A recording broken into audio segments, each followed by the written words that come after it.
All right, just gonna make sure our friends in the back that we are ready to go, maybe. Look for a thumbs up. Thumbs up. All right. All right.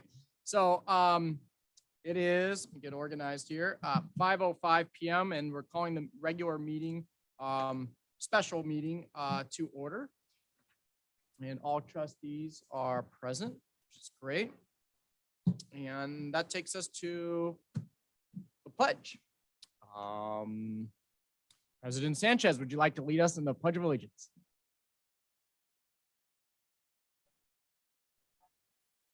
To the flag of the United States of America, to the republic for which with liberty and justice for all. Okay, thank you for that. 1.03. So we have our ground rules and as all items in our agenda, those have been, I'm sure, reviewed. 1.04, Chancellor's recommendation to the agenda. Chancellor Gillespie. Thank you. And the items for action and consent have been reviewed through District Consultation Council and are presented without constituent objection for board consideration. Thank you. Thank you for that update. 1.05, it sounds like we do have a couple changes to the agenda, and trustees, there probably is a packet in front of you. The following changes to the agenda were made. Item 3.03, study session, use of federal dollars for student support and instructional support. And there are 1, 2, 3, 4, 5 items. And Chancellor Gillespie, do you want to give a brief, quick summary of detail, the dynamic changes there? Yeah, basically, these refer to some changes that needed to occur in a spreadsheet to take into account actual numbers compared to estimated numbers. So these refer then to the changes in the documents to reflect those corrections. Since mine was printed later, is mine correct, or is what's on the electronic format correct? Vice Chair today? McKay? Yes, I asked for it to be printed late this afternoon because it was too hard to deal with such a big agenda. You should have the correct version. I think Okay. it was uploaded maybe around 12:30 or something. I But believe. if not, the new pages are attached here. Got it. So. Okay. Dr. Gillespie, if I could say something, Sure. there is a binder in front of the trustees that is marked for the, it should be included in front of them at the dais. Laura, thank you very much for printing both the agenda and the EEO plan because those were just really hard on an iPad. I appreciate it. You're welcome. Okay, thank you for those updates. 1.06, public comments. I believe we have public comment cards or a list by email. I believe that we have one in person. Brian Rodriguez is here, and then we'll have two via Zoom, Maria Urinda and Michael Haberberger. Okay, so total 3. So Brian, you're here, so we'll have you come first, and the podium is sanitized and ready for your public comments. Oh, Brian, just for clarification, do you have 2 public comments on separate items on our agenda or just 1?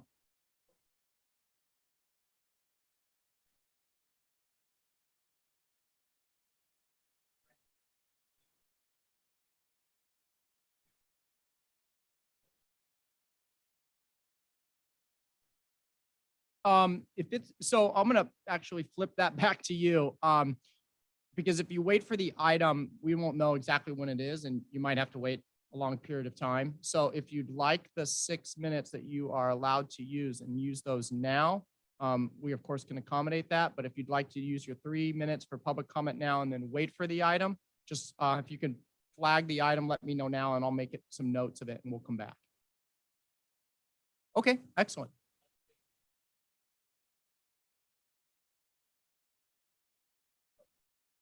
Okay, 3.01 and 4.03. Okay, then you're gonna wait for the item. Okay, let me mark that. All right, great. Okay, 3.01 and 4.03. Okay, thank you very much. So we are now gonna go live via Zoom. And Maria Urenda from SEIU 99, I believe, is here. Hi, Maria. You have 3 minutes. Hi, good evening. Actually, both Michael and I requested to speak at the item as well, 3.07. 3.07, okay. Maria and. Thank you. Yeah, no problem. Okay. All right. Thank you.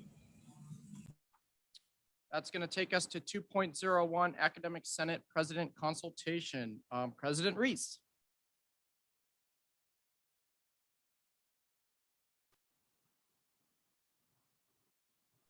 Good evening, trustees, chancellor, and others joining us this evening. I always thank you for the opportunity to speak on just a few agenda items. 7.01 board policy on 4235 credit for prior learning. I just want to comment on the incredible amount of work going on behind the scenes to ensure students have the opportunity to receive credit for prior experience. This is a big lift. There were many robust discussions on both the BP and AP details to make sure students had as many opportunities as possible while still fitting within faculty purview. A special thank you to Dr. Scarlett Relly, Moorpark College faculty curriculum faculty co-chair that has led these conversations at Moorpark College and help coordinate district-wide discussions with the help of Vice President of Academic Affairs, Mary Reese. And quickly to 7.05, Administrative Procedure 5610, voter registration. Again, another thank you, but this time to Kristen Robinson, our amazing Director of Student Activities at Moorpark College, for her passionate advocacy of voter registration that led to the introduction of this administrative procedure that goes a little bit above and beyond by including the requirements from AB 963, the Student Civic and Voter Empowerment Act passed in 2019. It seems like a long time ago now. So we continue to empower students to vote and be civically engaged. Thank you. Thank you for that report. President Edwards, followed by President Clark. Good evening, all. Hope you're comfortable there at your private tables. Looks nice from this view. 3 items. Number 1 is for 3.03, the federal dollars. I just wanted to share a little bit about how budget decisions have been made over the last year, so you can feel comfortable and trust that our operations process is sound. I am the co-chair of budget with Vice President Rembarger. Chris Rembarger went across the entire campus and did a budget listen. You can see slide 24 of the Oxnard portion of the PowerPoint. 126 unique ideas were gathered. This is for the I don't know what it's called, the ARP 3, CARES 3.0. However, it's just an example of how communicative the budget process has been on campus. All of those decisions are then discussed at an executive council, which President Sanchez invites both the Academic Senate President and the classified president. And I don't think we've missed a meeting yet. They are weekly. We're involved in all of those discussions, and many of those discussions go back to our senates. It's a very collegial process, has been, and I know will continue to be. For 4.03, this is for the second meeting of the month, becoming a regular non-special item. I just want to remind you that there's an entire entourage that comes with you, even if just via Zoom. The entourage comes with you no matter what for every single BOT, committing to 2 meetings a month. It is a very large undertaking, I know, for all of you, but also for all of us. There are multiple people, as you see here, in attendance. So I just want you to give it some good thought if this is going to be a permanent move. A special meeting, we absolutely understand, but making it permanent means that a 2-meeting structure is, we're moving away from conducting business, but we're moving towards this continual conversation. We want to move from just conversation to action and maybe figure out ways that we can have those conversations in a different way. Please trust that the business is taking place at the colleges and operations are moving as fast as we can in the most collegial way. And then my third and final item is for all of the APBPs in number 7. I know that our new Vice Chancellor Herrera will talk about these, but I wanted you to know I've been flying a bit solo as the DTRW co-chair and hope to be able to help Dr.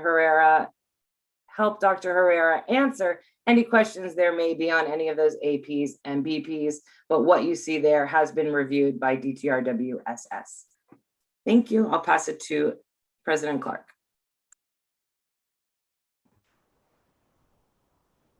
Evening, board. Evening, Chancellor Gillespie. Eric and Amy beat me to what I wanted to talk about, so I'll just be very brief. I wanted to consult on item 3.03 also, the HERF fund presentation. I'm excited to see that each college is beginning their presentation with an overview of the process that was used to determine how these funds are going to be used at each college. These look like inclusive processes that have gathered input from across each college, as Amy just mentioned, so that the funds can be best serve our students. And I also wanted to point out that the processes for planning the use of these funds align with the VCCCD board strategic goals, especially 1, 3, and 4. So we are mindful of the board's policies when we're implementing some of these operational funding choices. And then just to echo also was talked about for items 7.01 through 7.05. These APs have been the product of hard work across our district committees, the DTRWs, as Amy mentioned. Some of them, like the AP 5052, have just minor changes and are being updated according to our cycle for reviewing the APs. Others, like Eric mentioned, AP 4235, the credit for prior learning, that one has a bit more extensive reviews in response to changes across the state and how each college and the district is going to implement some of those changes. So I wanted to add my thanks to members of DTRWI and DTRWSS for all their hard work on these APs. That's it for me. Thank you, Academic Senate. We are now transitioning to 2.02 class. And actually, I apologize, unless there's any questions for our Academic Senate presidents at this point. No. Okay. Excellent. Then Classified Senate President's consultation. President Resendez.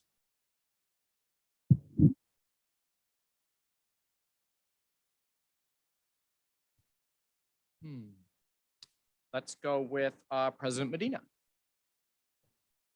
Good evening, trustees. I too will just kind of echo what Amy, Dr. Edwards was sharing about the 2 items, specifically about the work that was put in by Vice President Renbarger, and I mentioned this last time as well, that he really went out there and got feedback, and I think that's reflective of in the information that's been provided to you guys. And in addition to that, to item 4.03, which is the addition of possibly a second board meeting. I totally echo what Dr. Edwards was saying as far as, there is a big group of us. We're here to support you. We're here to support the colleges and the district. I just hope that by adding another meeting, it doesn't get away from the purpose in this sense, right? Making sure that the work is still getting done within the board meetings and they're not going long, right? I know it's mentioned about a 10 o'clock end time. It would be nice if we stick to that. The only other thing is item 6.01, the Equal Employment Opportunity Fund Multiple Method Allocation Model Certification Form. I did hear Dr. McKay, she mentioned about the item that our trustee McKay that's there, all the paperwork. I will say I've been fortunate to be on the EEO committee for the past 3 years. And this is the most comprehensive work that's been put into it. I commend Director Ingley for all the information that has been compiled. With the multiple method certification form, it's never going to be complete. It's never going to be complete because EEO is always ongoing. There's always changes to be made. There's always issues to be addressed. That's just the reality of it. But again, so with what we've put together, I think it is very reflective. I think the colleges and the district are doing a lot of great work. And I just want to let you know that we're completely in support of the information that's been provided to you. Thank you. That I believe President Resendez is back. or here. Sorry about that. That's okay, but I have no items. Thank you. Oh, excellent. Okay. And next will be President Shazboy.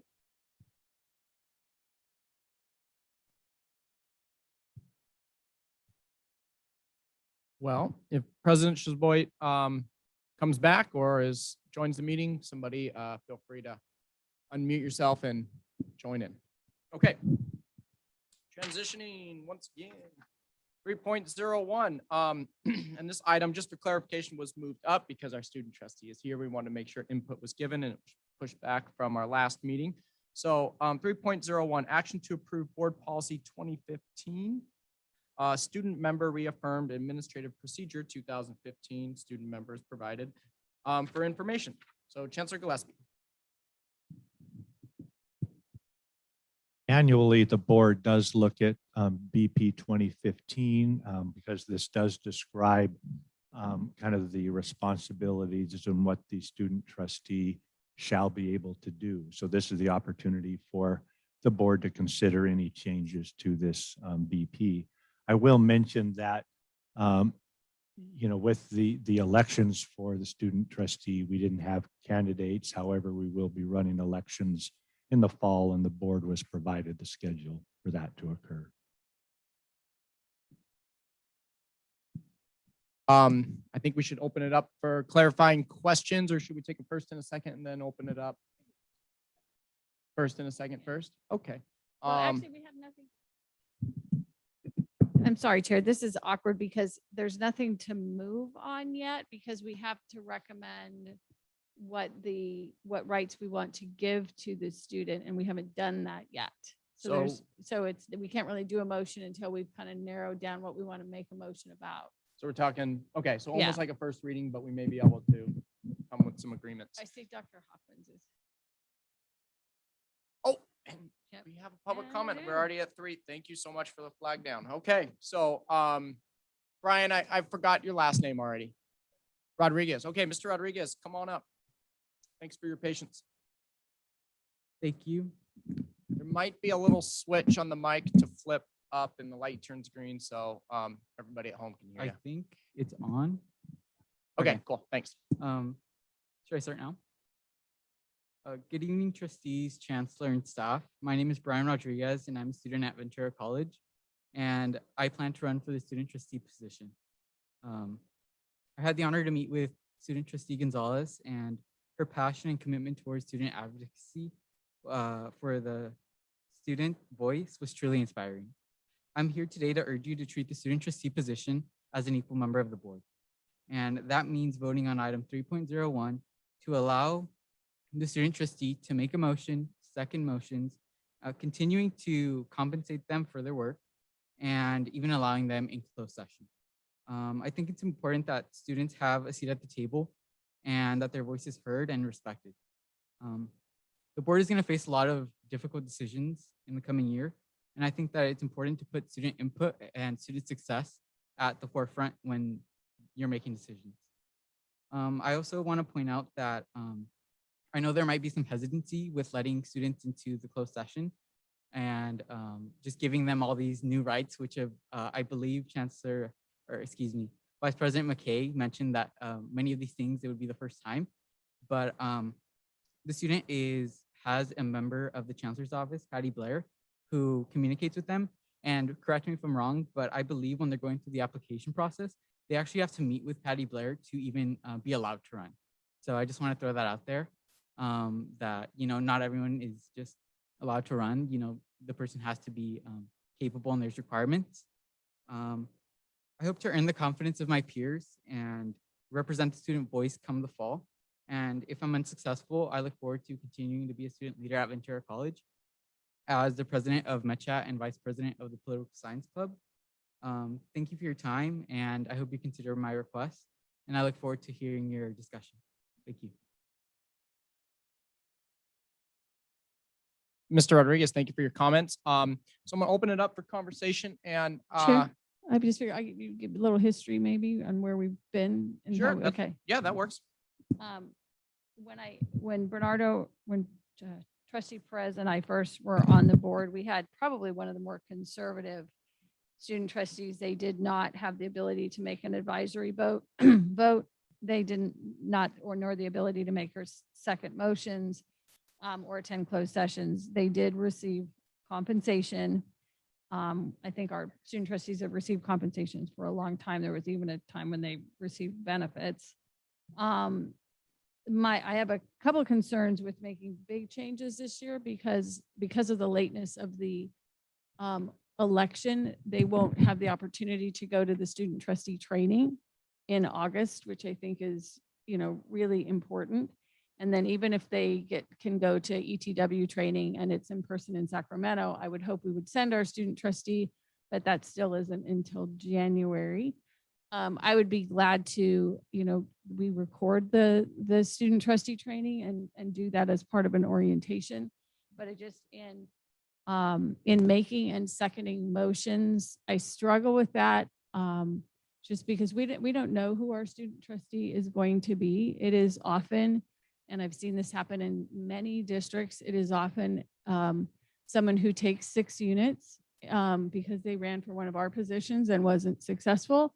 And so it's not always a dedicated student that we have been so blessed to have. And so I think in not knowing that you may or may not prevail when you run, and who the student trustee would be, I am not inclined to go further with what we have. That's just my opinion.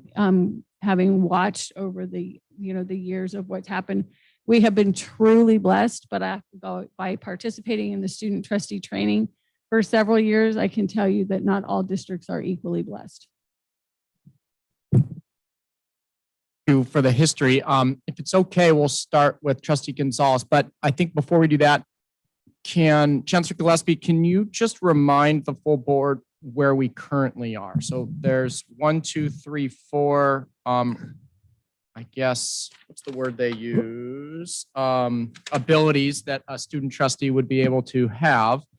Which ones? Right. Of the 5 privileges that are listed there. The ability to cast an advisory vote at the board, that's currently active and in place for this year. The second bullet, the ability to make and second motions, is not.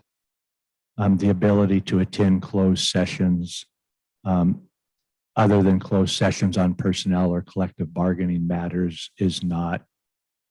The last 2 bullets are in place currently. Where they can second but not make motions. Some districts have it that a student trustee can second a motion but not be the maker of a motion. Usually, and this is one of the areas I'm always still trying to make a distinction between the two, but usually our board policies are very general, and then the APs are pretty specific into the policy side or on the action side.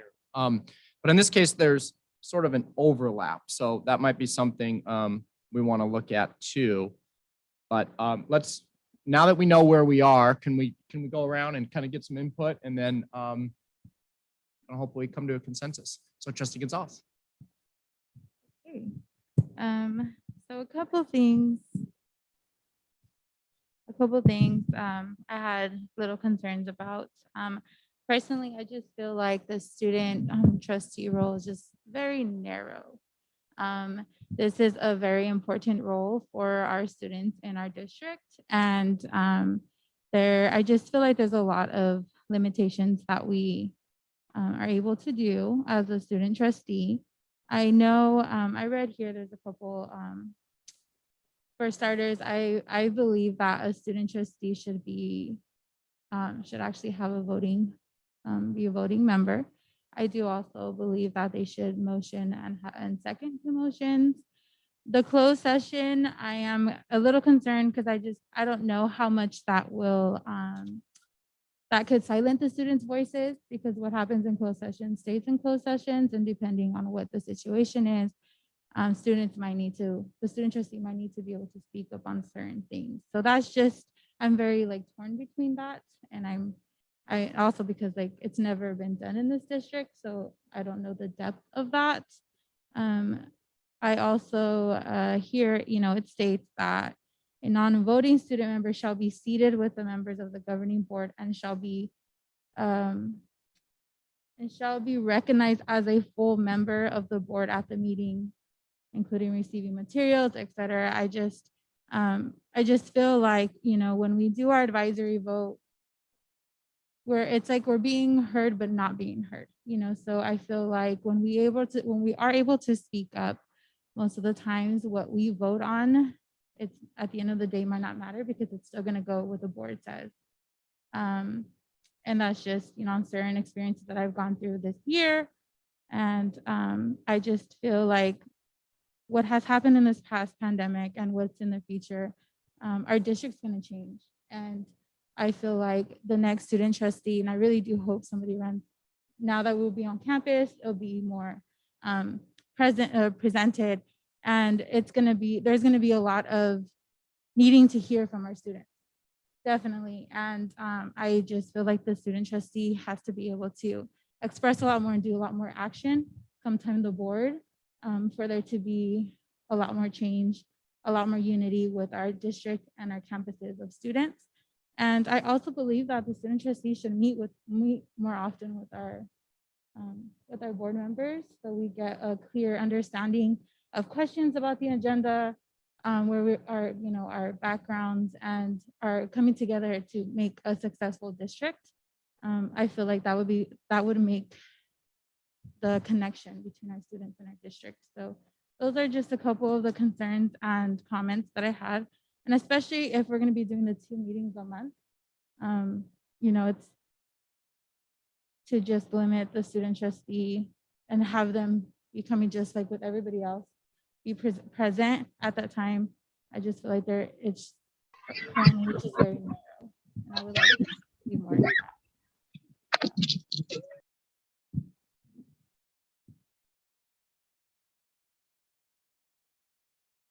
In my little history, we had a student trustee, I think 2 years ago from Ventura College, and she actually participated in ACES. She put in her name and we paid for her travel, and she provided a student voice on the advisory committee for education services.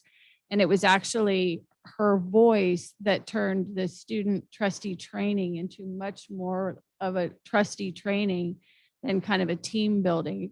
We added an extra day to it as a district.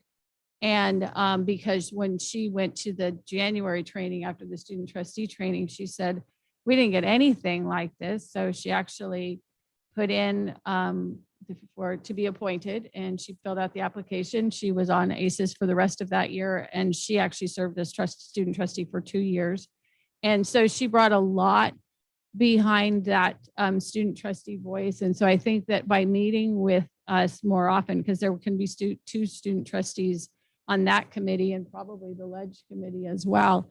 So I think there are ways for the students to be heard. And the only way you're going to know that is by meeting with us and getting to know that. So unfortunately, this wasn't the best year. You were such a great and invested trustee and you didn't get to have the full thrust of it, but there are a lot of ways.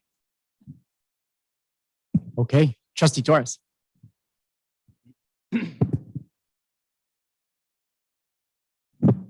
Thank you, Ashley, for always bringing the perspective of the student. And I think Ashley's mentioning, how does she have a voice and a direct involvement in the business of our district? And specifically in terms of when we make decisions, how does the student voice get heard? And I hear what she's saying in terms of the advisory vote. It simply means, this is my perspective, but at the end, you have 5 trustees, 3 is a majority, and I might have said I agree with the minority, but it doesn't matter, because at the end, the action item is going to be voted on the majority of the board. And so if I had a different perspective from the students' end, that was not heard.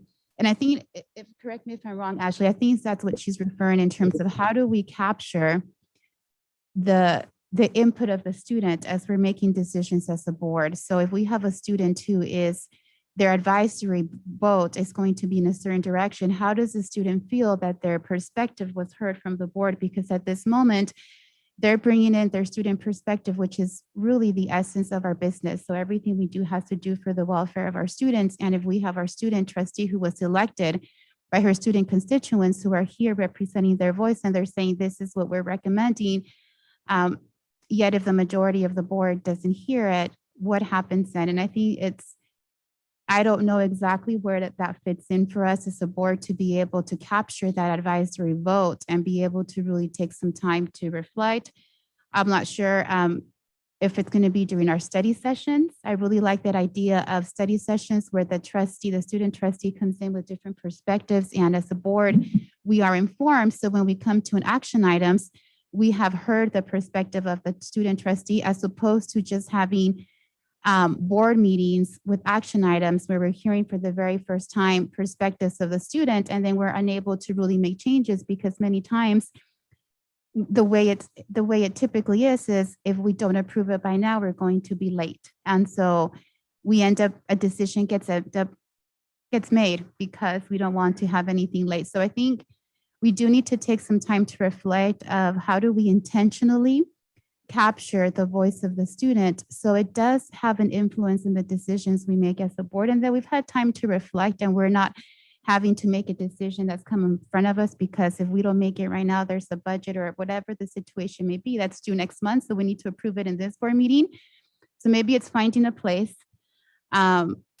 I agree with Ashley in terms of the closed session. I think there's so many items that are covered in closed session. It's a great responsibility. And I think for a student to have that responsibility of sitting in a closed session meeting with information that's shared, it's a lot for a student. I agree with Ashley. Sometimes your voice is really powerful and closed session could potentially just limit depending on what's shared in closed session. So I think closed session, there's so many things that we discuss that I have some reservations myself in terms of the closed session, and it's more so for the student. Students are students, and sometimes you need to be very careful with what's shared. And but I do believe that we need to have a place for this advisory vote, that it means something, that we can listen to our students before a decision is made, and it could be in those study sessions.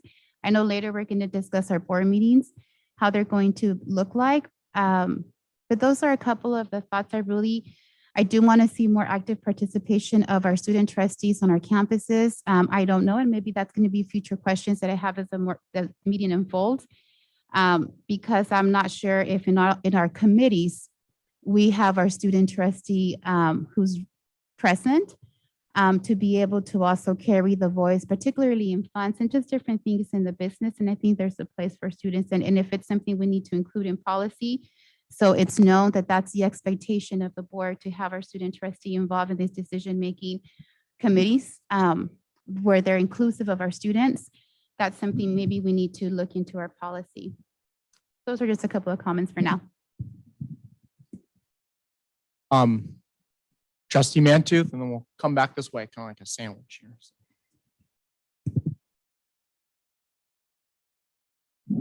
Thank you, Chair Chancellor. A few things occur to me as the discussion unfolds. And first of all, I'm looking at the motto on the wall, service in the public's interest, and the subtext could easily be service in the student's interest. So the student voice, young adult voices are absolutely critical to making this organization and its operations and its outcomes better. And everything revolves around you. So you need to have a voice. And I don't want to discount the influence factor that a student trustee can have, whether they have an official vote or not, particularly if your temperature is taken before the board begins casting its votes.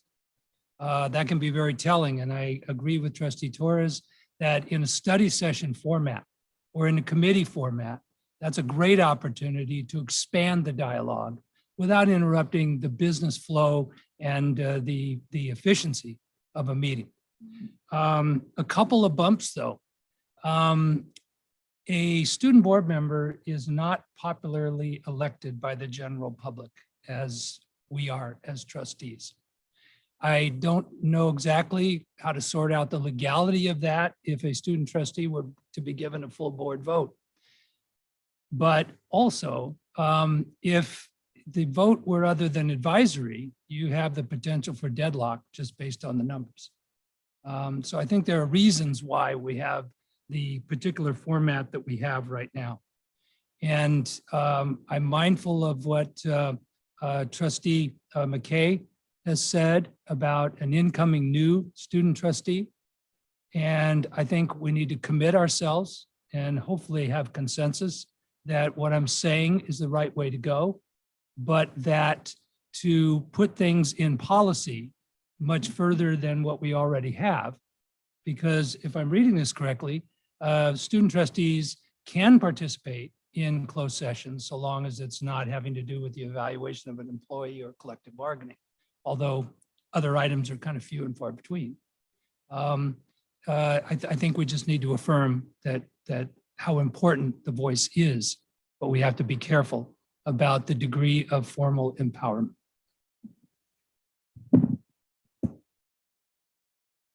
Yes.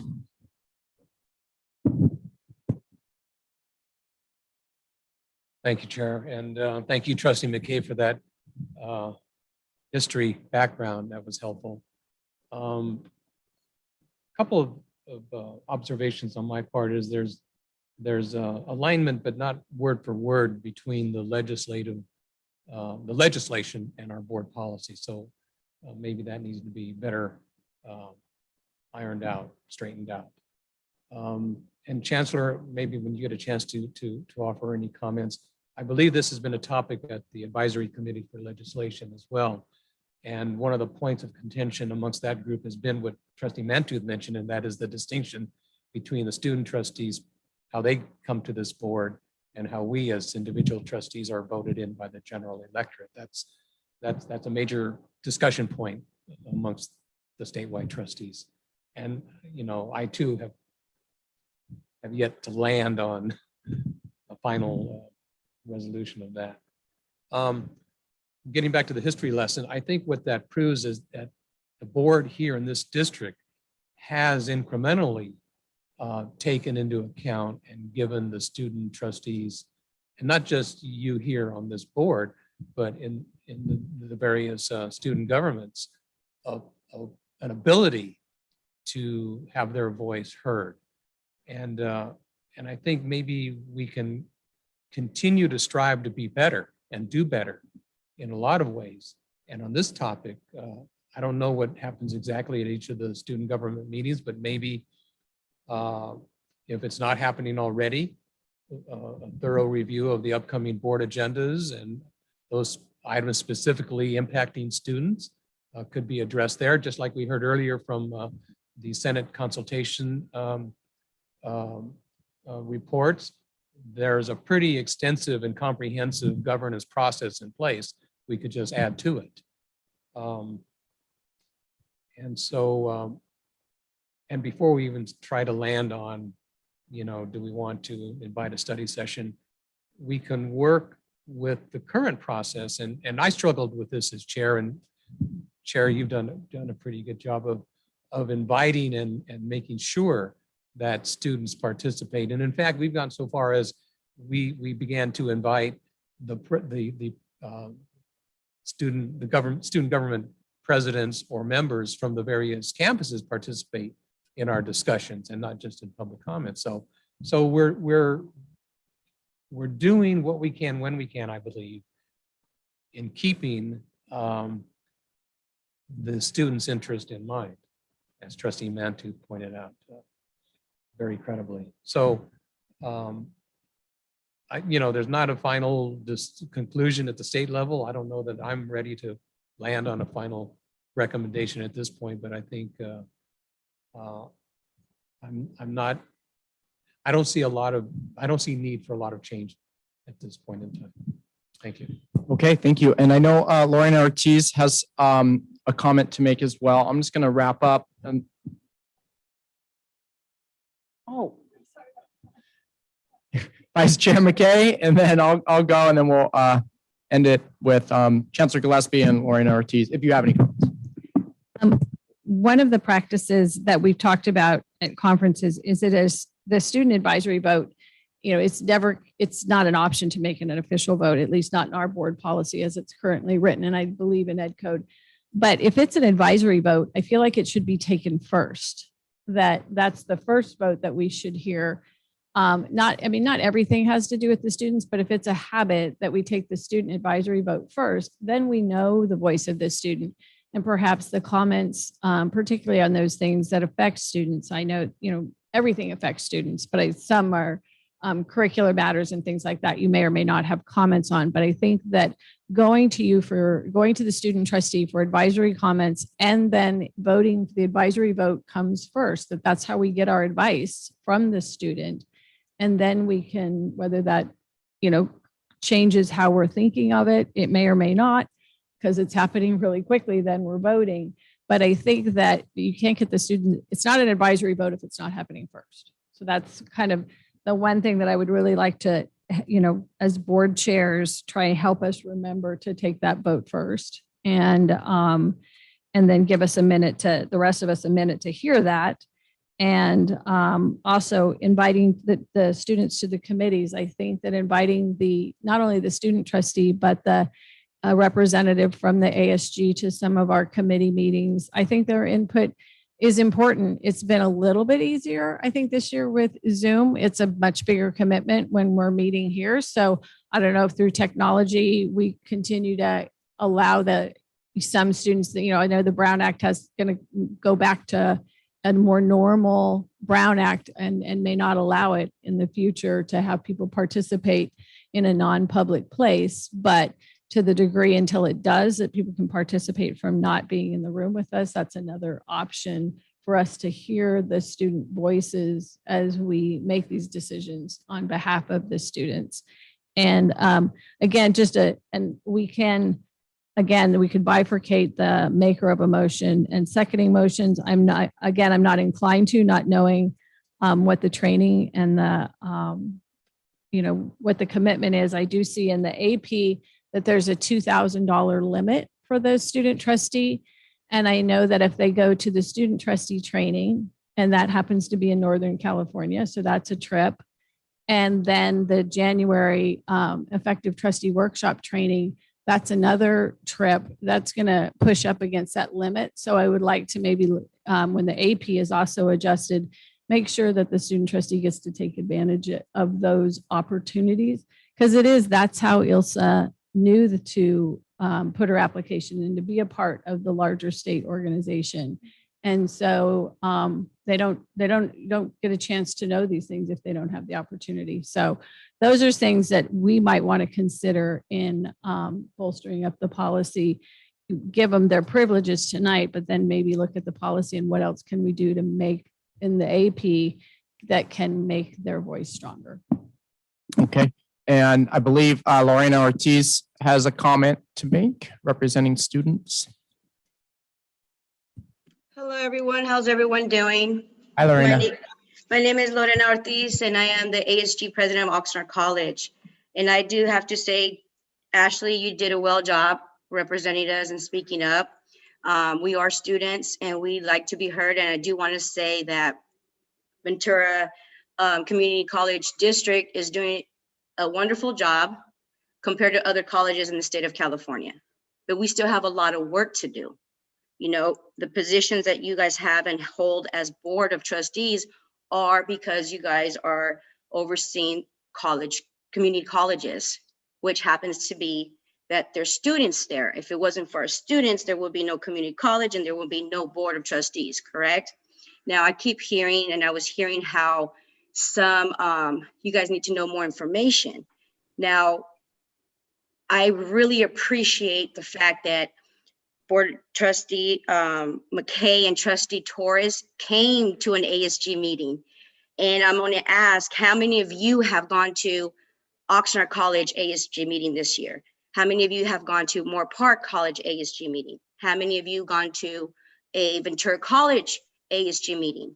In order for us to get to know and for you guys to know what we're doing, you guys need to come to our meetings, just like we're present to these meetings. And again, I'm not gonna ever, thank you guys enough for allowing us to have the voices and be heard with the voices that we've had, right? Each year, you guys are going to get different ASG members, ASG board, and different student trustees. But an age here is not a factor either, because some of us are young, some of us are mid-age, some of us are older, so age is really, doesn't matter for young, older, middle. We're students representing the student voices, right? And again, like Ashley said, if we're part of this, if she's a trustee, but yet she doesn't have the vote, what does that look like? It's like telling a kid, yes, we're going to go buy this for you, but guess what? We're just going to put it on layaway and you never get it. How does that make us students feel, right? You're just, it almost like it's if you're using us. But again, our district is doing a lot better than other community colleges. And when I went to the SSCCC assembly, which was amazing, and I wish that I could go again next year, right? But I learned a lot there. And when they were sharing how students' voices are not being heard or not even being able to go to a PG governance meeting from their own community college or even have access to their own ASG funding, I was like, wait a minute, where are you guys at? Because that's not the way we do things at Oxnard College. So like I said, we're doing a lot better, but we still have a lot more room to grow. And we have a lot of political science majors who, know about politics. Who knows? You might see them be one of a board of trustee in the next 15, 20 years from now. So being able for us to have a vote is crucial for us students. And like Trustee McKay had mentioned how the trustee needs to go to these meetings, right? Those are so beneficial. And we were able to go because of ASG funding and because of the positions that we held. And it's insightful. It is something that we will use even when we leave the college. So if it's not being done now, even though my vote doesn't count, I'm still going to vote for that to be changed. And again, thank you for letting me show. Ashley, you've done a great job. I think we've all done a great job being leaders during the pandemic and while all the campuses have been closed. So again, thank you again. And thank you for the board members who came and actually participated at Oxnard College ASG meeting and Oxnard College CalWorks easels. Greatly appreciate it. And I hope it doesn't stop. Thank you. Thank you, Ms. Ortiz. Okay, so my turn. Couple things. Gosh, well, I think on some levels, and part of this will go back to our public comments. I'd like to make a statement first. I hope that when we have a robust recruitment for our fall semester for a student trustee, we can remove all barriers, right? And we can create, throw out a wide net as possible for applicants and still have our parameters and restrictions. I shouldn't say restrictions, our parameters or guidelines of what it takes to be a trustee. But as people apply, just like we do for, any position that's out there, there's the application process and the minimum qualifications. So that's the first statement I'd like to make. It sounds like we're not sure if even a voting student trustee can vote as we do legally. We don't, at this point, it sounds like, and Chancellor Gillespie might have input there. That's correct. So when you look at the 5 bullet points at the end, that's currently the privileges that are granted in Ed Code to the students, but the local board of trustees can decide which of those to implement. Got it. Okay. But as Trustee Perez mentioned, there is legislation now that's under debate about adding the student trustee as a voting member, but that hasn't been dealt with yet. Okay, so thanks for that clarification. That's very helpful. And I think too, I have a question on the advisory vote definition. Is the intent of that to advise the trustees of where the student is so we can vote, or is it just like our votes? Because when I vote on a motion or an action item, it's not to advise you all, it's to represent the community that elected me on that item. So is that how we're sort of envisioning this advisory vote, that it would go down in the minutes that the student trustee feels one way about, for an example, an adopted budget or any other action item? So I don't know if the intent of it is to advise us on how to vote, or it's just to advise the district and community that they serve where they fall on that regard. And then, another hope that I have, or another ask, is to kind of bridge the gap between agenda setting and the student trustee and the operations of the district with the student trustee, because it's, we highly as trustees encourage the chancellor to meet with us between meetings to help set up these agendas, and so we can do our business. And we're going to talk about that later in regards to 1 or 2 meetings a month. I just hope that the student trustee receives the same time and respect in that regards to meeting with the district, and to hear that voice, to hear your voice in the seat that you have. Because, when things get to this point in a binder that we're voting on, an advisory vote's very important, but I see a huge missed opportunity if it's not set up way before that process. And I don't know if the appropriate place is in, we read this off every meeting, and Trustee Kennedy loved to do that, but it's what's the title of it? Basically the review of the agenda. I want to make sure I it out, but the chancellor's recommendation to agenda, and all of the different committees and groups are listed there. And I'm just wondering, do we have our student voice included in that? And do other districts do that? So I think that's a very important aspect to think about too. So it sounds like we have a lot of different voices right now, and we have some time to kind of, I think, hopefully look at some different options. So hearing that, moving forward, we have an election, just for the public, we have an election coming up in, I know Ms. Blair sent the update, but I want to say late August is when the election would be.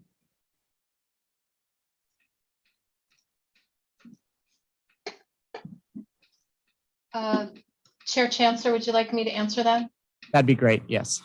So we are tentatively scheduled. I have a meeting with the student activity specialist to finalize the dates, and we are looking at August 23rd to announce the special election, with the open application process on August 30th, with the application process closing on September 10th. And then we anticipate holding student elections on September 20th and 21st, with the announcement of a new student trustee on September 22nd. Okay, thank you for that. You're welcome. So, and then the only other, I'm comfortable with making first and seconds. And part of that, I would back up with some of the language in the AP, but I think it needs to be in the BP. I'd like to, right now, it currently states that the chancellor's office is in the responsibility to provide training to an incoming student trustee falls on the chancellor's office. I'd like the representative from the board to be involved in that as well. Just like a new trustee orientation, usually trustees have a equal part in that role. So I think that would be a really helpful component as well. So I don't know if we want to entertain a motion, a first and a second now, and vote on some language, or we want to sort of let some of the comments made, which were a lot, and sort of digest that, and staff, along with Vice Chair McKay and myself, in agenda setting, can kind of craft starting place. Well, this says honor before May 15th, which we've already missed, that we'll consider these issues. So since we've already missed it, I think we can, by consensus, just say we're going to miss it by some more. I have some concerns about the making and seconds of motions only in our organization meeting, because I think that is really up to us for the regular business of the board. I have no issue with it. And so, maybe we need to look at, what the options, what options we can do in crafting it to be as inclusive as possible, and looking at the AP with the chancellor, again, making it as inclusive as possible with the orientation, with participation in league events, and as much, to get as much out of it as possible for us and for us as we try to represent students, even next year, remembering what the things that you said to us, as I remember what Ilsa has said before and what Connor has said before that. The students, their voice stays with us for a long time. And so it's really important to hear it. I just, I think, wording is very key. So, like how McKay was saying, certain things maybe not motion to, and it be in writing, but having more, the student trustee having more opportunity and options to be able to do that or vote and I feel like as this district during this pandemic, I believe we've gotten a lot closer and really listening to our students. There's more to grow. And I just feel like we could be one of the districts to change this and be a great example of what it truly looks like to collaborate with our students and really hear us on a deeper depth, and being able to provide a lot more that we could do during our meetings and during our term, and being, a student versus how it is before, and I'm very thankful that I got to be able to run with having the ability of things that I am able to do. I could just only imagine if I was allowed to do a lot more, how much more I could have done for our students. So that's just the way I see it. And I do believe that we are kind of trying to all be on the same page. And that's just very important. And I think we could be a great example as a district to do that. I just looked up, and the student trustee workshop is August 12th to August 13th. Patty, I don't know if there's any way to fit the election in before that, but that is the date of it. That was going to be one of my questions. Also, if we can hold, because it's a special election, hold something in the summer. Some of our students might be taking classes and might be active, because it's important, those trainings that are taking place for our students is their formation. I also wanted to give direction so that there's an increase in the amount of expenses for conferences, because if we just have 2,000, I think it's not sufficient. So do we need to give direction as a board if we want to increase it, how much we want to increase it to? So once their new student trustee comes in, they're able to benefit, just like we heard from Lorena mentioned how much they've benefited just from the different trainings that they've gone. And I think there's a lot of really good trainings that even might not be aware. There might be others at the state level or nation level that they feel are really helpful in terms of their leadership formation. And it would be nice to be able to have some of that available to.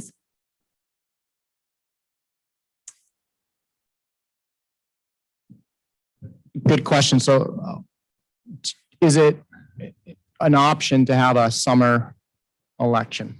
Yes, but to the point, Chair Chancellor, you made earlier, how do we make this as inclusive as possible and include a lot of students? The reason it was delayed to the start of fall semester is so that we can promote it to all the students that are coming to campus. But it doesn't mean we couldn't, contact those that are registered via email and do it during the summer. So I know that's why it was kind of looked at as August, once fall semester started. For this year, it is a Zoom training. So one of the things, maybe candidates that are interested could all participate in the training, since we're not paying travel costs for it. That would be one option. And then they'd really understand the role. I know we do a training for our candidates, and so maybe they could just do the training, because you'll have serious candidates by then, certainly, and let them all participate by Zoom. volunteered trustee Torres to do the DEI part of the student trustee workshops this year. And I actually volunteered either Ashley or Lorena to do this student portion of it as well. So, I think that it would be an option for this year to have the candidates participate. No, thank you. And Patty, Blair, could you go ahead and chime in too about the timing of it if it was moved to say having the election in early August before fall semester? Yes, that was, the intention was August because we would have more students able to participate in the election. However, if the board would like to hold it during the summer, we will perform the same outreach and communications to our currently enrolled summer students to make sure that we got a broad and wide participation.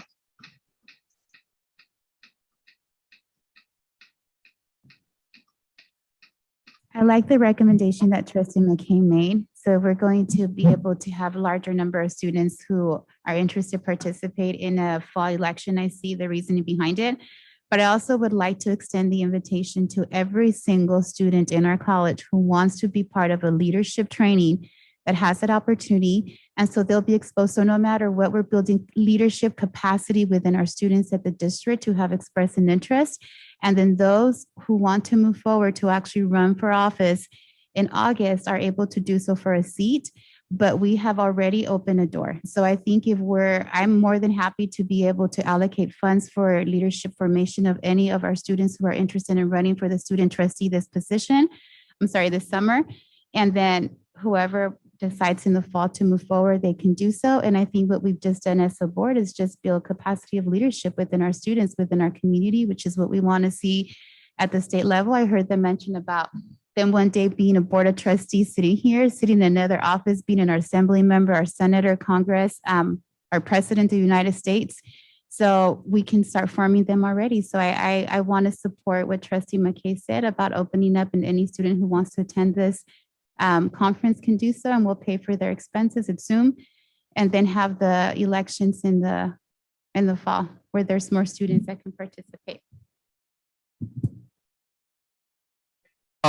So for the benefit of staff, to kind of rework some of this language, I'm going to go through the board policy here. And I guess my ask is, where are we with number 1, making second motions at the discretion of the governing board? Because eventually, if we're going to create some language. Yeah. I think I waited. And I will start with an advisory, just sort of, I guess, a yes, no on the ability to make a second motion with Trustee Gonzalez. Okay. Trustee Torres? Okay. Vice? With the exception of organization meeting. Okay, cool. Trustee Perez? Before I answer, I just want to say that through this extensive discussion, others on this board have identified points and or issues or questions or concerns that I had not thought of. So that's the value of a thorough discussion. I appreciate that. And so yes is the answer. 9:45. Okay. Trustee Mantu. I would concur, but I would be remiss if I did not mention the caveat that the more formal a role that a student trustee plays, the more risk that individual takes on in potential litigation based upon actions which are performed by the student trustee. Thank you for that. So, and I'm also in support of that. So it sounds like we have a starting place to craft some language with some added, I don't want to use the word privilege, some added rights for our student trustee. So I think that's great. And I think in the AP, we can do a little bit of modification to increase the travel allowance, or however the terminology is there. I think it's in the AP.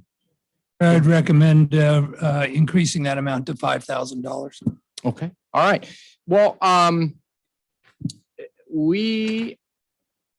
do we want to first and second this and approve it now, or should we just craft the language and have it in front of us for our next meeting? Yeah, we'll do that. The latter. Okay, I think that makes sense. So we are ready to move on. Thank you.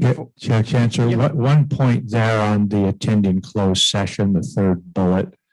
I'm still not sure where the board was on that one. Okay, thanks. I missed that as well. We talked about, it's also really late at times. And so I think it's a terrible burden to put on the student trustee who's trying to do their job. And yet we're going to do closed session and could be sitting there till midnight. And Chair, if I may, some of these closed session items have a history to them that, I mean, some have predated your own presence on this board. So I think that would be putting any student trustee at a disadvantage. Yeah, I personally, I don't think it's a necessity for a student trustee to be in closed sessions. Like I said before, I feel like it can limit our voice, and I just rather avoid that whole situation altogether and leave that closed session to you guys. Any comments? We're good. Okay, I'm in support of my colleagues on the board as well. I would just also,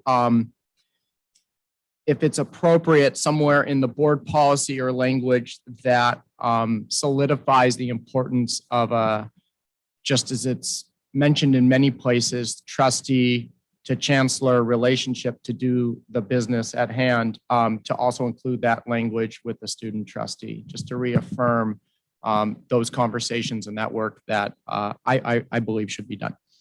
Okay, that was a good conversation, but a very important one. Thank you, everybody. We are now ready to go to 3.02, first reading action review board policy 2365 recording. Chancellor Gillespie.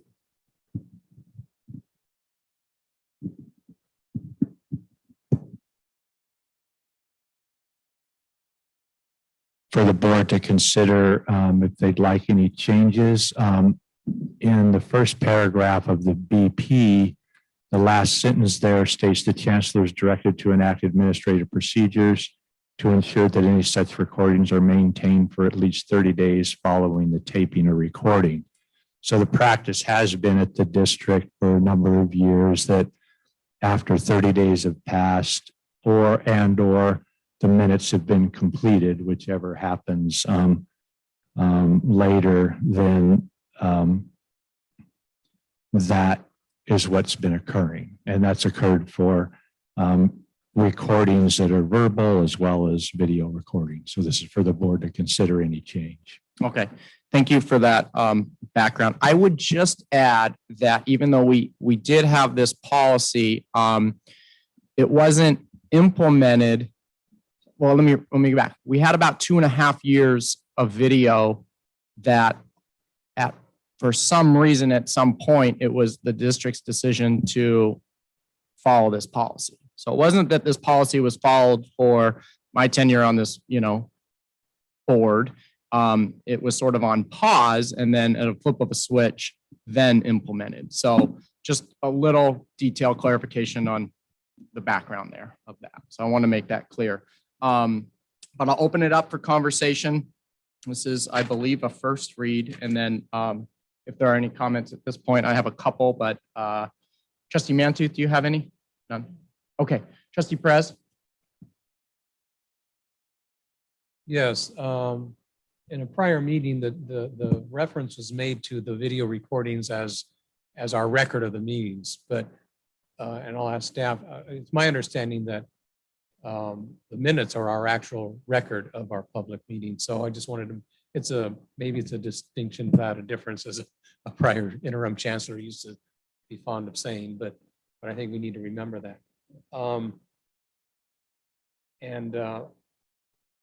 So, I made my comments in that earlier item about appreciating the thorough discussion. It seems to me that maybe we didn't have as thorough a discussion as we could have had when we implemented this process. And so I think we need to do that at this time. And as I was going through board docs, I saw this little icon there about edit video. So my question is, and I don't need an answer tonight, and I'm sorry I didn't give this question ahead of time. But if we have the option to utilize video through board docs, might that be a better method than YouTube or whatever to maintain a record of our meetings? That's it. Thank you. I guess I was used to them, you know, it was in the middle of my being chair that we switched to having them on YouTube. I guess I don't really feel, I know that when the accreditors come through, that they will look at what is available to them. And that can be, you know, good and bad. I think that having them, since we went to the trouble to stream and record them, it is nice. I've gone back and looked at things and so I certainly did know that this policy existed, but I forgot about it. And so when we switched, you know, I was chair, it's on me. I should have thought about it, that if we're changing to streaming, you know, from recording, you know, I was here long enough. I know that this existed, and I just didn't think about it, that we were making such a drastic change. I was thinking about me not looking like a 5-year-old dancing around in my chair, but I didn't think about the important stuff. So I think that we have a unique opportunity to have a permanent record of what was said and exactly the intent it was said with, that you don't get in a written record. And so I would be inclined to keep them somewhere, but maybe not on YouTube in such, you know, that the public at least would have to request it from us. And Chair, I'm sorry, one last comment that I forgot to include, if I may. And I don't know if we're going to end up at this place at some point, but I think the ease of going back to a recorded meeting could be enhanced. You know, I know city council meetings, you can click on the agenda item and it takes you right to that point in the video. That's what that board docs thing is, recording thing Well, is for. then, yeah, let's look into board docs then. Thank you.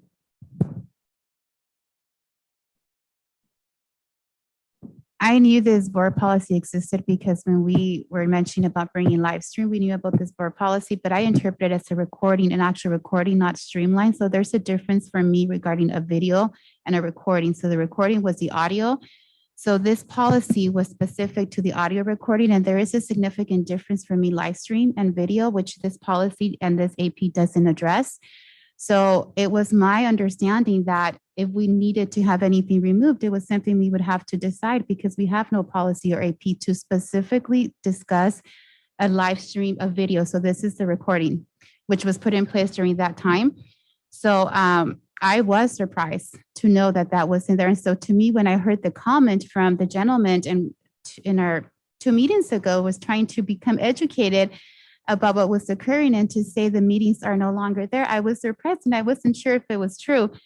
So there does need to be policy, but as we're building also this communication between us as a board and the district, my question becomes that something like this, that there's not clarity, because even if I didn't know this board policy existed, when I read it, audio recording is specific. Audio recording is what we have in our policy. So it tells me just that it's specific to an audio recording, not a video live stream. So I would probably just come to the board and I would imagine for myself, that would be just a question that I have. So I do agree in terms of moving forward, that there is that dialogue whenever something in policy, it's not very specific. To just with us as a board, this is what we have in policy. It's not very clear. What would you like to do?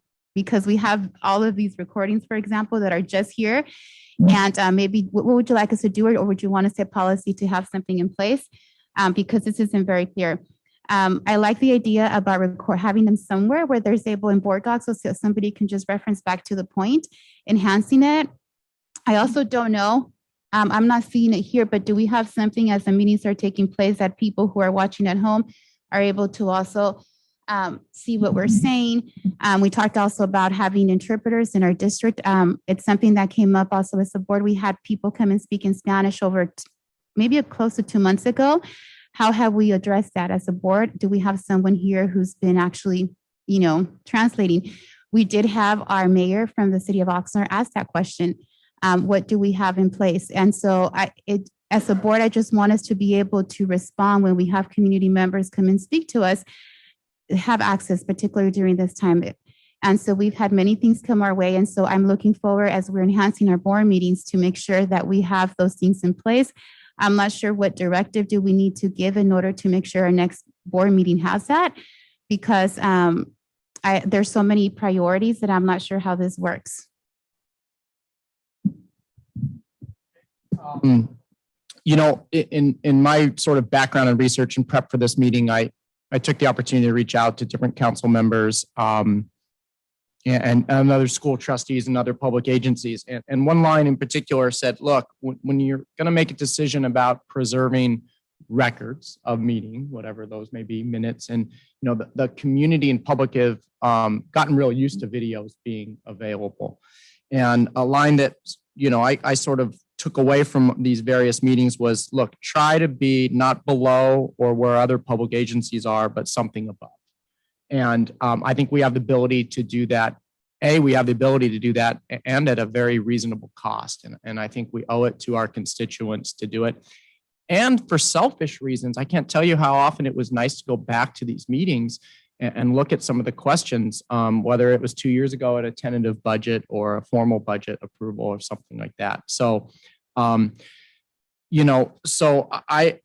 okay with sort of having an indefinite preservation of our meetings via video. If a different board in 2 years, 4 years, 8 years, wherever it is, decides to change that, then that's their prerogative, and the people can speak and do that. But as this board, I'm very comfortable giving a directive that no other videos will be deleted of our meetings, and that at this point in time, we'll preserve our meetings and remove all barriers that we can for the community to view these videos, whether it's live or attached to different action items on our agenda. So, and I think that poses a good question. Chancellor Gillespie, if you could update the board, since we do have this on our agenda, where we are with the deletion and how many of the videos were able to be undeleted, quote unquote, undeleted or preserved that were deleted. Restored, there we go. Information that I have from Dan Watkins in IT was that he was able to go back as far as December of 20. However, I think Alexander and Patty's team was looking at pulling them off of YouTube and going back further. So I'll turn it over to Patty in case she has an update on where we are with that. You're right. We can go back to December and they should all be on YouTube again. And then moving forward, we're also creating an archive internally for our records so that we don't use YouTube or board docs as a repository for our records, but that we also keep a copy internally in our chancellor's office board archives.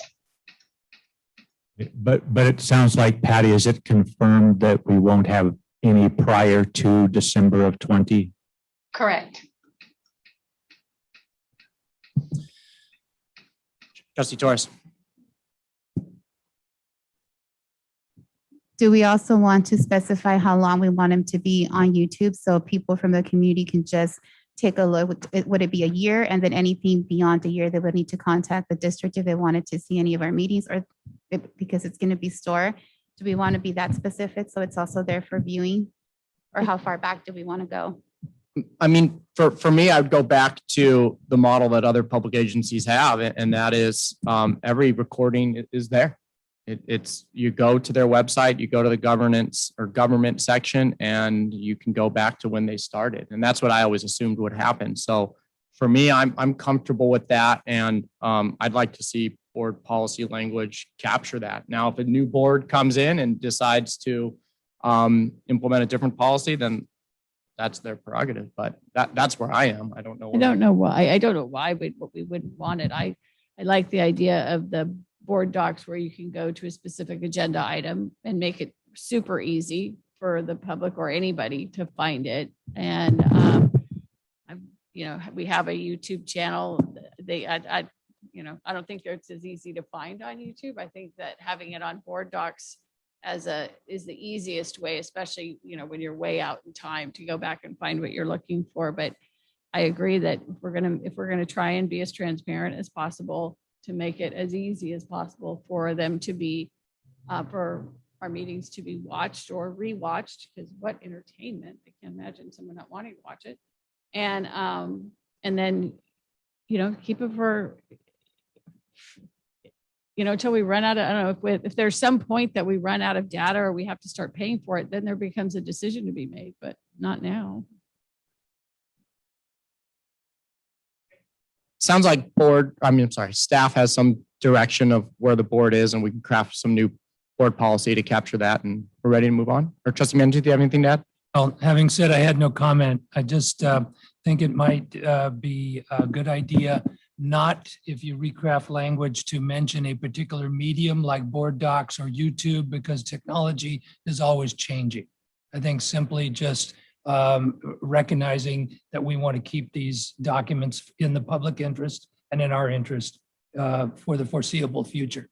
But a recording is a recording. Video, audio, doesn't matter. Recording is an appropriate term. That's used with DVRs too. So just.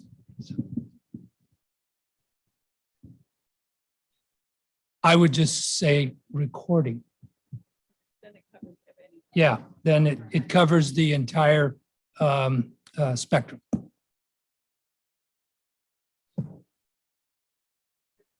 Chancellor Gillespie, we're good? Okay. Okay. All right. All right. 3.03 study session. Where are we at? 6. Okay. Study session, use of federal dollars for student support and institutional support. Chancellor Gillespie. Fatal, he'll lead this item along with support from the colleges. Thank you. Yeah, I'll just give you an overview, and then James' office will also be on, and also the 3 vice presidents of business from each of the campuses. So this document you saw at the last meeting, or at least a portion of it. I didn't have a chance to, get through all the detail, but I just want to give you a little update. And of course, this was one of the change items, so a few of the numbers had changed, which you have in front of you. Just on page 33 or 697 of the board book, there's 2 sides of this spreadsheet. And I'm going to talk about a couple different spreadsheets before we get into the presentations from the campuses.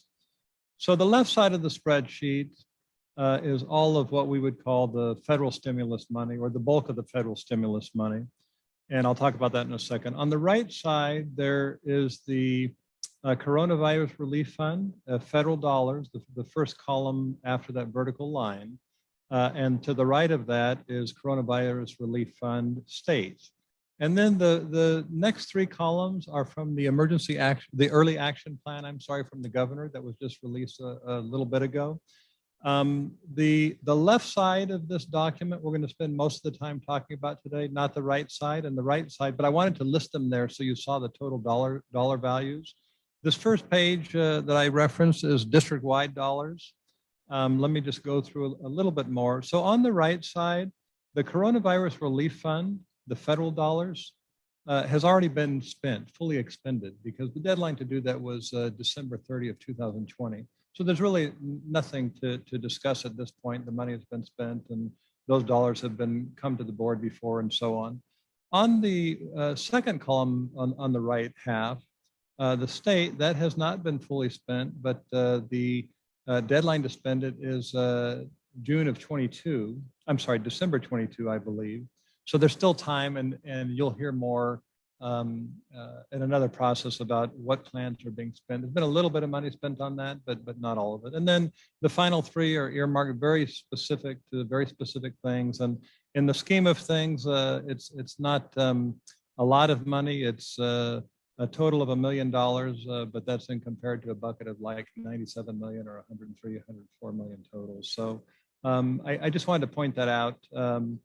the right side, that's the following pages, the following few pages, detail it by college. Excuse me, I have a question. Sure. When you say the deadline, I know, like, for example, we can reimburse the parking fees. That's one of the expenditures that they specifically said. So if we wanted to reimburse the reserves from her funds, so to take that deadline away and then basically turn it back into funds without a deadline, could we do that? So Still.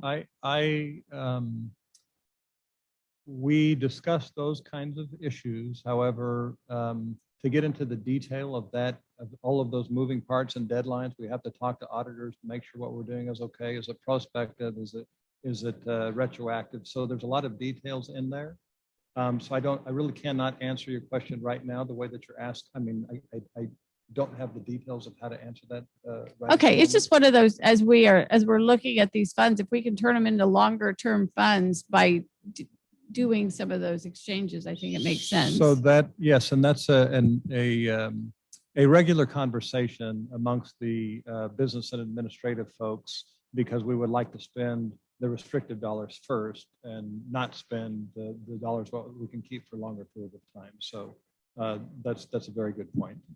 But to echo that question, because that question was asked 2 weeks ago from Vice Chair McKay, and I know, is that question connect? And I don't want to jump ahead to 3.04, the use of board authorized $2 million for emergency related expenses, but are those the resources you're kind of aligning to? Okay, so I guess, well, the question's been asked already, so I'm unclear on why we don't have an answer that we can't recapture our reserve dollars to pay for these COVID expenses now.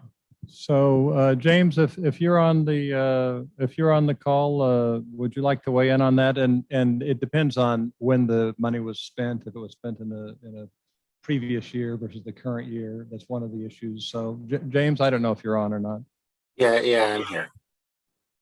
So what we could do is go back and look at the amount of revenue we've lost over the year from the parking services or any other areas. And I know we're looking at it all over the campuses, and we can use up to whatever we've lost in revenues. So we have to do that calculation. I know we're looking at doing a lot of those calculations as we close the year. So that's something that we would want to look at a little bit further down the line, but that is something we could look at doing. And so the initial CARES Act, you were not able to use it for lost revenue. Then they changed the rules for supplemental dollars that came in. So it really depends on all of those details, and there are moving parts. I'll talk about a little bit later in the presentation, actually the next presentation, regarding there are expenses that have gone up that were specifically due to COVID. We're working with auditors because our auditors need to confirm that we're able to use some of the stimulus dollars to cover some of these increased costs, right? Whether lost revenue or increased cost.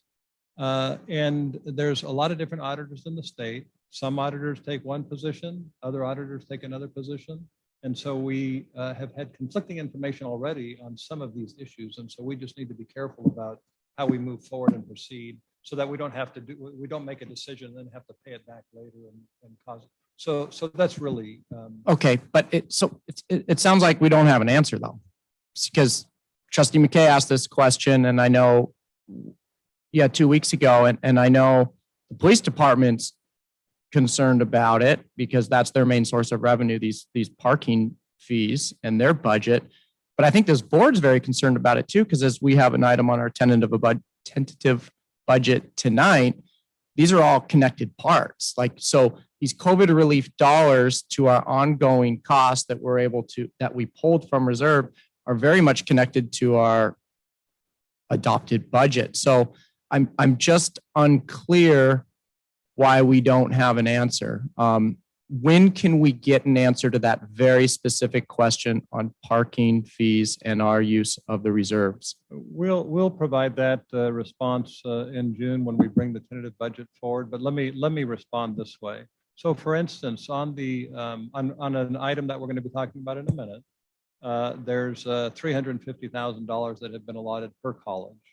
I can tell you unequivocally, we do have federal stimulus money that can pay for lost revenue today, prospective lost revenue. And we should be spending those dollars, whether it's for lost revenue or other things, prior to spending our reserves, which is what you're talking about, right? So I can say unequivocally that for money not spent, of that 2 million, we certainly are looking at spending other money first. What I can't answer for you is the question, money that has already been spent. It depends on the circumstances surrounding those dollars, whether we can retroactively change it. Now, we realign budget expenditures regularly, just as a part of doing business. I just don't have that answer for you today. Torres. So I think there's then two questions. One of them would be bringing back what's left from those 2 million back into the reserves, because at that time in March 26, 2020, I remember because I had to come in at 1 o'clock from work for this emergency special meeting. And we made that decision because we had no idea this amount of money was going to be coming to our colleges. So we used those 2 million just to be able to get the Chromebooks, but thank God many things started coming our way. So at the CCLC conference, we had CEOs and we also had college presidents and chancellors who specifically said we can do this. And they said work alongside with your auditors, just so your auditors are able to guide you in the process to make sure you're doing everything in compliance, but it can certainly be done. You just have to do it alongside with your auditors. So I think we're looking into bringing back what hasn't been spent back to the reserves, and then what has been spent already, working with our auditors to be able to get reimbursed, because from the CCLC conference, they specifically mentioned that those items we have HERS money to be able to pay for them. So I think as a board is giving that more of that direction. I know Chancellor Gillespie wants to say something.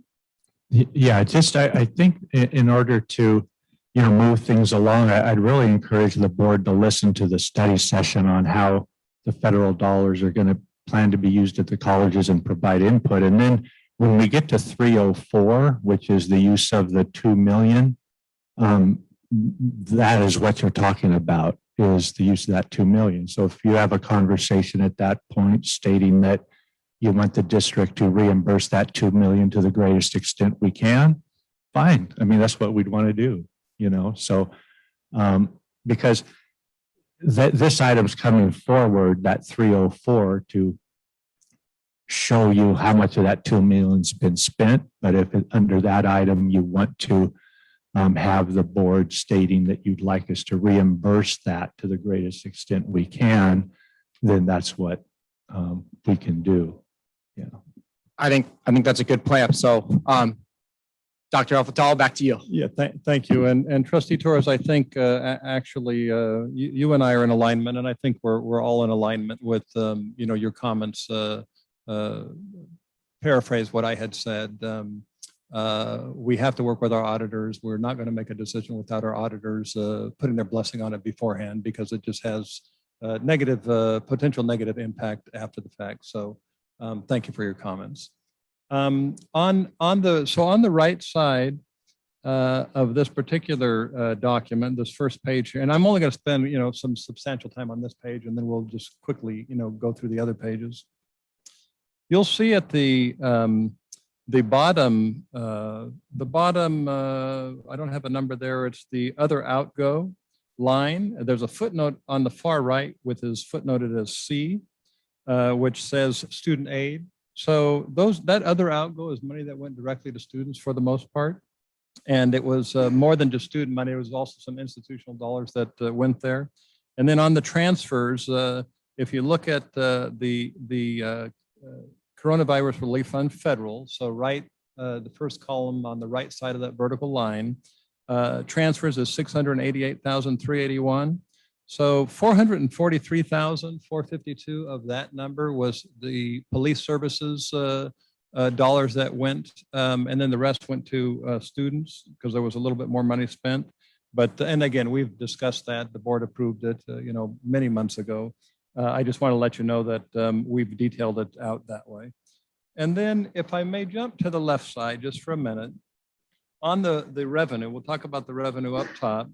So you have HERF 1, HERF 2, Coronavirus Relief Fund. You see those are all the different sources of revenue from the stimulus funds. And you can see the date that they were awarded, and then you can see the spending deadline date, excuse me.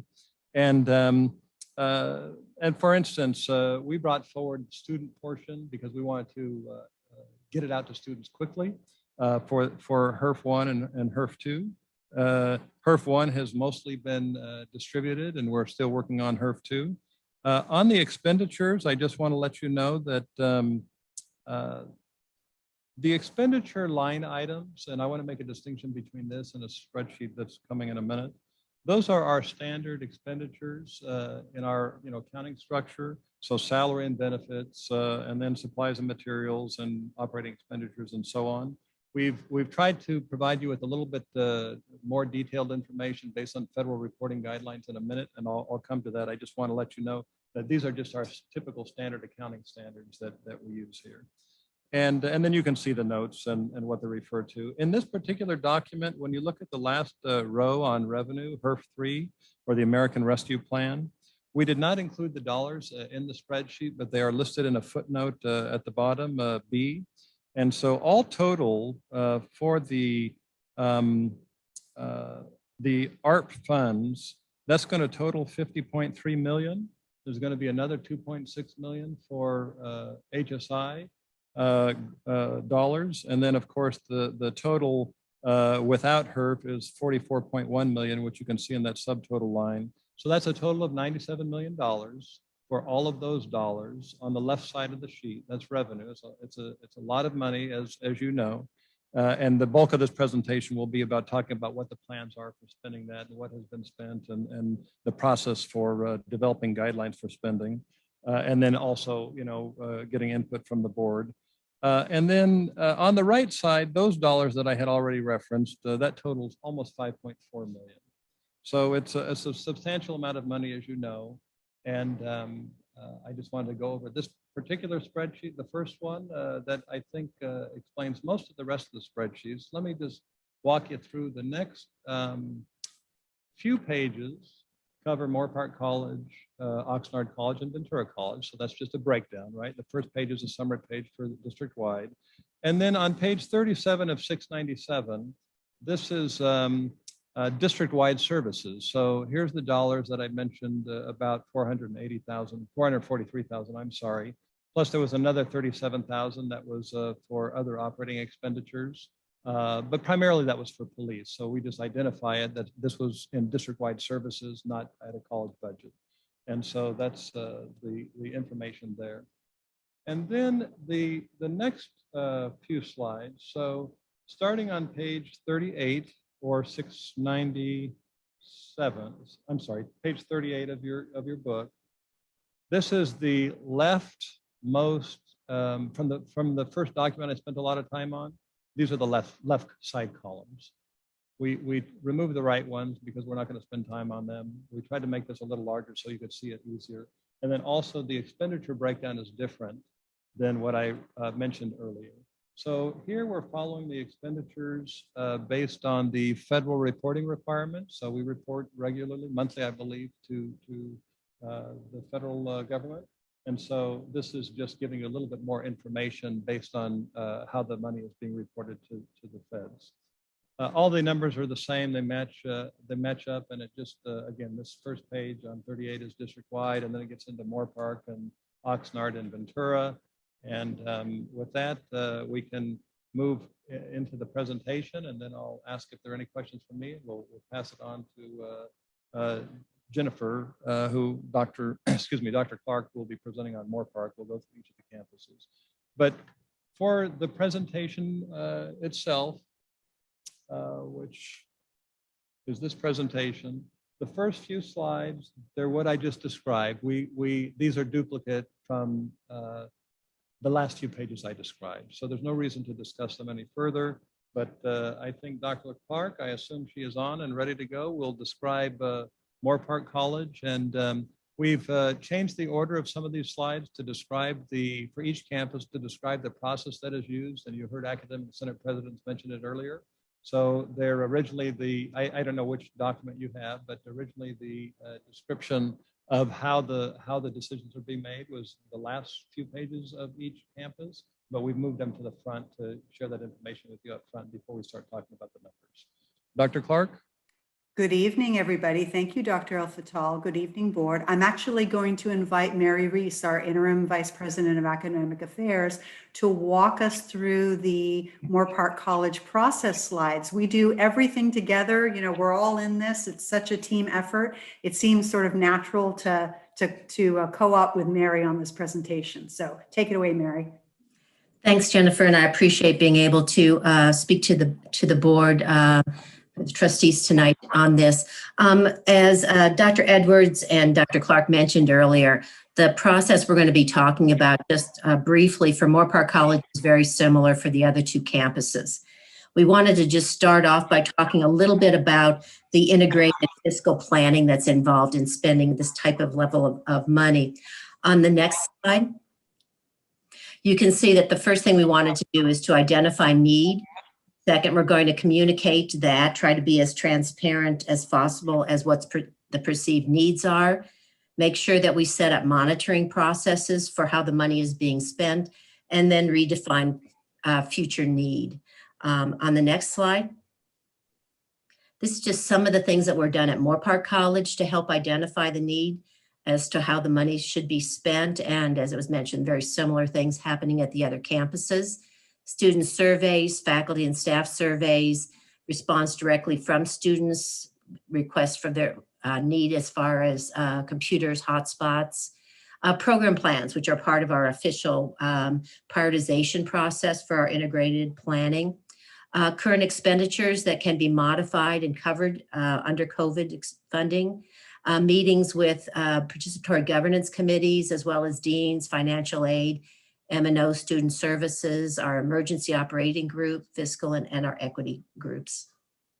On the next slide, you can see on mechanisms that we used for communicating this, the need as being defined by all of these processes. Moore Park used biweekly updates with the campus.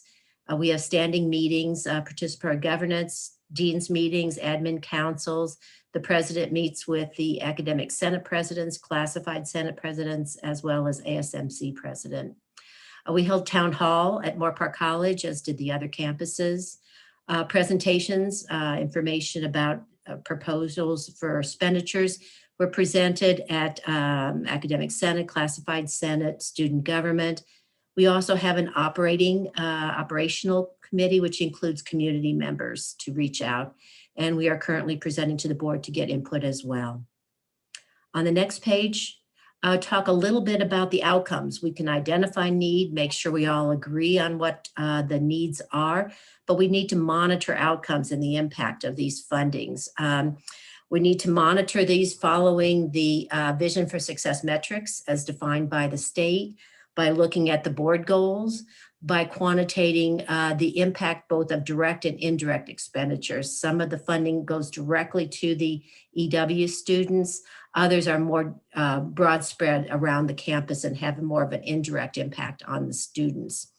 And we want to quantitate the direct impact on students. For example, if students are called, for example, again, the EW students, we want to make sure that we're following those students. Did they come back to campus? How are they doing? Are we continuing to communicate with those students? So not only will we need to identify need, make sure we all agree on the need, and then monitor the outcomes and the impact of these financial expenditures.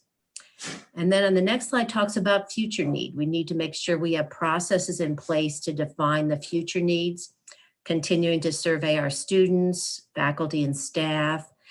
We have guided pathway success teams that help monitor how our students are doing. Looking at our prioritization from our program plans, which I mentioned is our usual method for prioritizing financial expenditures. And then we had our campus retreat, and we continue to have our campus retreat where we get input from the campus on what we should be on our annual plans. So that's kind of just our integrated planning process, and it's very similar on the other two campuses, which then drove these expenditures that Jennifer's going to go through. Thank you. Thank you, Mary. So I'm going to be focusing, as Dr. El-Fattal mentioned earlier in the presentation, we're really focused tonight on the round 1 and the round 2 funding of the federal COVID relief, the pandemic relief dollars, the stimulus money. We are actually still in the process of receiving the GANs, the grant award notifications from the federal government on the round 3. So we haven't got all of those official notifications yet. So we're sort of, we're nearly there, but certainly round 1 and round 2, we've received and we have budget to talk about. So you can see here for Moore Park College for round 1 and round 2, we're talking about $16.6 million for round 1 and round 2. When you add round 3 into that, you're looking at over $36 million. So the bulk of the money we have yet to receive. Just wanted to make that point of clarification. So if you go to the next slide, please. Slide that over so that we can actually see the numbers. If there are numbers there. Can you not see the slide? The 16.6. Well, the pictures are the view of U3 is covering the numbers. There we go. Oh, okay. Thank you, Rock, or whoever is controlling the PowerPoint. Thank you. That was Josh. Or Josh. Yeah, thank you. So if you go to the next slide, the next slide is on the student direct aid portion of the round 1 and round 2. So it would be slide 13. There you go. Thank you. So we're looking at 2.571 for both round 1 and round 2 for the student aid. So you're looking at 5.1 million. If you go to the next slide under institutional, Moore Park College for round 1 and round 2 combined is at 10.5 million. It'll be just under 20 million when we receive the round 3 money. If you go to the next slide, the HSI portion, round 1 and round 2 comes just under $1 million. It'll be a little under 2 million once we receive the round 3 money. So all of the budgets that you'll see for in the subsequent slides for Moore Park College add up, or they round to about that 16.4 million number for round 1 and round 2. So if you go to the next slide for student direct aid, that 5.1 million. So this is just a detail of just how the direct aid was awarded, and you'll see the subsequent slides for for Oxnard and Ventura are exactly the same. We kind of came to an agreement, before district-wide, before any of the monies were given out, because we didn't want one college to have students to have advantage over another. So we were very, very cognizant of, what we could minimally all do. So this is how we awarded at Moore Park. We have gone through round 1 and we're already into round 2 awarding. We've been able to help over 3,200 students. You can see on the academic year 2021, how the dollars were allocated district-wide. And then for 21-22, a little bit different in that it's $1,000 per student, full-time and part-time, provided that the part-time student has at least 6 units. And I do want to emphasize that in all cases, the students who apply, the neediest students are awarded the money first, and then as the money remains, it's awarded to others that are eligible. If you go to the next slide, under student support, it's about $2.5 million for Moore Park. That's the budget, again, for round 1 and round 2 only. We've spent a bit under $500,000. You can see on that first bullet there. If in one of our earlier drafts, we actually colored the fonts differently for the items here. These are good examples of programs and services that Moore Park College is providing our students. And we colored the ones that are specific to sort of DI populations or targeted very specifically at a population that's particularly in need, particularly, again, given the pandemic. Mary mentioned EW students. I mean, we have, so many different populations that have been negatively impacted by the pandemic. All of these were in that other color font except for 4. So the 4 sort of on the first column, the last 3, like the office assistant, the inline student support desk, the instructional faculty, those are sort of broad. And then there's an IT support specialist, sort of more broad student services for the campus. But the rest are really very targeted, right? At certain particular populations. I did want to note that to give you an example, like in our mental health services, so far, we've spent a little more than $60,000 out of the $444,000. That doesn't mean that we've only spent $60,000 on mental health services. Again, this is federal money, so in many cases it supplements what our other funds provide as well. In the case of mental health, there are many other or several other categorical funds and some student health funds as well that we can use for that purpose. So these funds again are in addition to what other funding can provide for these particular services. So I think, did I want to give you another example? On an office assistant under Raider Central, which is our basic needs center, the last few months we've been able to hire a part-time person. So we've spent already about $20,000 on getting a part-time person in there so that we can better meet the needs of our students. That was a big need.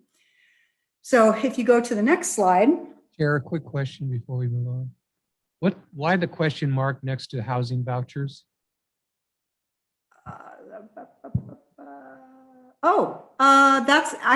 That was from an earlier draft. That was, we did that. We actually did housing vouchers. I didn't even notice it was still there. Thank you for pointing that out. That was just, I was going to ask about wording, and I think the wording is fine. They were housing vouchers. This was what Moorpark College did last year around the holidays. Is we had a number of students, we'd heard from our camp, we had a number of students that were actually homeless or were transitioning between between places to live. And so we had a real big need, again, particularly around the holidays, to provide housing for our students. So that was about a $30-some thousand expenditure to provide temporary housing for some students during the holidays. Great question. Thank you. I appreciate that. So if you go to the next slide for instructional delivery, it's a little over $2 million there. We have not actually spent dollars in this category yet. These are actually big items that have to do more with sort of instructional learning environments, outdoor classrooms, temporary structures. For example, our flexible learning rooms, we actually have over $770,000 encumbered, but not spent. We are trying to get 4 of these things so that we can, again, we're still at 6 foot. The rules are we're still operating under a 6-foot social distancing rule. We're not sure what that's going to be. Perhaps it might be for fall, we might be at 3 foot perhaps. We needed to provide some other structures on our campus where we could have a full set or a full class, like 40, 50 students in a classroom in a lecture, and particularly in our more difficult subjects, math, sciences. We wanted to have more classrooms where we could have lots of on-ground opportunities for our students that actually want to be on campus, but still provide the social distance. Unfortunately, our regular classrooms and the lecture halls, we don't have that many facilities that can handle that many students in a class. So the flexible learning rooms is something that Moorpark is actively pursuing, and we will have in place by July, by the beginning of the fall semester. So nothing spent, but definitely money that will be spent and already encumbered, certainly. In campus safety, we've spent a little under $600,000 so far. This is a big program. For example, our campus screeners, I know that I can tell you our campus screeners, we've already spent over $400,000 in the last 9 or 10 months Moore College has 4 different screening stations on campus because we're so large. We've got a hill. We're not closed. So we had to provide lots of different or several different locations for screeners to be, you know, Monday through Friday, all day long when classes are in session. So that's a big program. As is, let's see, what else do we have? The HVAC modifications, UVC filtration, you'll see that on all the other slides for the other 2 campuses. That's something that we are in the process of encumbering because we are trying to get this done, or at least well on its way by the beginning of the fall semester, at least phase 1 done by the fall semester. And I will answer your question, Trustee Perez, if you're going to ask me again about that question mark. I didn't know if we were going to do trailers at the time, and I think we have now solidified that process. We on our campus, as you know, have a little bit of a wind problem sometimes. And so tents do not work in lots of instances for us. So we needed to look into a structure where we could have a screening location that could withstand very strong Santa Ana gust wind conditions, and you know, where screeners could come in out of the elements. So we've actually been able to find small trailers. They're like 10 by 20 or 15. They're very small. You see them on like construction sites. And we're going to decorate them so they don't look like, you know, a guard, a guard structure. We're going to make them look super pretty and attractive, but those will be our new screening locations kind of up at the top of the campus, where those parking lots will be open again because now the solar arrays are in place, a lot more parking up top. So that I had a feeling you might ask me that question. So if you go on to the next slide for technology, this is another quite large program. We've spent about $470,000. The vast majority of that money has been in the first item listed, the laptops, the tablets, the Chromebooks, the hotspots, all sorts of different technology for students to loan, you know, starting last year, and we're still loaning students this technology, as well as outfitting our classrooms with, you know, the latest technology so that we can be as flexible as possible.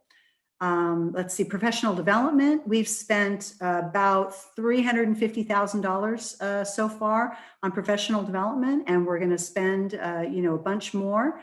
Really excited. We've had so many faculty be trained in so many different, you know, whether it was at the beginning of the pandemic, whether it was in Zoom and, you know, getting everything onto Canvas very quickly, getting certified to teach distance courses, because of course there was only a percentage of our instructors before the pandemic that were certified to teach online. And now, of course, you know, it's so many more. And again, same thing with the other campuses, but lots and lots and lots of training going on.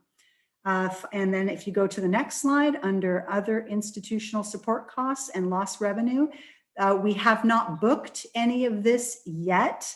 The other institutional support costs are things like indirect costs, things that basically are the behind the scenes, behind the curtain stuff that helps us administer and manage and track and, you know, report all of this money. And it's a lot of money. We've got to spend it very quickly. There are very strict rules under which we have to spend it. So it requires a very, very tight eye, tight monitoring, tight reporting, all of that. So this is to help us with our indirect costs so that we can bring people on and, you know, whatever we need to do to make sure that we've got our arms around this thing for the whole time.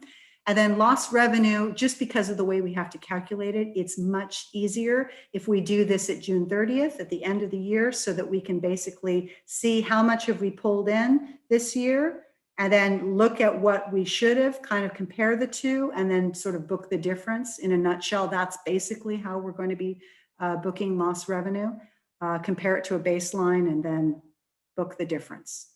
So that's it for Oxnard. So I'm going to pass the presentation over to my colleague, I believe, Mr. Renbarger. Thank you. No, that's, what's that?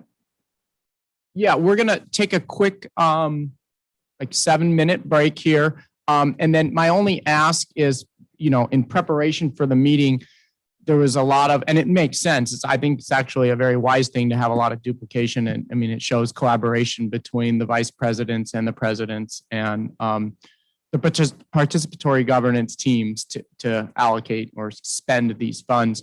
So as we look at the other two colleges and on the report for the study session for tonight, if you can just be very concise, maybe of any differences, and then we can transition into questions from the board. So maybe the other two colleges, maybe we can work around maybe a 5-minute bank of time for the funds at your particular colleges, any highlights or differences from what we've just heard, and then we'll open it up for questions. But without further delay, we'll take a little break. Thank you.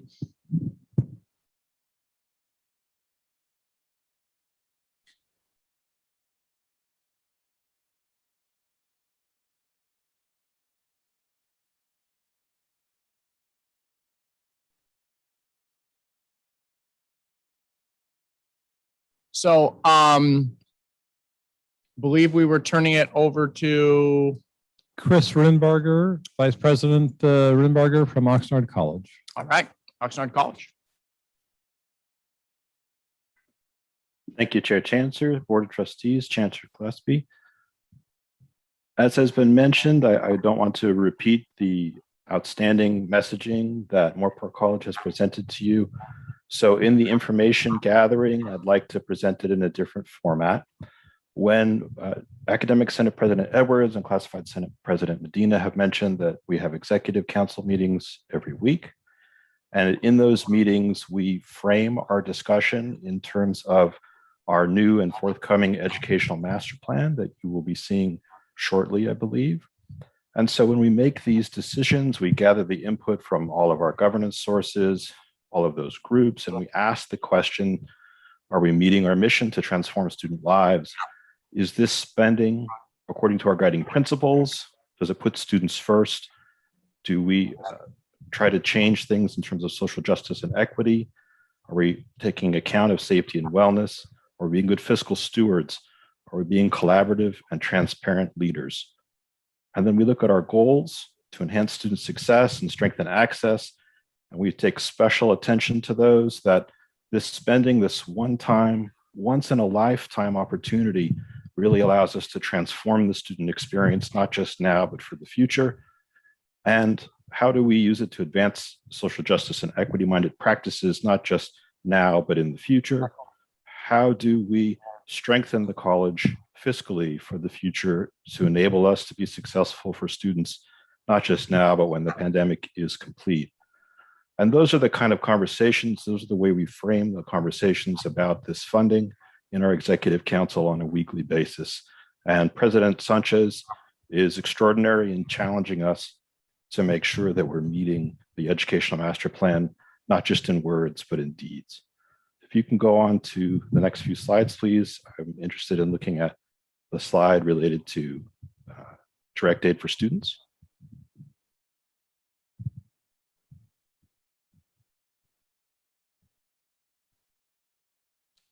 Next one. There we go. So one thing that's slightly different from Oxnard than was at Moorpark is that we decided to contribute from our institutional portion to direct aid to students and from our HSI funding, and you will see that here. And you'll also notice that the direct aid to students from the ARP funding is a very large number. We're very pleased about that. If you can go to the next slide, please. Next slide.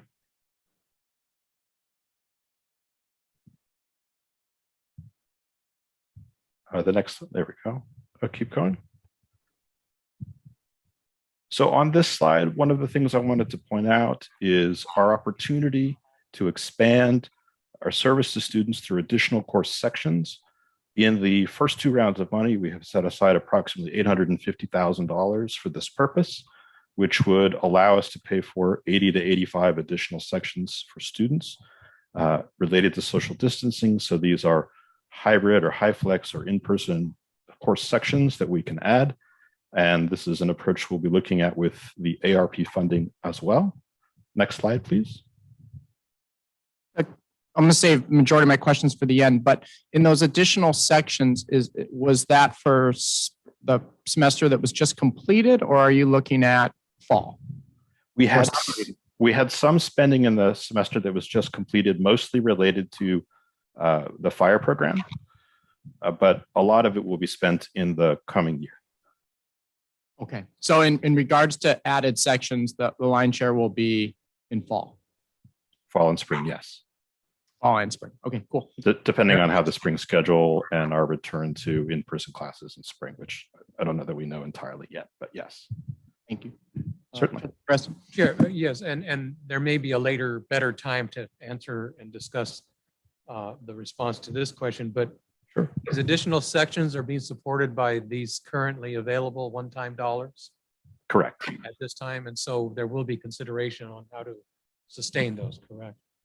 Correct. So one of the great things, and I think we'll hear about this later, the May revision, is that they've reinstated the district's ability to grow 0.5% in a funded fashion. And so we can recover the enrollments we've already lost, but we can also, as a district, grow up to 0.5%. So I think we're in a good position to try to make that expansion now with the idea that we can capture that revenue going forward.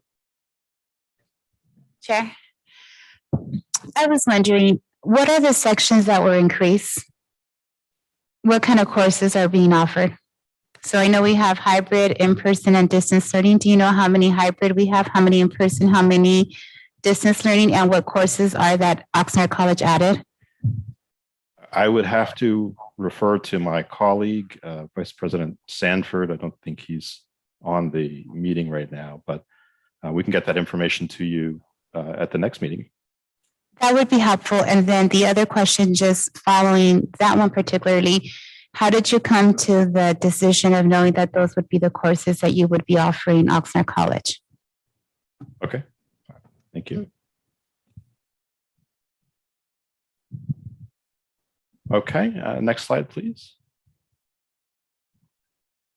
So one of the things that Oxnard College did was to, as everyone did, was to buy laptops and hotspots, and we found those incredibly helpful. So one of the reasons I'm pointing this out in particular is that you'll see a request come to the board in a future meeting. We're looking to purchase 1,000 laptops for students and 1,000 hotspots with service, in addition to 100 laptops for instructional faculty. So those are one of the things I wanted to point out in this technology section.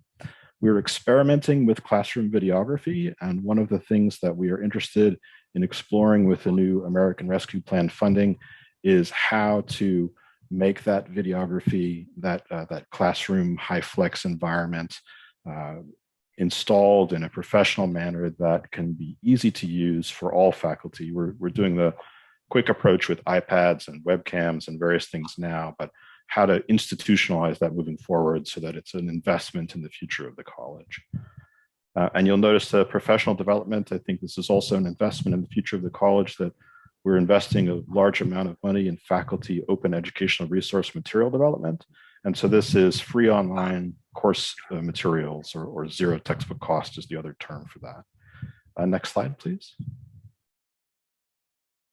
And so one of the questions that the board mentioned earlier that I know we're going to bring back for exploration is this question of lost revenue. And so I just wanted to point out that that is included in our budget as well, and police services are a component of that. And I will pass it on to Vice President Pahorkas.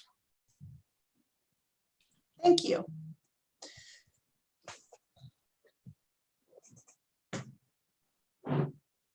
Can you hear me this week?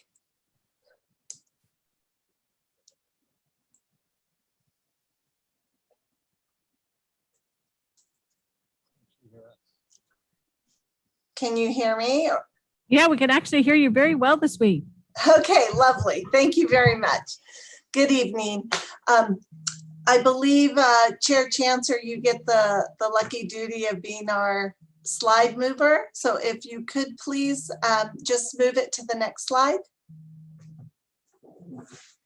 And again, I just want to highlight to all of you that at Ventura College, we also had a very similar process, many of the same activities that our sister colleges did. in order to identify, communicate what needs we had on the campus. We had very robust discussions. We met through town halls. We surveyed students. We did all kinds of activities on that, and they're very similar to our sister colleges. So for the sake of time, if you could please move to slide 42. And so once again, just to highlight for you that at Ventura College in rounds 1 and 2, we have received 15.9 in grant funding, and we are anticipating over 19 million in round 3 and are looking forward to opportunities to have those discussions. And if you would like to go to the next slide, please. Thank you. That just shows our direct aid. We have fully utilized all of our first and second round of student direct funding, and we have actually had contributed 150,000 that was moved from the HSI portion into student direct aid, and we are looking forward to that. The next slides I don't think are as valuable. You've seen them. How about 46? Thank you. And so that again just shows you the grand total that we have spent. As both of them said previously, we have had similar award processes, and we're actually very excited about the $1,000 for full and part-time students. Based on the surveys and the information we've gotten from students, our part-time students are in great need. And if you would please go to the next slide. And again, I just want to do a blanket statement because you can read these items and they're very similar to our sister colleges. What I want to say about these funds is that at the college, we have been very happy, and as Chris said, an opportunity to transform and extend services and instruction and development of new ways of doing things, and kind of the silver lining to this great amount of money. And we are very focused on leveraging these funds to provide multiple opportunities for staff development for our faculty, and to allow them to develop curriculum. And also we're very excited about them having an opportunity to align their courses with, I have to find the phrase, the California Virtual Campus Student Success Rubric. So we're excited for these opportunities to strengthen our curriculum and provide stronger and varied online curriculum for our students in the future. And then the other thing I just want to mention, if you would move down one more slide. Thank you. Is that we are also doing the UVC filtration, and that is the bulk of our campus safety. And all 3 campuses had all of their buildings assessed, and we are moving forward. And this is an opportunity to make improvements to our facilities that we wouldn't have without these funds. And then if you can go down one more, please. And then I wanted to say on this is that we're really pleased. Again, they're all the slides. It's a little bit on everything, but we're very proud of being able to meet our students where they are at this point in time, and that we have worked hard to provide services that support them, whether it be technology, food, or mental health services. We have done all kinds of wraparound services to try to meet our students where they are and provide what they need at this time. And the last slide, I did want to share, we also have budgeted lost revenue that includes police services. We are allowed to do lost revenue. I think where some of the debate is the methodology that will be used, that we just need to make sure that can be supported and would pass an audit. But I think we will be easily able to do that as part of close. And one thing I wanted to explain, under other institutional support costs, based on some conversations some of the board members were making earlier, indirect costs is allowed to be accounted for differently. So indirect costs to a campus are funds that can be used on services or activities that may not be directly supported by these grants. The accounting of it goes somewhere else. So it allows us to also spend these funds after the grant exhausts if we still have them. So this will help us in our marketing that may not be strictly aligned to the definition of what we can do. We can expand our marketing by using indirect costs, and we can build sustainability in some of these activities and programs because the funds can be expended beyond the time of the grant. So I thank you for your time. And if you have any questions, I know I or my colleagues would be happy to answer them. Okay, thank you for that. I think I'll just go around, and it's okay if there's not questions, but I think I'll just go around and we can ask questions and give everybody an opportunity to ask any questions, and then go from there. Trustee Torres, do you have any questions? Okay, great. I noticed all of the colleges did student surveys, which I was really happy to see my mic strong.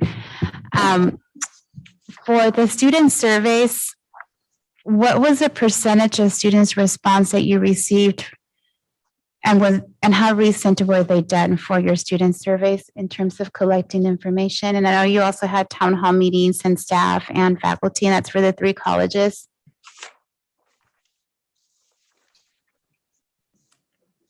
I have more questions, but I figure I start with that one first. Well, I can tell you that our student surveys were in October and February, and we had a town hall for them just in April.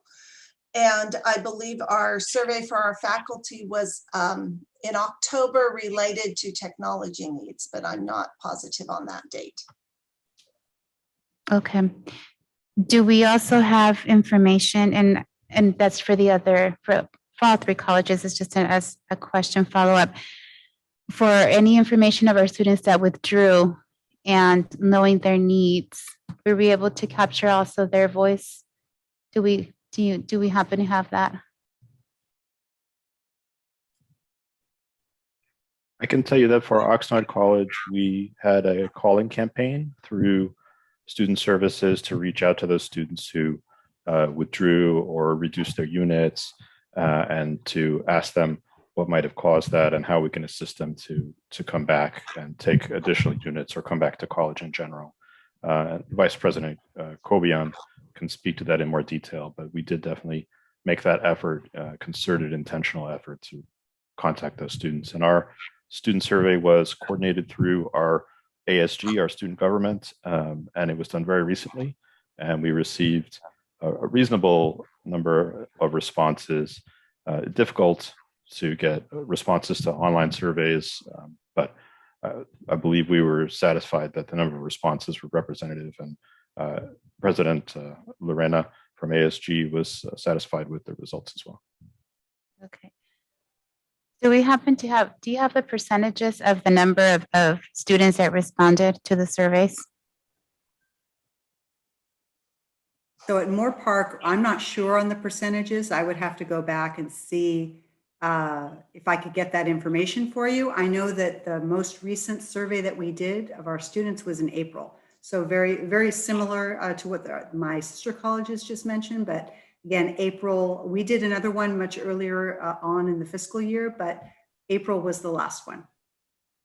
Okay, and this is just a question to think about. I know we're going to talk about the reopening of the campus later. That'll be a question I have in terms of how recent the surveys were to obtain input from students as well as staff and faculty, but particularly for students in terms of preference. So that's going to be helpful just so as you prepare when we go to that topic, whoever is going to be responding on behalf of your college.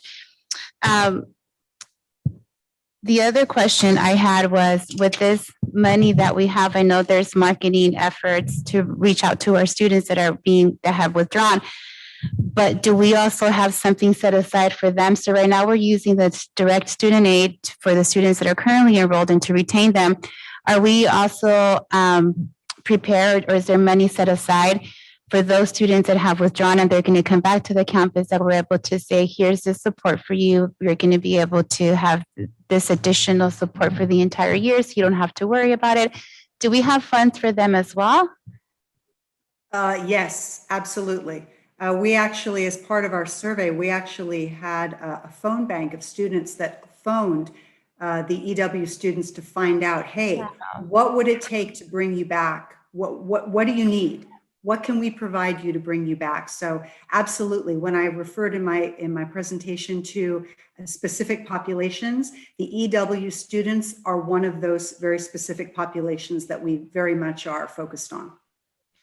The reason also that I'm asking specifically about how recent these surveys are and the needs that our students who have withdrawn have is because as we're looking at this money, it's being very intentional about setting up a system in place that's going to be able to sustain itself. So if it's tutoring, if it's courses, particularly for our students that they need to fulfill their requirements for their major, is having that institutional, setting up the institution for our students. So we have the direct aid, which they'll be able to use, but then also having something in the upcoming years that we have for in our colleges, whether it's courses, that they're going to be successful. So I'm happy to hear that Oxnard College has added some courses. I'm really interested in knowing what those courses are, how the decision was made to bring those courses, and maybe it's something that President Sanchez will be able to address later in this meeting, maybe President Sanchez, about those courses.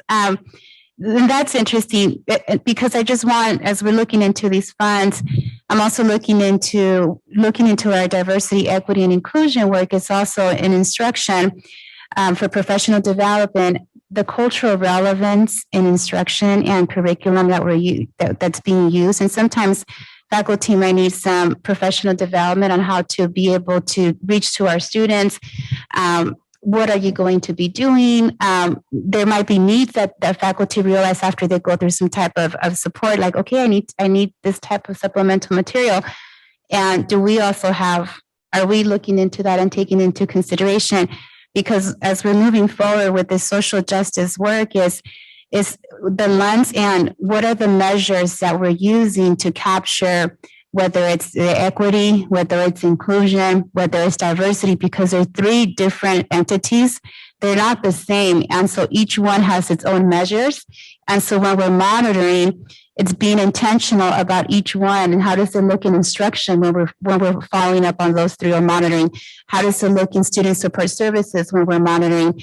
How does it look into everything that we need to have in terms of safety? Because the pandemic, God willing, will pass. And so we have this funding that we needed to use for safety, but it's the funding that we're using in our institutions that are going to create that systemic change, that's going to remove those systemic barriers that we are constantly working on. And so when we're looking at this funding that's coming to us, is being very intentional and strategic about those areas. So I'm interested in knowing more, and I appreciate the immense work that has gone from that has happened from all of the three colleges, because it's so specific. I mean, just all of the work that has gone by. I mean, later I'm interested in hearing how it's going to look like come fall, and we hear that everything looks different, and we're able to just go into having more classes in the ground. How does that look like? Are we using some money in preparation for that? So that's just more questions that will come for another section, but those are my comments. Trustee Torres, I believe. Oh, I apologize.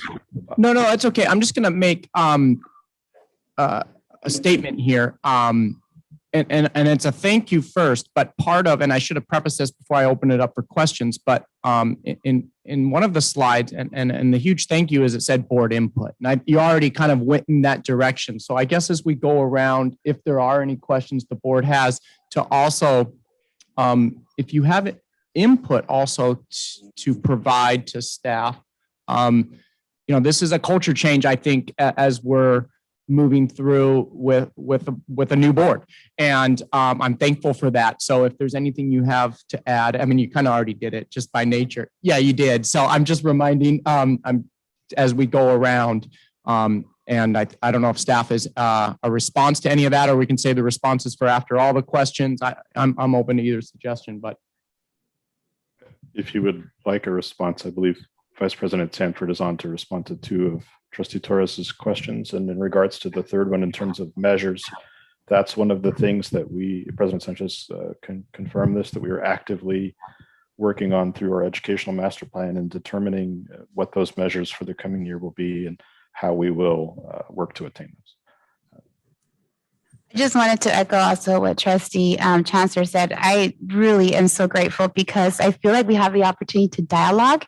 And so as I'm listening to all of the great work you did, I was excited when I was reading this at home and I have my notes and being able just to ask those questions more of like, oh, that's a good point. I didn't think about it. Actually, we did this, but now that you're mentioning it, yeah, we're going to go back and we're going to be very specific about these measures. And I just appreciate also the board input as just ideas that you can take with you. And then you go to the committees and you decide which ones you feel are able you can use and others that you might not be able to. But definitely just to echo just the gratitude of being able to have that section to just be part of the team in the work that you're doing, because we know it's new and you're looking at so many different lenses. So thank you so much for the leadership and all of the colleges that you've been doing and bringing everyone on board and trying to do this social justice work. And so thank you. Okay, Trustee Mantu, do you have any questions or input?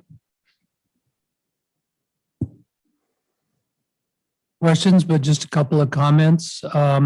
First of all, thank you to all three colleges. I applaud you and I applaud your processes that you used in gathering input, making decisions, and being very deliberative about the expenditure of these dollars, which it's unlikely we will see the scope of anytime in the rest of our lifetimes, God forbid. But one of the things that occurs to me is the fallout from this pandemic will not end when the eligibility for expenditure of the funds ends. So the question about can we be really aggressive about our stewardship and husbanding of these resources beyond that period of time, either restoring funds that we've lost or restoring reserves without getting into financial trouble, is something that I think we should pay great attention to, because this is going to be a years-long effort. It's not going to be fixed next year. And I also saw embedded one way or another in the slides that there is outreach by way of marketing and trying to recapture what we've lost in terms of the student, the students attending college. And I think that should continue to be a very high priority once we've gotten through some of the safety measures and the other more urgent needs for spending. And I think I would leave it at that. And to say again, thank you for doing everything you have for the students. I'm sorry. Trustee Torres' question is a good one about the surveys. But I think what we really need to know is, was the response adequate enough, statistically adequate enough in terms of a threshold number to draw a conclusion from? Thank you for those comments. Trustee Perez? Yes, and I guess no real questions. And any questions that I think I have are actually better held to later agenda item. But my comments will be based on a composite hearing of the presentations. And first of all, thank you, because I think the governance structure has acted according to our adopted ground rules. They've acted in good faith for the interests of the district and our students. So I want to acknowledge and thank you all for that. A comment was made last meeting, and it was emphasized again tonight, that some monies that were allocated for institutional use was shifted over to student aid. And it went largely unremarked upon last week. And I just wanted to last meeting, and I just wanted to make sure that I publicly acknowledge that effort on the part of the campuses, because without direct board instruction or insight, they recognize the need, and possibly through student surveys and meetings with ASG. They said, we got to do something more than has been prescribed. And so they found the ability to be flexible, something that we have long sought in being able to utilize these funds. The student surveys, we've talked about those in the past, and especially the timeliness of them. How fresh were they? So I'm glad that they're pretty fresh since April, and I'm sure they will be continuing, which is just kind of emblematic, as was mentioned, part of the integrated planning process. I like the outlook specific to responding to social equity issues, and are we responding to students first in developing the use of these funds? And the additional sections, I mean, that's talk about being creative and on the forefront. It seems to me that we are leveraging these funds for the future growth of programs, and in specific case at Oxnard College, those additional sections. And in a conversation I was able to have with I think, Vice President Rembarger and Art Sanford and Oscar Cobian when I toured Oxnard College to see the safety measures that they put in place. Engineering program was one of the focus, which speaks to another issue that has been of concern to this board, and that is, are enough of and the programs and sections that students want that would otherwise go to Oxnard College, but instead find them at Ventura College. It seems to me that they're working to make more programs of interest to Oxnard area students. So that's a good thing. And then also, it's always good, and you've heard me use this cliche before, is how you see is what you'll see. I appreciate the fact that we're looking at this, looking for the silver linings through this experience, and especially as it regards professional development and curriculum. And why I find that interesting and helpful and promising is because I'm sure it will dovetail with the statewide initiative focusing on diversity, equity, and inclusion, and the implementation goals of that whole vision for success. So, part and parcel, it all adds up to a shared outlook and shared goals, and everybody working in alignment and together through the process, we can accomplish great things in it, just like we're doing as we've heard tonight, in my view. Thank you.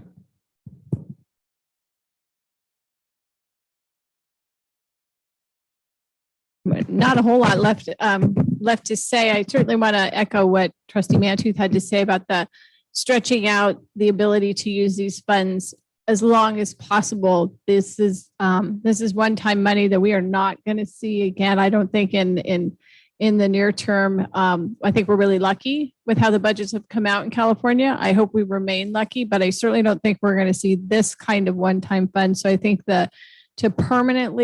to make changes that will permanently bring up enrollment are the right kinds of changes, whether that's marketing or changing schedules or any of those, degree patterns, anything that was going to permanently bring more students to the campuses are going to be the big wins with this investment of these funds. In addition, of course, to the immediate needs of the students. I worry. I know $1,000 is a lot of money, but it's not nearly enough. I wish we could give them $1,000 a month. These students are really suffering. So I also hope that, in working with other agencies and however we can help, because there are students hurting that have never hurt before. And that was one of the things that the conference they talked about, that there are students that come to us and they've had free and reduced lunch. They've had had this help before, but now there are students hurting that have never hurt before, and they're not familiar with the processes. And so, just having the fact that they have to fill out the FAFSA alone for some of this aid is just, a huge stumbling block. So I applaud all the efforts to help those students get through those barriers that we just always have to put in their way. Can't accept the fact that they've, been on free and reduced lunch for their entire K through 12 years. If that's not enough, they still have to fill out the FAFSA, but that's just how we do things. And so I appreciate that their help is going to be there for our students to fill out these confusing documents and get the help that they need. And mostly, I appreciate that all three campuses worked together. You did individual things that your campuses needed, but that you kept that student piece the same at each college. I think was so important that we're a district. That, overall, we're a district, and there's an important piece there that I just can't put a value on, other than how important it is that we treated it the same, and that you guys all work together so well. So thank you for that. I don't have too much to add, but I do think it's important to give some board input, but then also a couple questions.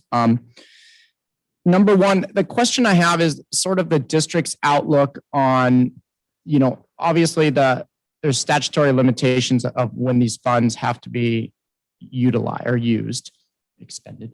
And I guess, what's the district's position on the priority of using those students? And I'll ask it in a very plain sense. Is it like fall coming up, fall 2021? Are those going to be the students most in need because the majority of classes will not be on campus? So as we look at this window of time and utilizing the expenses, is there a goal or a priority or almost pressure to use these, a lot of the resources for tutoring, added positions, added sections? Like take, for example, added sections. If we have in-person courses in the spring or a higher percentage of those, maybe the argument is, and here's my input, is as more of these courses are online, I think class size should be lower and added sections should be added because there's added challenges with a lot of these complex courses being online. So I'm just curious if that's in the formula of using some of these resources. And that brings up class size.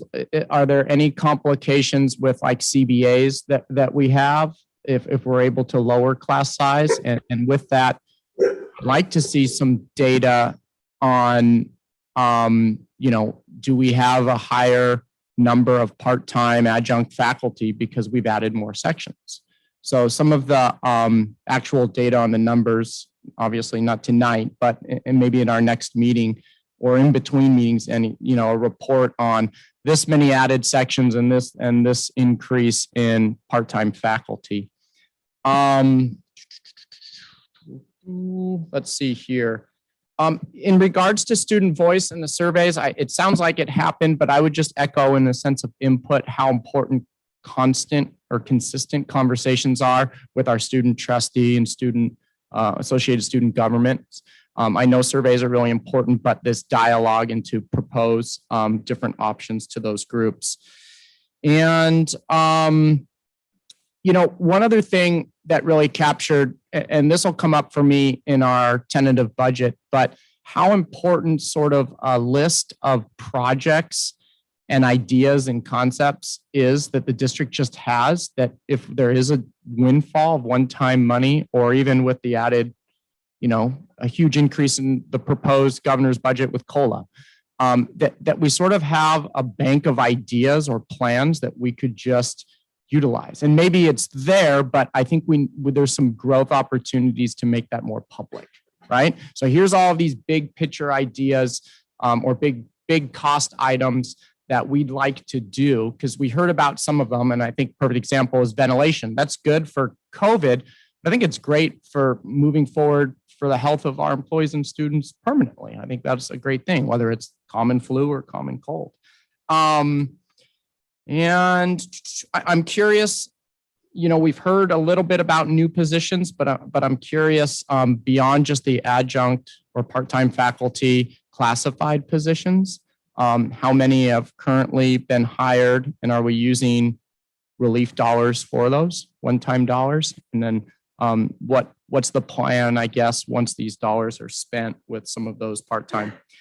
And lastly, we've consistently heard a lot about hotspots and devices. But this comes from a recent meeting with Ventura Unified in the city of Ventura.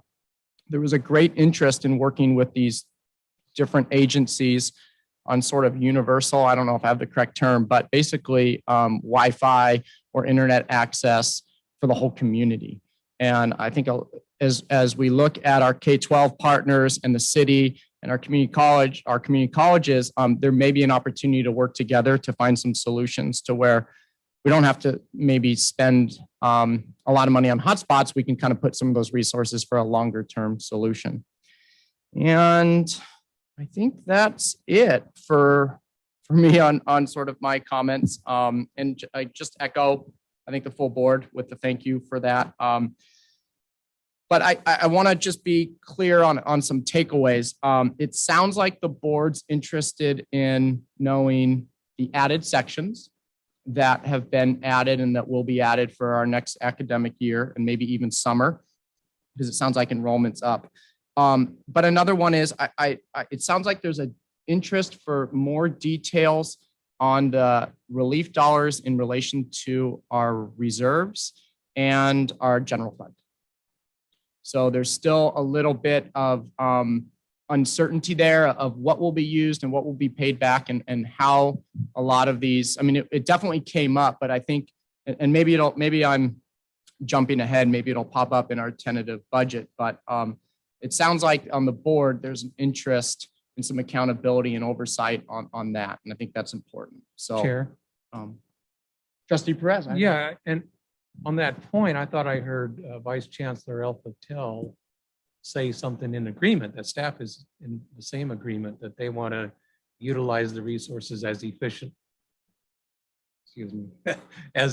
as possible and bring back the dollars to the district to the greatest extent possible. So I just want to be clear I'm understanding you correctly. Yeah, no, I think we're in agreement on the plan. I think the accountability piece of just bringing the details of that, like dollar amount and documenting it, is really important. So and for again, transparency. And again, with certainty. So again, the missing piece is the role of the auditors here in that process, as I understood. Correct. So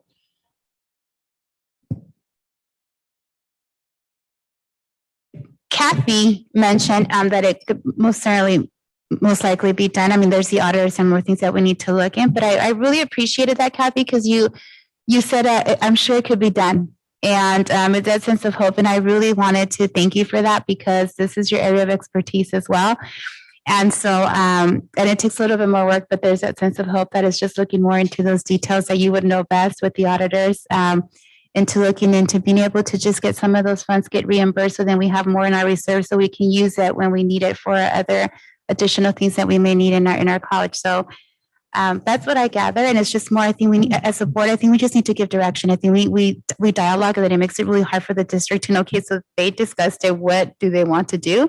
And what I heard was that during their reserve discussion, which I think it's going to come up in 3.04, I think at that moment we'll be able to give direction as a board as what is our preference and what we'd like the district to do. And then I think for this item, we gave some of our input. I know that Art was here, so he was going to address some of the sections. So I wanted to give him the opportunity, because he might have stepped out of a meeting just to address the board. So President Sanchez, are we able to? Yes, I'm here. Still here. Yeah, just regarding the additional sections we've been adding in summer and fall, and it does relate to what Chair Chancellor mentioned about lower class sizes and using the federal funds to basically reimburse us for offering additional sections to make up for the lost FTEs we would have if we have to go with smaller sections. So, and it cuts across multiple disciplines: addictive disorder studies, American Sign Language, biology and communication studies, our culinary program, English, ESL, fire technology, advanced math, our EMT program, and Spanish, among others. It's just a strategy we've taken that we see courses filling up. We see those reds showing up on the class schedule. We have the resources. We have hiring part-timers to backfill and expanding to meet student demand. We also, at Moorpark, the extra sections we put in were to compensate for the lower cap size. For many of the courses, we lowered the cap size. And so we added additional sections in English and in the social sciences largely, as well as in some of the STEM classes. so we could have smaller groups. That. And I missed one other thing, and it comes from actually a CCLC conference, the one in Tahoe. And I remember there was a college president from Texas, and he shared the success he had with hiring social workers to capture a lot of federal funds that then could directly benefit students. And he had, of course, the data. I don't know if colleagues on the board remember that conference. Yeah. And I just wonder if there's an opportunity with some of these one-time dollars to explore resources for our high need students, in particular with social workers, and kind of thinking in innovative ways to capture some of the dollars that are out there. So that would be another question that I have as well. So I think we're ready to move on to, it's 8 o'clock. So 3.04 information. Chair, just real Sure. quick, just so that staff and I can be clarified on what follow-ups expected. So is it the board wanting a report that details then at each college the sections that have been added using her funds, and then breaking down which of what discipline, if they're in person, hybrid, or high flex? I mean, the board wants that information. So here's I think a solution that I'm hoping will be good for everybody. As we've asked for the reopening to be on our agenda at every meeting, maybe we can add a line to added sections, or just a scheduling area, or that will kind of take care of that and show that we're being responsive to the enrollment challenge. And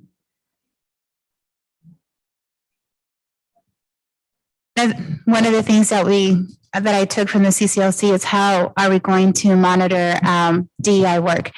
So we can talk about it, and this is a good discussion, and Chancellor Gillespie can also join in and give recommendations. Do we want to look at sections, and do we want to see, when we talk about diversity and students learning in diverse styles, there's some students that can be successful when they're online, others are more successful in person, others can do a hybrid. That's just diversity and learning styles of students. That's just basic 101 of teaching that they teach us. And so our sections will be able to demonstrate, okay, we're being diverse. The surveys come in handy because it let us know that we're capturing the voice of our students.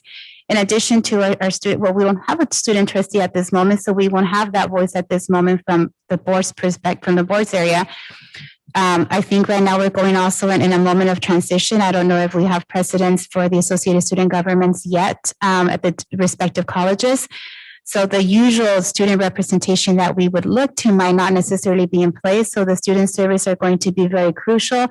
Are we going to maybe collaborate with the K-12s that feed into our colleges to get some input of what do they prefer, the high school students, in terms of coming in the fall? Do they have a preference? Because that's going to be the majority maybe of our students coming into our colleges. So we're prepared to address their needs.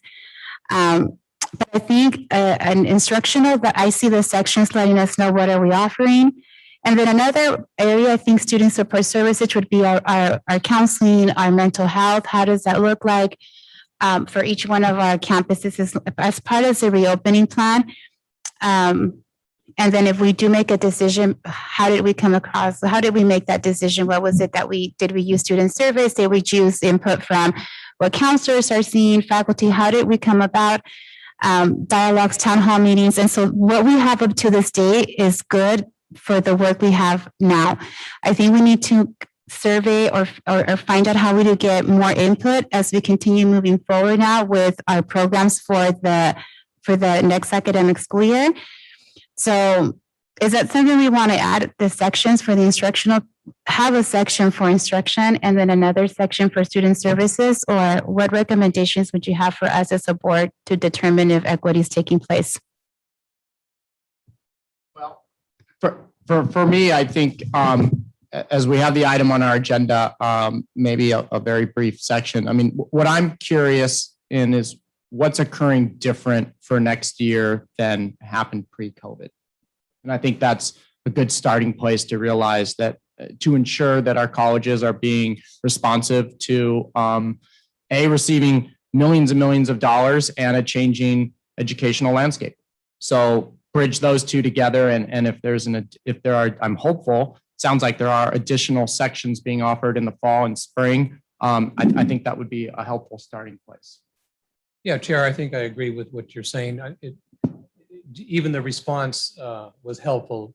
The additional sections were provided to offer more of the same sections, keeping the social distancing, something that simple. If there were new sections added, let's just know what they are, just for informational, as it ties to the purpose of this informational report going forward. Some of the other issues, are better addressed in other approaches and other agenda items. But for what's in front of us, I think you're right on target.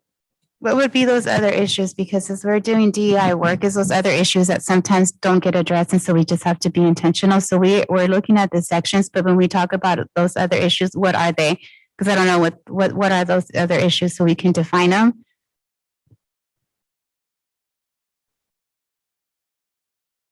Not to get into a long drawn out discussion here, but you often reference, and the board passed a resolution recently affirming our support for DEI.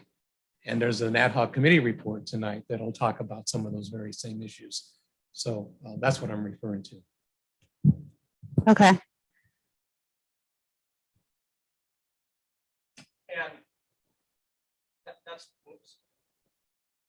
And I think that's one of, because the nice thing about these COVID relief dollars is they're, it's going to take some time to utilize them. And certainly this item will come back as a benchmark or a check-in to update the board on where they're going and future plans. And I'm sure there's going to be a number of changes. So as we get closer to those changes and the next time this pops up on our agenda, I think we can work in agenda setting to make sure that those other issues or other questions can be connected with some finer detail to what you're advocating for. Is that helpful? Okay, cool. All right. And then one other thing, do the colleges have, and I forget the term, and Dr. Alfatal, you might be able to clarify, or so it was mentioned that a lot of the funds have not been received yet as a district, but we know what roughly the amount is. Do the colleges have the flexibility to forward budget those funds? In other words, to spend them ahead of time, since they know that they're coming, possibly even utilize reserves. And I say that because I know a number of K-12 districts are doing that. Like they know what some of these relief dollars will be. Eventually they'll be coming in, but the need is now. So they're utilizing those dollars now. Do our colleges have the flexibility to do that? I would say no, but I think the timing issue is not an extreme timing issue. It'll come. We haven't spent the other money that we already have first. So I think it's a non-issue. They're planning for it. We have received estimates. We've received a number. We just haven't received the actual allocation. But it's not going to be a year from now. We'll get it. We'll get it soon enough. And plans are being made, and they're talking about those dollars, et cetera. So, but we still are working on the dollars we do have to spend those. And just a comment that you had made, I was going to save it for the next item, but I'm looking at the spending deadlines of all the funds, June 30, 22. That's not very far away. So it's a lot of money to spend in a pretty accelerated fashion. Now, Vice President Bajorka has mentioned that there is some that we can spend after the fact, like indirect costs and so on, and part of let's say, a reconciliation process. So there is a little bit more time based on certain of the compliance issues, but it's a lot of work to do, and it's a lot of money to spend. And I just would say what everybody has said, we're never going to see this again in our careers. I don't think, and I hope not. Okay. Chair. Yeah, Trustee Press. Yeah, following up on your most recent question, the first example that popped into my mind is some of those districts that went out and spent SCFF money, and it didn't come true. So I don't want us to overcommit or commit too early. But I'm sure or I can imagine that the campuses in the district are doing some forward thinking and some forward planning. So maybe if there's some way, and this is trying to give the staff and the chancellor added clarity on what the board might be seeking is, what's your best thinking right now in anticipation of those dollars coming forward, getting to your question. So. Sounds like we're ready to 3.04, which is information item, use of board authorized up to $2 million for emergency expenses related to COVID-19. Chancellor Gillespie. Yeah, let me just take a couple of minutes based on the conversation that has gone on today and previously. So this document is something that I committed to bringing forward to you and every couple of months on a fairly regular basis since the resolution was first approved back in, I want to say, March 17th of 2020. So the thing you'll notice about looking at this particular document, there is still a lot of, even though there's money that has been expended and encumbered, there's still a lot of money unspent, right? Even though it is encumbered. So for instance, of the first line district-wide marketing efforts, which was allocated in April 2020. So that was one of the first things, that was the first thing that came forward after the board passed the resolution authorizing the $2 million. So $350,000 was allocated, 77,000 was expended, and then an additional 40,000 was encumbered. But there's still a lot that is available, not spent in reserves, right? So which I'll address, I want to address that point for just a second. Now, what on an annual basis, we certainly do realign expenses. Vice President Bajorquez has mentioned at the end of the year when we know how things have settled in and so on and what we can do. So what I don't know on this particular item off the top of my head, because it was approved in April of 2020, I don't know how much of those dollars were spent in the previous year.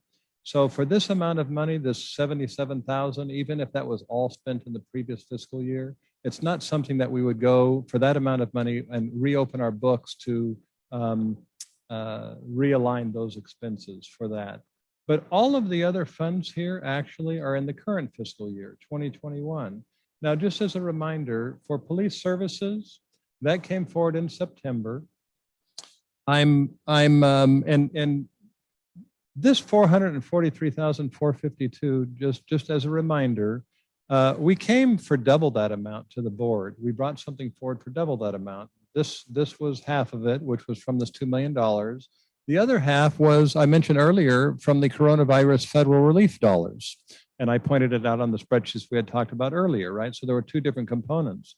And as I'm looking at the chart of the award dates and so on, the interesting thing about those dollars in particular, and even the next set, the December of 2020 that it was brought forward to allocate $350,000 to each campus, but you see really Ventura is the only one who has spent that at this stage. What happened is these were all timing issues. So the September issue, we had not yet received. HERF 2 was awarded in December of 20.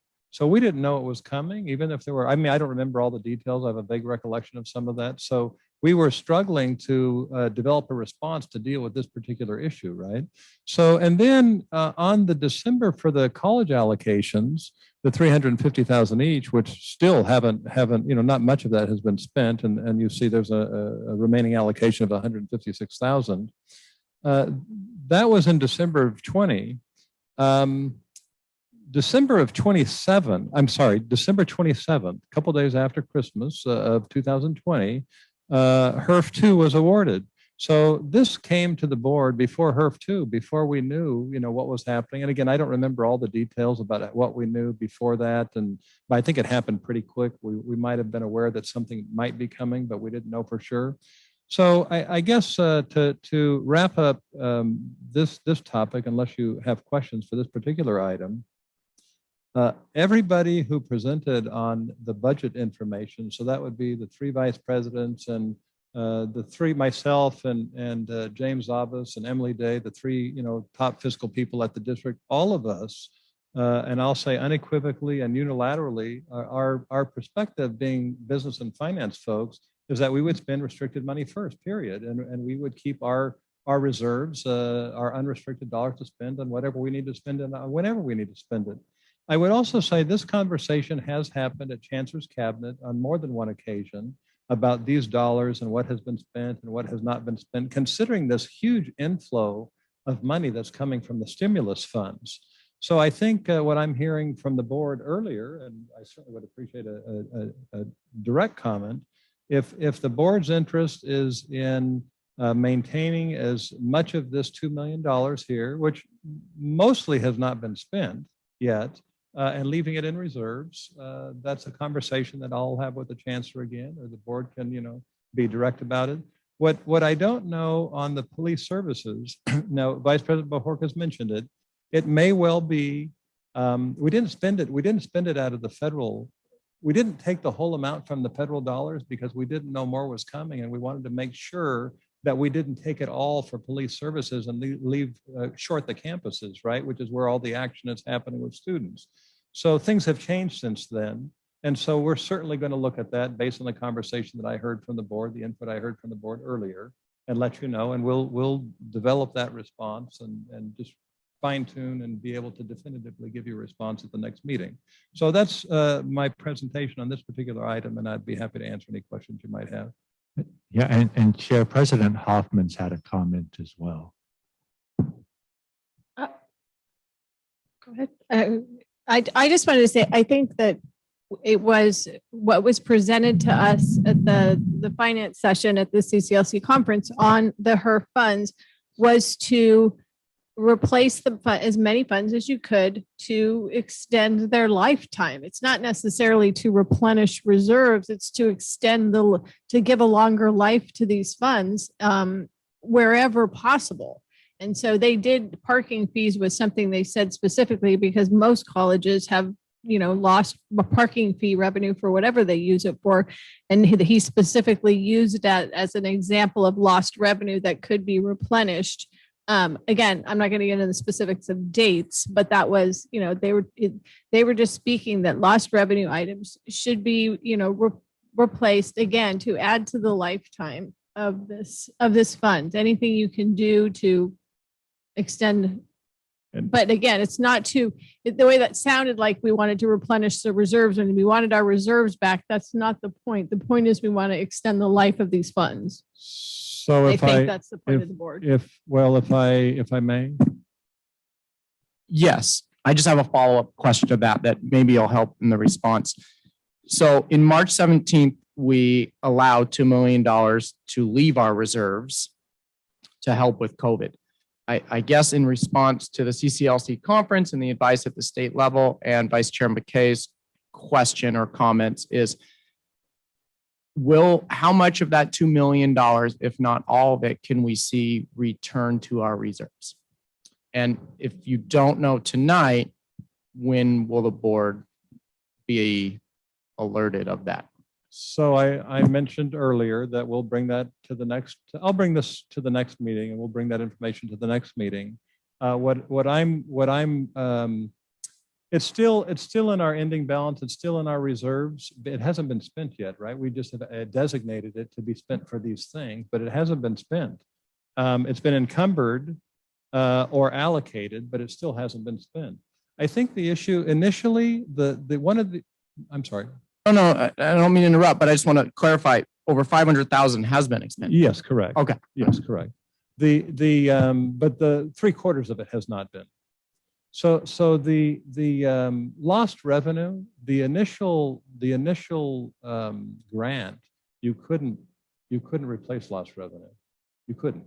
So that changed in a subsequent grant. So there's I think we're all in agreement. And again, I would say just as a practical matter in philosophy, business folks, we always would prefer to spend restricted money before unrestricted money. That's, if we can at all possibly do it. I think to address Trustee McKay, her comment, I'm going to paraphrase that and see if I'm paraphrasing it accurately. If we don't use these dollars that are listed on this chart, and we're able to spend some of the stimulus money for the majority of it, maybe not $50,000, for instance, or whatever amount, assuming this police services cost can be replenished from stimulus dollars. I think what you were saying extending the stimulus dollars, what my paraphrasing of that is, keep this pot of money. It's not stimulus dollars, it's our money. It came from our reserves. You have to spend all the stimulus money by the deadline. So we're going to do that. We're not going to extend that. We want to spend it, but here's dollars that we can use of our own money after the stimulus money is spent to continue the work, right? And you could designate it just like we have several other designations for revenue shortfall and so on and so forth. And you could designate it. I mean, there are a lot of different ways of designating it, or it just can go back into reserves and the board can provide input for how, what you would like to do with it. But I think that's, I'm just paraphrasing it a little bit differently, right? Because it's our money. I mean, the colleges are good stewards, I'd say, of this money. We really understand the opportunities that we have, and we have definitely made sure that we're using the pandemic relief funds and first before we even look at reserves. But as things have been coming up, so you're aware, with example like the HVAC at Ventura College, the repairs that we're having to do to our system are not covered by the COVID relief. So in order for us to repair our system, in order to add the UV lighting, we plan on using those reserve funds. Another thing that I think is really important and really an equity issue is long-term, all the colleges have been talking about potentially using some of the money that you gave us for emergency to work with our IT department to have automatic awarding of degrees. Right now, there's a barrier that students have to apply and don't know when they're close to finishing their degrees. This would be a huge project that the COVID relief funds will not pay for, that we're hoping to use our reserve funds that you've allocated to us to help. So there are infrastructure and innovative things that we would like to use those funds for. So before we return them to the reserves, even though I know they're in the reserves until we spend them, it's just something I think you should be aware of. No, I don't think the intention was to take them away. And just so you know, your vice president made really good use of her time with me as we were taking pictures on graduation and filled me in on a lot of stuff like that. So. Oh, please. My mic, okay, I think my mic's working now. Maybe I should take off my mask, but that's good information because I was looking for it to come back to the reserves. And I'm still debating about it because I feel that in the reserves, and maybe it's just the way we communicate. I know that some of the money that was spent, because we allowed it for the emergency relief, it went to the Chancellor's authority. And so as a board, we didn't have really any input in terms of how the money was spent. It was simply, this is how it's been spent. It was an informational report. And so as long as there's dialogue also, like with the board, like just like Kim just mentioned, this is what we're thinking of doing. These are our thoughts of what we would like to do with this money. This is the need. I think that's really healthy and it's helpful because we're part of the dialogue. We're listening to what's occurring, what's coming. And it's not more of, oh, this is what we used it for, which is really just nice and appreciated to know this is what's occurring. These are other things that are coming. It's helpful for me to also understand specifically, and maybe I just need to look more into the specifics of what this fund, of what the HERF money will fund and not, because my understanding from the CCLC conference was that it should have been funding those things, maybe not the equity piece, but in terms of anything that we have to do for safety, that was my understanding that it would help the colleges cover some of those costs. So that's just good for me as clarification, but I was speaking in terms of the 2 million coming back to the reserves because that's where we used it from for emergency costs that we've been encountering so far.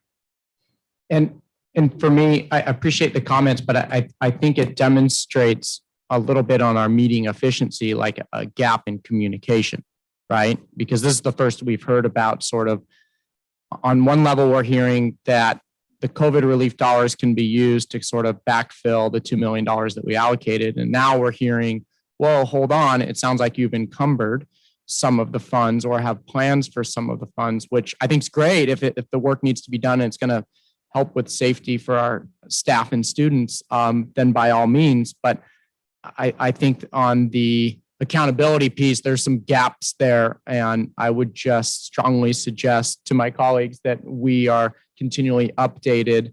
I think it demonstrates the importance of updates of where these funds are planning to be used on a very, oversight level, because I think it's helpful for the community to know and for our students to know. I think it even helps with recruitment and enrollment, for them to know that when they come back, it'll be safe.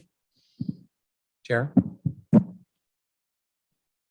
Yes, I want to pick up on something that President Hoffman's mentioned about the colleges being good stewards of our resources, and I certainly agree with that. I've seen that consistently. At the end of the day, I think it's the board's interest to use other people's money first, on a regular basis. And I think I'm seeing staff take that same approach. And so at the end of the day, and there was an email that we received from the chancellor regarding the use of funds for improvements at all the colleges. And I asked the question, well, why isn't BC using the HERF funds for the work item you just referenced? The explanation came forward that it's, as I understood it, it's still possible to hopefully present persuasive argument that yes, it may have been regular planned maintenance, if you will, but if we can present a plausible explanation and argument for an eligible use, because the last thing we want to do is expend the money and then have the use declared ineligible. None of us want that. So, and at the end of the day, it'll all shake out and we will have been able to use other people's money, and whatever money of this 2 million stays with us, it either stays, and I don't want to misstate things, it either goes back into the reserves potentially, or it goes back into the regular campus budget. So that they don't have to use for that certain project, and you'll be convincing and be able to use HERF funds. So that's how I see it. And then I just had a couple comments on this. I think it's important going forward that we reference this $2 million as the source of the funds as reserves, so that the reader, the audience, if you will, recognizes that these $2 million that the board allocated or authorized came out of reserves. Again, just for clarity. And then regarding the district-wide marketing efforts, one question I had, and again, Chancellor, and I apologize to you and staff, I just didn't get these questions out ahead of time as I usually try to do. But are any community members or community-based organizations represented or participating in the district-led task force? I think that would be important to consider. And I don't need answers right now on all of these, because again, this is going to be a regular item or come back to us. And regarding the police services budget, a clarifying question: upon return to 100% on-campus instruction, is the expectation that COVID-caused vacancies in cadets and officers be reinstated? And I'll hold my reason for asking that question as we get into the tentative budget discussion, but for your consideration, Chancellor. A lot of good questions and some takeaways. And I think as we move forward and we come back to an information item on this $2 million of reserves that is both encumbered and available, that we can receive some updates. Because I'm sure there's direct connections to our adopted budget coming up in June. No, I'm sorry, September, right? Yes, correct. And one more question? Yeah, just to clarify, Sure. My head's a little rattled right now. Right now, I think we had 3 colleges that thought they had $350,000 to spend, and then other funds became available. If we're going to take it back, I think they need to know. I saw that as money that we had, and I know that Patty has talked about a state of the district and going out and doing things at each of the colleges, and that's going to cost some of this marketing money. And so we have people that are making plans based upon those funds right now. So if we're gonna say nope, we're taking those back, I think we need to to say that because right now I considered that money spent, gone, allocated, and just if we can extend the life of it using other funds, great. But if we're going to even considering taking it back, I'm A, opposed to it, and B, I think that people need to know that for planning purposes. I think that's a good point. I think it's really important that the chancellor interjects here and basically gives the board a recommendation on where we are with this $2 million. My math is 1.2 million is still available, but after hearing from President Hoffman's, it sounds like maybe more is encumbered than we possibly have listed here. So what is staff recommendation or district recommendation, your recommendation for the remaining balance? I have one comment, if I may. So this is what's encumbered as of a couple of weeks ago. But I will say, in light of what was just stated by Trustee McKay and also Trustee Chair Chancellor, there are ongoing discussions at the campuses about using this $350,000. They have had many conversations about that, and they know it's one component of all of this overall dollars. And while I mentioned earlier, it has been discussed that, it might not be spent or it might come back into reserves and so on. I have never told them that's what's going to happen. The chancellor hasn't told them that's what's going to happen, but it has been discussed, more than once internally. So I apologize. The chancellor probably.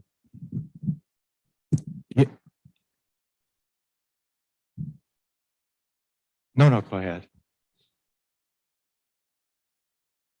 Look, I think of the spirit in which the 2 million was provided to the colleges back in March of 2020. And that's really what guides my principles.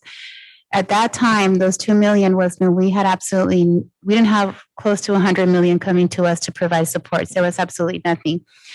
So we didn't think anything was going to come. So we made that decision, and it was just a number that was just thrown out there, 2 million. We didn't think about it. There was no rationale, just simply maybe 2 million is good. And I remember saying, is this good enough? How do we come about with it? It was just a number, 2 million. Everybody said, okay, we're just going to do this because there's some funding to go to the colleges. A lot has happened. And so there's always going to be a need, regardless. We're never going to be without needs. But I also think about how do we bring this to the reserves in terms of those moments when we need additional expenses. And if we need to use that money, if we need to use some of that money because Ventura College says, I need, $200,000 to do this work, then we can, as a board, we can say, okay, we're going to take this away from a reserve and give this to Ventura College because with what they have currently, they're not going to be able to afford it. But the spirit of how those 2 million was brought out was because the colleges, there was nothing, there was no help. I remember thinking we're probably going to have to pull more at some point. But then, thank God, there was funding that came from the federal government and from the state. So I just look at it and talking about being good stewards. Our reserves is the money that we have to be able to help in cases of emergencies. And thank God there's funds from the state, from the federal government. We don't know what's going to happen years from now. And if we need to use those 2 million, we do. But at this moment, I'm not saying... At this moment, I'm thinking of bringing back to the reserve to reimburse, and that came out from the CCLC conference because President Mario Rodriguez did say that a lot of the times there were a lot of expenses that the districts incurred because they didn't know this funding was coming. And with this funding coming, it goes back to the reserve. That doesn't mean that the colleges will need money if they truly need it. It'll be there, but I do feel that I'm still debating in terms of determining whether we bring it back because of the spirit and how it was decided. We didn't have 97 million in our district at that time when the decision was made. Yes. So as far as a recommendation to the board and, speaking for those, our leadership at the colleges as well, I'd recommend that this $2 million allocation stays designated to help with COVID relief as the board put in place, with the knowledge that other dollars will be used first. Restricted dollars will be used first. However, the colleges or the district can access these dollars for COVID-related expenses, emergency expenses that the COVID dollars can't cover. I know Oxnard College, they're planning to use it to provide for more peer tutors, their money. So that's going to help students more, but it's beyond the COVID dollars can do. So, for the next 2 years, we're going to be spending federal dollars as well as, these dollars in helping us serve our students well. And because I believe, Dave, the third round, when it comes in, we have till June of 23 to spend it. Is that correct? I believe that's true. Yes, I wasn't looking at that date. Yeah, but so it'll be nice to have this money there as a pool in case there's things that we really need to do that we can't cover with the federal dollars or our general operating funds. I mean, the board has authorized it for us to use it for COVID-related expenses, and we don't take that lightly. As the colleges have said, they're working hard and to use the dollars responsibly for the priorities that have been identified that are linked with the board goals, the college goals, and that's my recommendation, is to allow us to be the stewards of the funds. And No, that's really helpful. I guess I just having a hard time grasping that, because what I've heard at these conferences and in the spirit of the law is a lot of the restrictions on these restricted dollars have been pulled away. They're actually quite flexible. So like, for example, you gave the example of tutoring. I've been informed that tutoring isn't an allowable or acceptable use of the state and federal dollars to a large extent. So I've always, and I'm glad you brought that up, I've always associated using reserves as like a last resort, like these are for financial uncertainty at a huge level. Like this is the ultimate last thing that we need to do. And we've been reminded over and over, we are flush with COVID relief dollars to the tune of nearly $100 million. I don't know why we would still need to use reserve dollars. I'd be curious, has anyone reached out to other community college districts to see if they have the same plan? Are they doing the same thing, or are they able to match their COVID needs with the COVID relief dollars? So if I may, Okay. all of us are on listservs. We share information across the state all the time, including with districts that the board sometimes mentions and so on. We also are tightly tied to audit firms and audit conferences. We have two of our folks formerly were auditors for school districts, so they certainly understand that better than most. I think the simple thing I would like to say, there are strings attached to all of these in some way, and one of the strings is you really, all these grants come, you can't supplant. So we could take all the money, spend it on just pay our normal salaries, which would be supplanting because we already have our normal salaries, and they want you to do something extra based on the pandemic, right? So I also, I'll talk in a minute at the tentative budget. I mentioned it earlier. There's a big expense that I'll talk about. It's $1.6 million. Some auditors say, no, it's okay, COVID can pay for it, and some say no. So there's discussion going on right now statewide about that topic. So I think it's unfair to say it can be spent on anything, because it's not true. And I don't think that's what you're saying. I'm not saying that. Yeah. So I think it's important to give staff direction. We've heard from Trustee Torres saying she's not, please correct me if I'm wrong, you're not comfortable with the continued remaining balance of $1.2 million from the reserves to continually be used. Okay, I agree to that, in the historical sense of what we allocated the dollars for, and then in receipt of already receiving and going to be receiving more, up to $100 million. But I think it's important for district consensus, and we move on to see where the full board is. And Trustee McKay, you mentioned that you are, I don't want to speak for you, so please, let's just go around briefly and kind of express where we are, and we can move on. I think it's money that we allocated. And I certainly don't want to set up the practice that when we allocate money, they hurry up and spend it because, my God, we might take it back. We did allocate it with thinking we were on our own. And, but nonetheless, we did. And I know that some people have planned for it for projects that are further out because of the, large money that we got. But maybe they wouldn't have done that if they would have thought there was a chance it was going to be taken back. And I never want to set up a situation where that trust is broken, that we've allocated money and because someone didn't rush out and spend it, we take it back. I just think it's a bad practice. Yes, thank you. Having experience in working with local, state, and federal funds on, housing projects, the toughest thing was the challenging part of the job was always read the regs, understand where the conflicts in the various funding sources came into play. All that being said is, my hat's off to staff because I'm glad they're doing the job these days and not me. I don't have to do that anymore. But this creates, we made this decision back then for all the right reasons at the time. They're still the right reasons. The chancellor mentioned this, and the selling point for me remains, as I mentioned earlier, where we can find flexibility, we should always strive to give ourselves the widest range of options. At the end of the day, it'll all sort out as it, when you come to the final accounting. But I have confidence, I'll restate it, that these funds are being utilized in the most efficient, responsible manner, and let's move forward. Stay the course.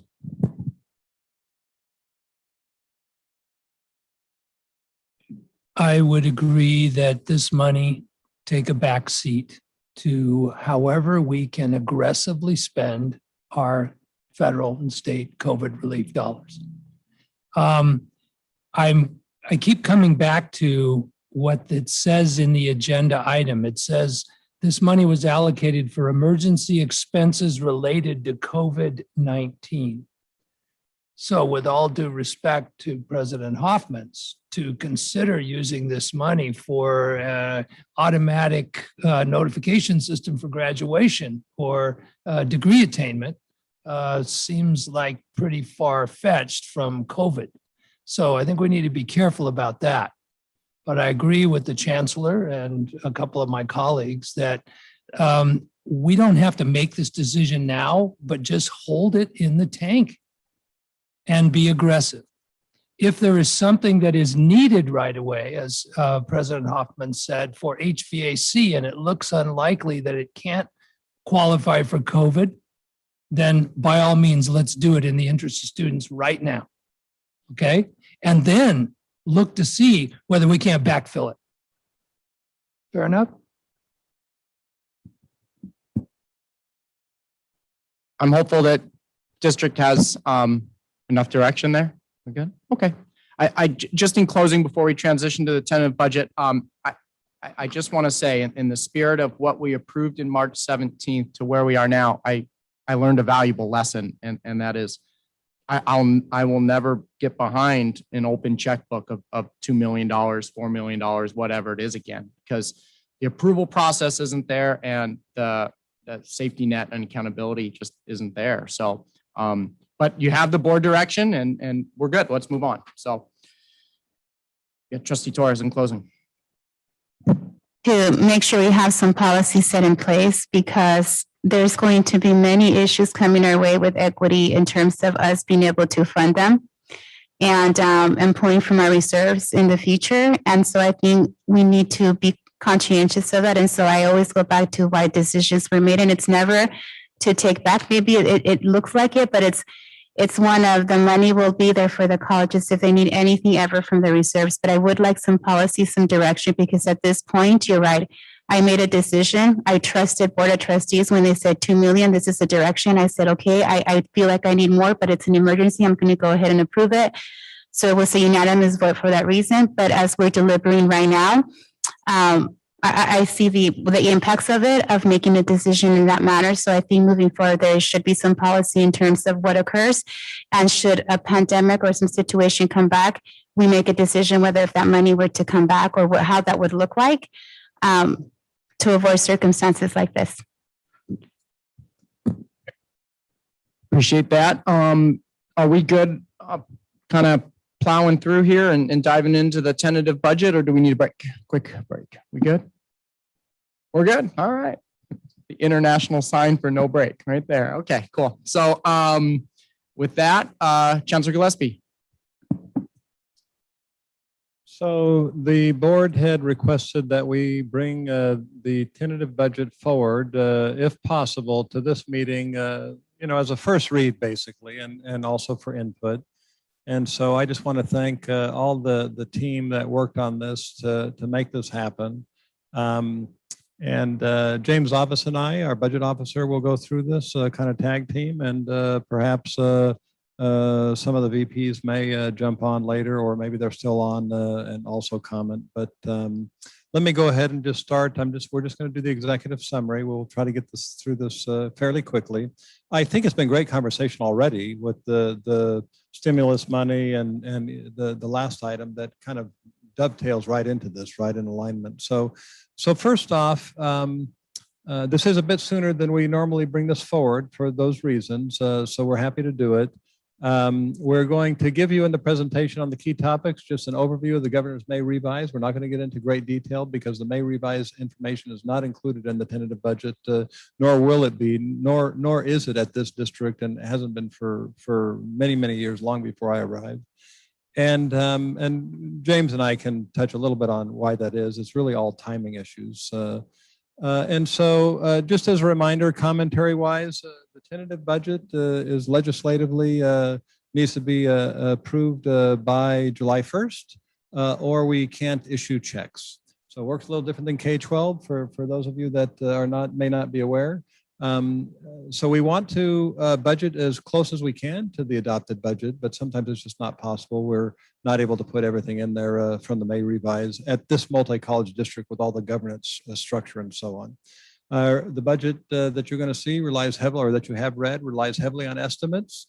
And James will probably talk about that a little bit more. And as you know, you heard me say, and you've heard many others say, it changes all the time based on the legislative process that it goes through.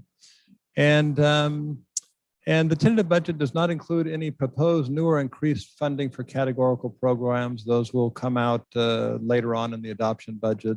But the items that came forward in the May revise, just are not in here. We did make a comment. The tentative budget includes January. The Governor Newsom gave a COLA of 1.05%. He revised it to 4.05%. I'm sorry, 1.5 in January, 4.05 in May. And so we have identified how much dollars that is going to be, just so your information.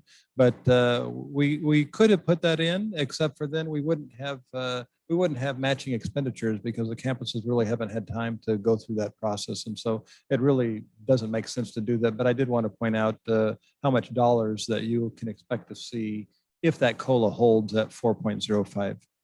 And then when we present the adoption budget in September, it'll be based on the final state approved budget. The state does the last 5, 6, 7 years is approving their budget, since they have legislation that says they don't get paid. The state legislators don't get paid if they don't approve the budget, even though they approve it and sometimes go the next day and say it's a bad budget. We got to work on it some more.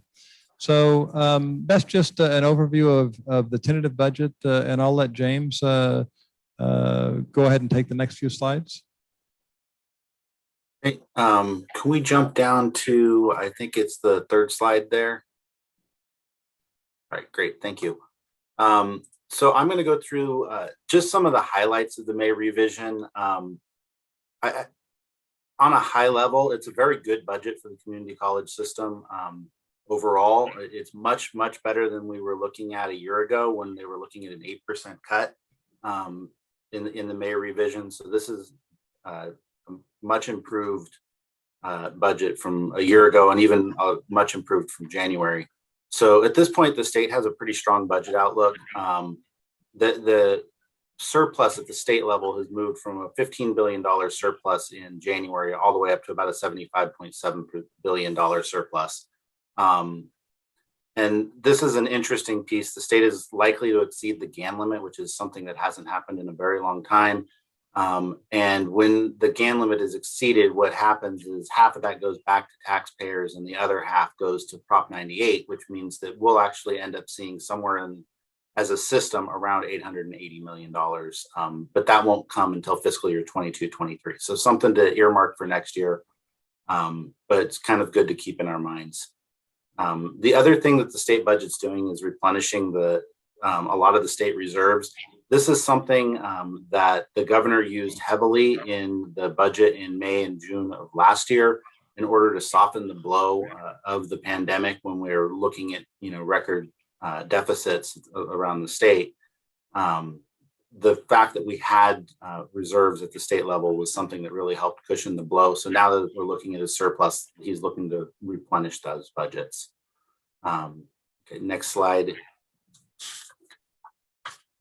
The other thing is we're looking to expand economic recovery efforts at the state level. So we're looking at some stimulus checks, some covering for past due rent or utilities, a number of programs to help people who have been really harmed by the pandemic. And then also just to highlight, there's the additional federal relief funds that we talked about earlier tonight, the American Rescue Plan, which is sending a significant amount of money our way.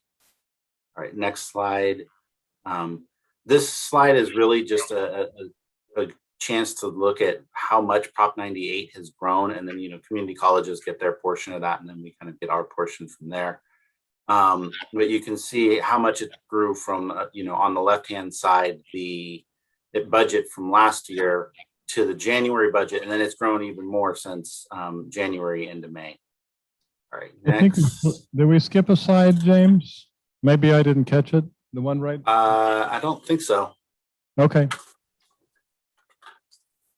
All right, so one more, there we go. So this is just some of the highlights of the new funding that's proposed in the May revise for the community college systems. One that's very good is they are looking to repay 100% of the deferrals from last year. If you remember, those deferrals were fairly large. It is what helped us avoid the cuts that they were looking at. But they're going to be repaying those in July and August of 2021 if the proposal from the governor holds. So originally the plan for those funds was to repay them between July and November. They're going to accelerate getting that money back to colleges. A lot of districts are fairly cash strapped. We're not one of them. But getting that money back earlier is definitely going to be good for us. The other thing is Dr. Al-Fattal mentioned, the COLA has increased from a 1.5% proposal up to 4.05. That is going to be funding that we'll be seeing. We'll build that into the adoption budget. But that is looking at the fact that we did have a foregone COLA last year. There was a declared COLA that didn't get funded. So this is looking at equalizing us and kind of paying us back for that. So those are really the big pieces of the unrestricted portion of the state budget that's coming to us.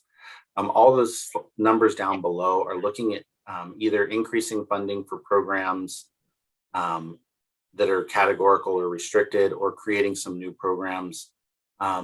So they are looking at a 1.7% cost of living adjustment for our categorical programs like EOPS, DSPS, kind of that group of programs. There is a 5% increase in funding for the Student Equity and Achievement Program, as well as the Strong Workforce Program. Those are programs that haven't seen increases in funding for a number of years, so that's going to be welcome. And then, like I said, there's a number of other programs down below. One thing I really wanted to do was point out that the Chancellor's Office and the League put together a joint analysis of the May revise that's really quite detailed and really a good source of information. So I put a link at the bottom of this slide here that sends you to the Chancellor's Office's budget news page. There's a link on there for the the joint analysis of the May revise. I recommend everybody read that, or at least skim it to catch a lot of it, because like I said, there's a lot of details in there that would be difficult to capture all in here. Next, I think Dave, you. Sure, I'll take this one. I'm thrilled to report to you that we have Moorpark College is going to receive funding for a final project proposal that we submitted. We brought it forward to the board recently, a year ago, 6 months ago. I don't remember the exact month, as part of Proposition 51. So this is fantastic. And the footnote, we really never received state facilities funds since our bond in '02, and I strongly doubt we did before that. And some of that has to do with our capacity load ratios that I've mentioned to you, which were pretty high based on how the size of classrooms that were built and so on during our bond program. But we're just absolutely thrilled, and it's a 2-year process. So 21, 22, the state will contribute $411,000, and the total cost will be $822,000 for the designing and planning and finalizing that. And then over time, the total cost the state will contribute is $4,113,000, and we'll have matching. It may, with change orders and who knows what else, it may end up to be more than that. But this is what the state approved, and so they, regardless of the cost goes up or down, they're not going to pay more than this. So I'm just thrilled to report it to you. It was very nice to see in the information that came from the state. So the total savings to the district, is it 4.1 or is it 8? No, 4.1. So the project is going to be 8.2 million almost. The state will pay half. Okay. And is that will those savings come from the restricted capital outlay? The state will send money to us. Right. But where does that money go? To our capital outlay? It'll be paid out of capital outlay, yes. So it's also restricted dollars. Yes, and also the dollars that we spend of our own money, that will be spent from capital outlay. Now, it might originate from 113 or 114. It's not budgeted yet because this information just came out a few days ago. So you'll see it. We'll build it into the tentative budget so that you'll see when we bring 113 and 114 forward again, and 419. And okay, it has to be spent from capital outlay because of the type of project that it is. Got it. That's all I need. Thank you. And then the next slide. So the system plan, this is the systems plan for an equitable recovery. And so they want to restore college resources. James mentioned it earlier. They're paying down the full balance of deferrals. So the deferrals will not exist anymore. That's great news, even though that's better than cuts. And the same cost of living, the increase of cost of living. They want to re-envision financial aid, basic needs, and college affordability. So they're looking at cost of attendance, lower textbook costs. They're spending a lot of resources, affordable housing potentially. They're spending a lot of time and energy and money on those areas to help with some of the DEI issues that we're all talking about and concerned about. And then in terms of DEI, they really are putting more money in. They're putting action into their words regarding DEI task force and some of the issues about improving and fostering an all-inclusive workplace, community college system for students and staff, and also anti-racism efforts. So there's a lot of resources going into that. And then focusing on workforce development. Things have changed through this pandemic. A lot of people are out of work. There's industry changes. Some businesses have had great success because of the pandemic, and others have suffered terribly. And so there's a lot of work and effort and money coming into workforce development. So those are some of the state, our system across the state, what we're going to be focusing on, and that is being driven by the state chancellor's office. James, back to you for the next slide. All right, so this is a look at our revenue budget for just the unrestricted general fund, Fund 111. So you can see here, each year we budget to hold harmless, and you can see how that's grown based on COLAs. This is where that additional money will come in when we do add in the money for whatever COLA gets eventually approved. We're looking at that being about a $4.2 million increase. So if we added that in, the $172.6 million down kind of at the bottom there of that center column for the tentative budget, That would increase to $176.8 million, which would mean that we would have a total increase in funds from over 2021 of about $6.5 million. So that's what we're looking at with the COLA. And like I said, that'll get built in as part of the adoption budget. Next slide.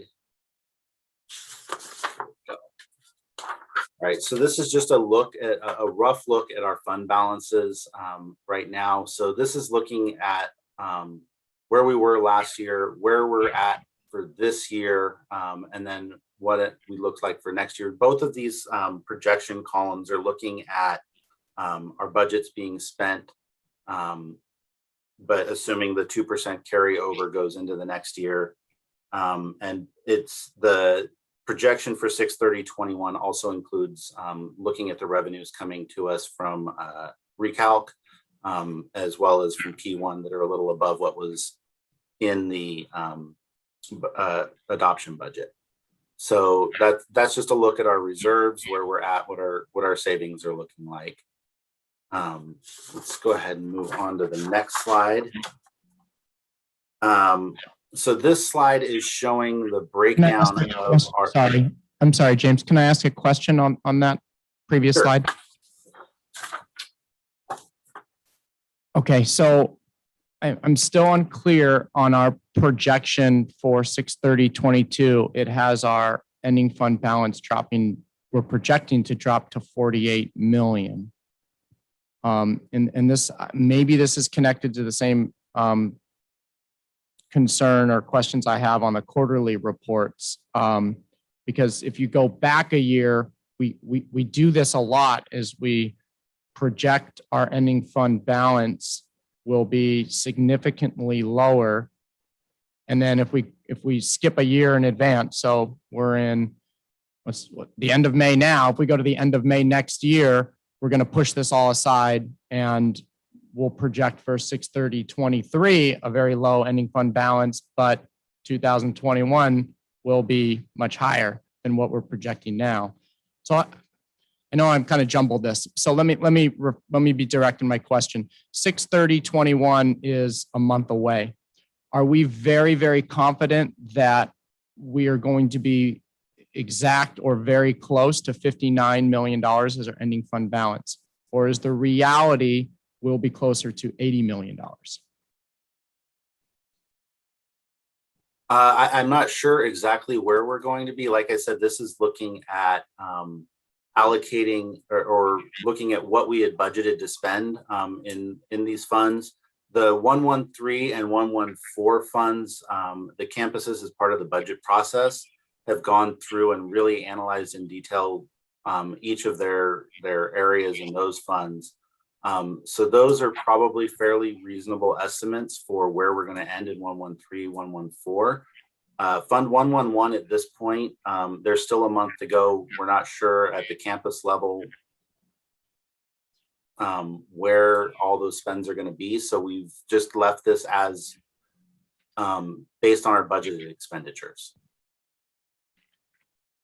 Okay, I guess I'm just uncomfortable that we do this every year, that specifically the tentative budget, we're a month away from a projection, and yet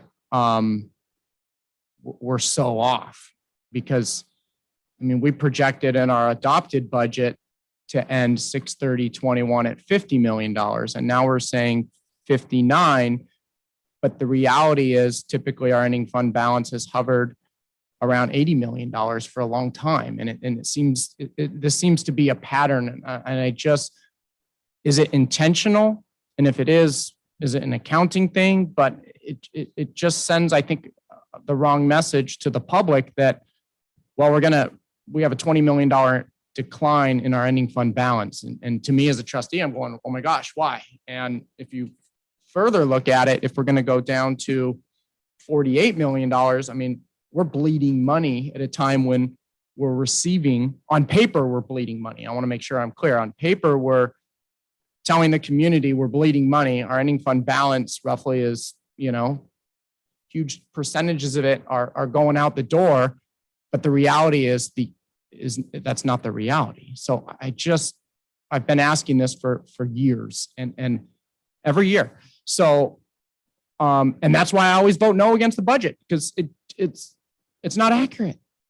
And I know the hard work goes into it. And I know you guys are following accounting principles, but on this level, I just don't know why when we close our books June 30th, for doing this for 2 years or almost 3, I'd bet a lot of money that our ending fund balance will be roughly mid 70 million, close to $80 million, not $59 million. Hey, James, however, whatever your response is, maybe you can add, and then I'll add something afterward, I think. But if you can just add some reasons why the number might go up or down from this number, just from your perspective, of what's been budgeted and how the projection is. So one of the things that we are looking at right now, you know, why we've gone from a projection of 50 million, I believe you said earlier, up to 59, is we're looking at additional revenues that are coming in from recalc. So that's increasing that that piece. The other thing is we really do need to budget, particularly in funds like 113, 114. We need to budget funds like that in order to allow for the spending on the projects. Now, once we start moving with projects and they kind of come in contact with reality, we might have planned on spending, you know, $500,000 on a project, but the DSA dragged their feet or something along those lines happens. And so we end up spending $100,000 on that project, which means that we end up spending a lot less than what we budgeted. But what we're presenting here is based on what we budgeted. Same thing happens in Fund 111 with, you know, positions that we know that right now they might be vacant, but we're planning on filling them. We don't know exactly when we're going to fill them with or who we're going to hire and what the expenditures are going to be related to that person. So things like that, as well as additional revenues that come in, like either from recalc or any of those other things that come in above the hold harmless from the state level. If that comes in, that's money we haven't budgeted. So that will end up coming in above what we're looking at. So those are just a couple examples of some of the fluctuations that we'll see. But we really do need to kind of budget and allow and give campuses the ability to spend the money based on what their anticipated needs are. And then, you know, once reality hits and as we move through the year, that really kind of changes. James, I understand that and I get it. It's just that we're so close to the end of the year. A couple of years ago, or was it last year, the year before, we got that recalc, big chunk of money dumped on us the last day of the fiscal year. And I get that that was unexpected, but it's also really rare. And so, and also like if we haven't hired a position by now, we're not going to hire it. We've already had our commencements. And so I guess I think the frustration is that we are so close to the end of the year that it would seem to me the budget would be tighter by now.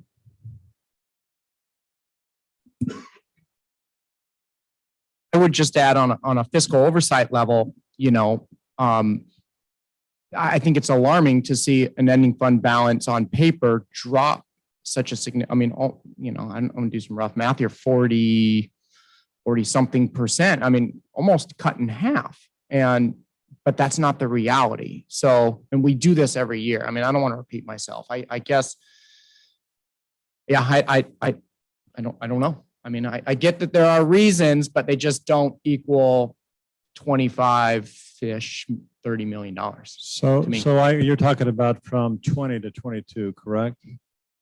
When you the number that you just mentioned, you said it drops 40% or 50%. You're talking about 76 million to 48 million. I just want to clarify.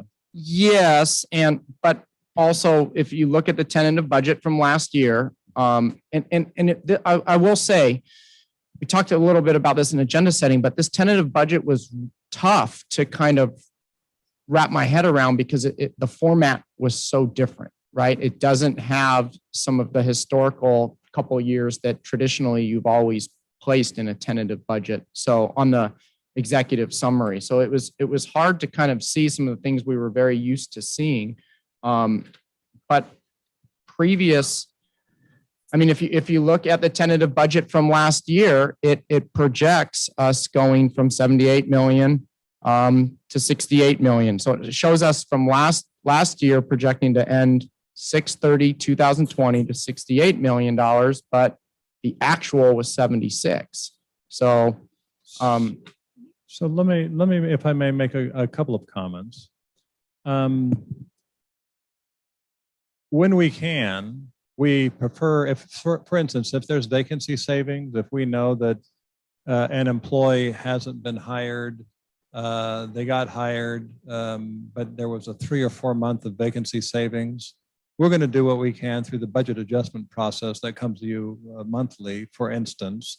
We're going to do what we can to show, to build that into the budget, or to build that into the tentative, but also ultimately to build that into the tentative budget if we know there are savings. Sometimes that's not possible, but I would also say this. I think if you do the analysis that you're doing, and you look at every district in the state, I think this is how it works in most places. The only time that it doesn't work this way, if when people are in bad financial shape and it goes the opposite way, and that's a little different part of an issue. But people are doing good work. The numbers are what the numbers are. We're not going to try to put numbers that shouldn't be there, or put numbers so that they look better to folks. We're doing the best we can process-wise to make sure that as of this moment in time, this is what it looks like. We don't know, for instance, always, and if there's a budget for, James mentioned $500,000, but if it's for $2 million, and there's a capital project that's going to happen, the option is, do you say, okay, pull that budget back so that these numbers change, right now, 1 month early, right? At May, for instance, which, there's a process to go through that. Or does the campus say, for instance, or the district office say, but you know what, we need to spend, we're starting the project late, we still need the budget is going to carry over across 2 years. So don't remove it because we have to spend it. We have to have some of it there. And so these are just some of the things that happen. And in the end, when we close the books, we have the numbers and so on. But I think in many cases, I think when you do the comparisons that you're doing, this is how it looks often. It's not that district staff here or any other district are trying to show that there's always a big steep decline.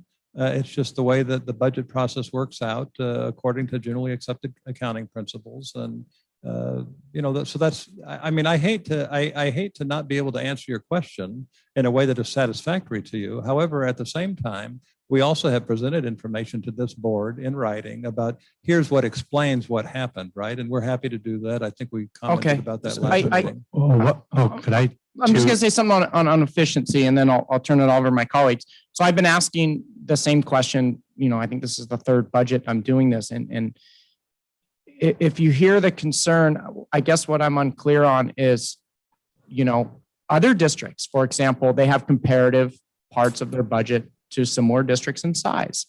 And this doesn't have to happen at a board meeting, but maybe in between, you've heard the concerns that at least one trustee has on this budget.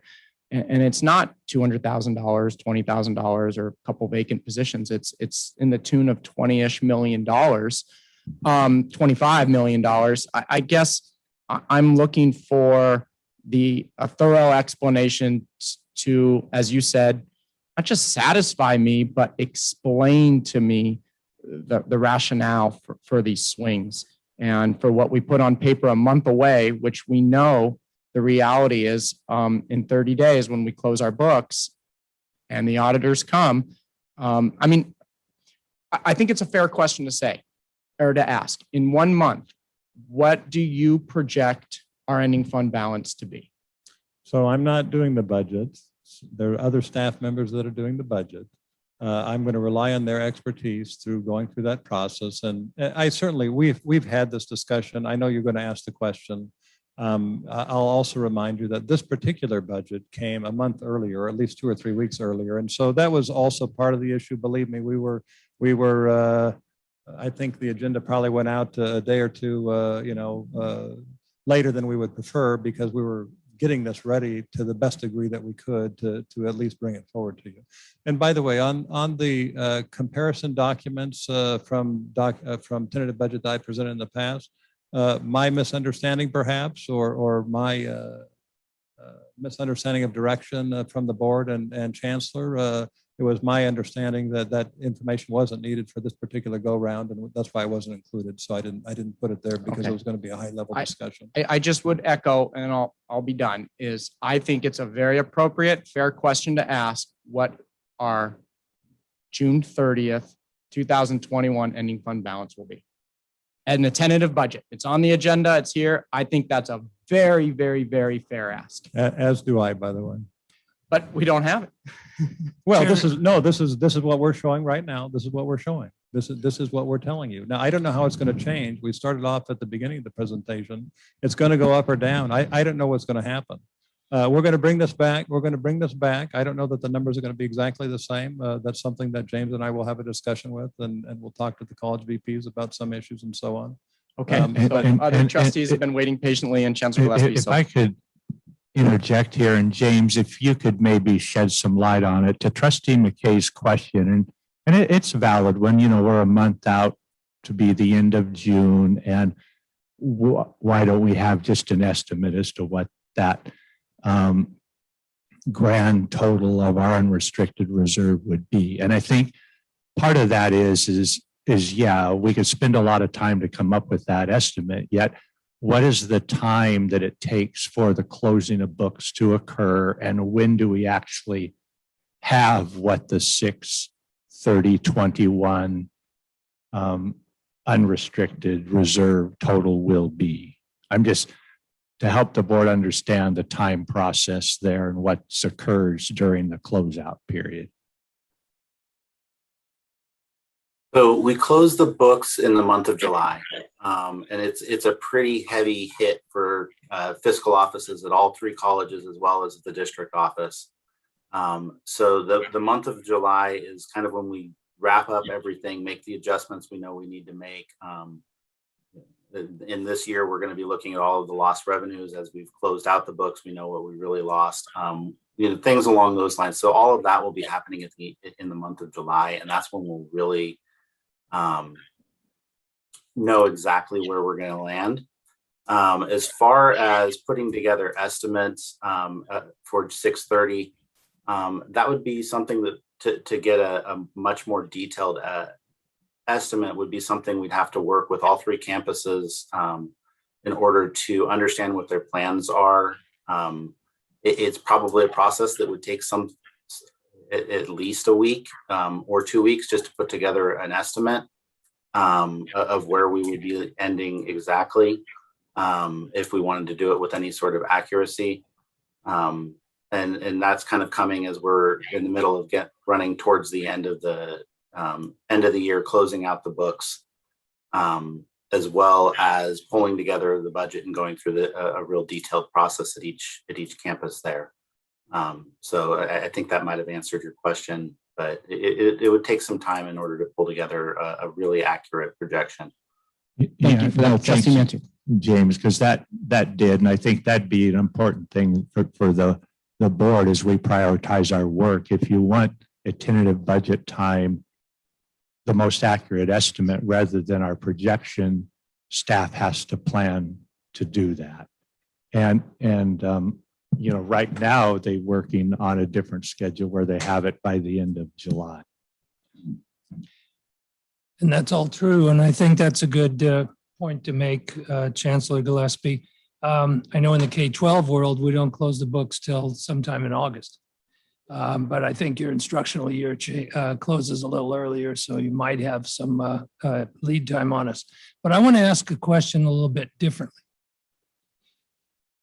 We closed the year last year with a unrestricted general fund balance of $76 million and are projecting $17 million less what accounts for $17 million of deficit spending? Has the board been given information as to why that number is not staying near 80 million if expenditures equaled revenues? So if you go back a year, we did the same thing, but then it often grows or stays equal. So we state that we're deficit spending, but then we're not. And that's the root of my question is on paper, we state that we are truly deficit spending. But then the reality is we're not. Our ending fund balance. But I can understand that actually you want to overestimate expenditures and underestimate revenues. But when we're talking on a scale of this type, I would be curious, and I think this board should be curious, as to what factors went into a $17 million loss. Yeah, I'm curious as well. So part of it is the budget carryover. We're assuming that's all spent and so on. I will comment, actually, we close our books. This district closes our books pretty quickly compared to others. July, we certainly strive for, but we also end up closing in August, depending on the time. So the auditors come in August and or September. So we do what we can to close in July, but it's also August. So we're not that far off from our K-12 partners or colleagues. James, any comment other than budget carryover or, and we'll put the information together. I am happy we can put a spreadsheet together that explains the delta there. Well, Dave, I think it's also important to recognize under the Fund 113, the 114, those are going down. And as a result of discussions that we've had an input from the board over these last couple of years, there was concern that we weren't budgeting the expenses in those previously. Well, now we are, and the colleges are intentionally working to spend those amounts down. Now, where those will end up at the end of the year, I don't know, but you'll notice that, you're getting about 3 million from 113, you're getting $1.5 million from 114, and then you see the budget carryover amount. Dave, on the unallocated reserve, I believe some of that was due to some of the salary increases while we're waiting for the CalPERS That's true. carryover. So yeah, there's a number of factors that are causing it to go down. And as Dave mentioned, they can provide those to the board. Question, because if we have that knowledge, it's more acceptable to it helps our understanding, of course, but it makes us think that the comments are less disingenuous.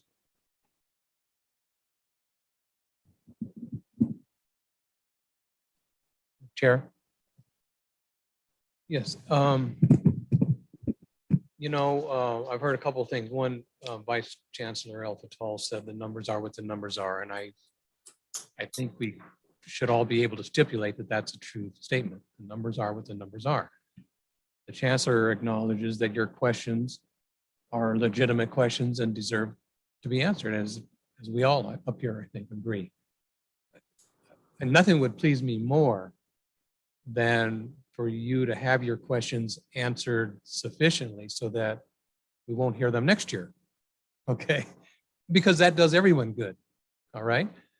So it seems to me we just, as I'm looking at this, and incrementally you've asked for and we've received additional language in our budget reports, the narrative, and I forget exactly how to articulate it, but you got some additional documentation included in the tentative budget, all for the good. And I think we just, under striving to do better, is to find a way that that staff can efficiently provide the information in here coming into this meeting so that they will have anticipated the questions, and as they're looking at the numbers, provide the explanations so that they're right here with us coming into the meeting. I think that's what you're striving for, and that's good. So my And even after all these years on this board, I still get confused looking at this budget. And that's just the way government financing works in the ed system, it seems to me. But I am still left with the question about, my question, two questions. One, at what point in time was this $59 million projection set? Was that in last year's budget when we set it, or when was it created? James, this was very recent. James, Okay. you want to comment to that?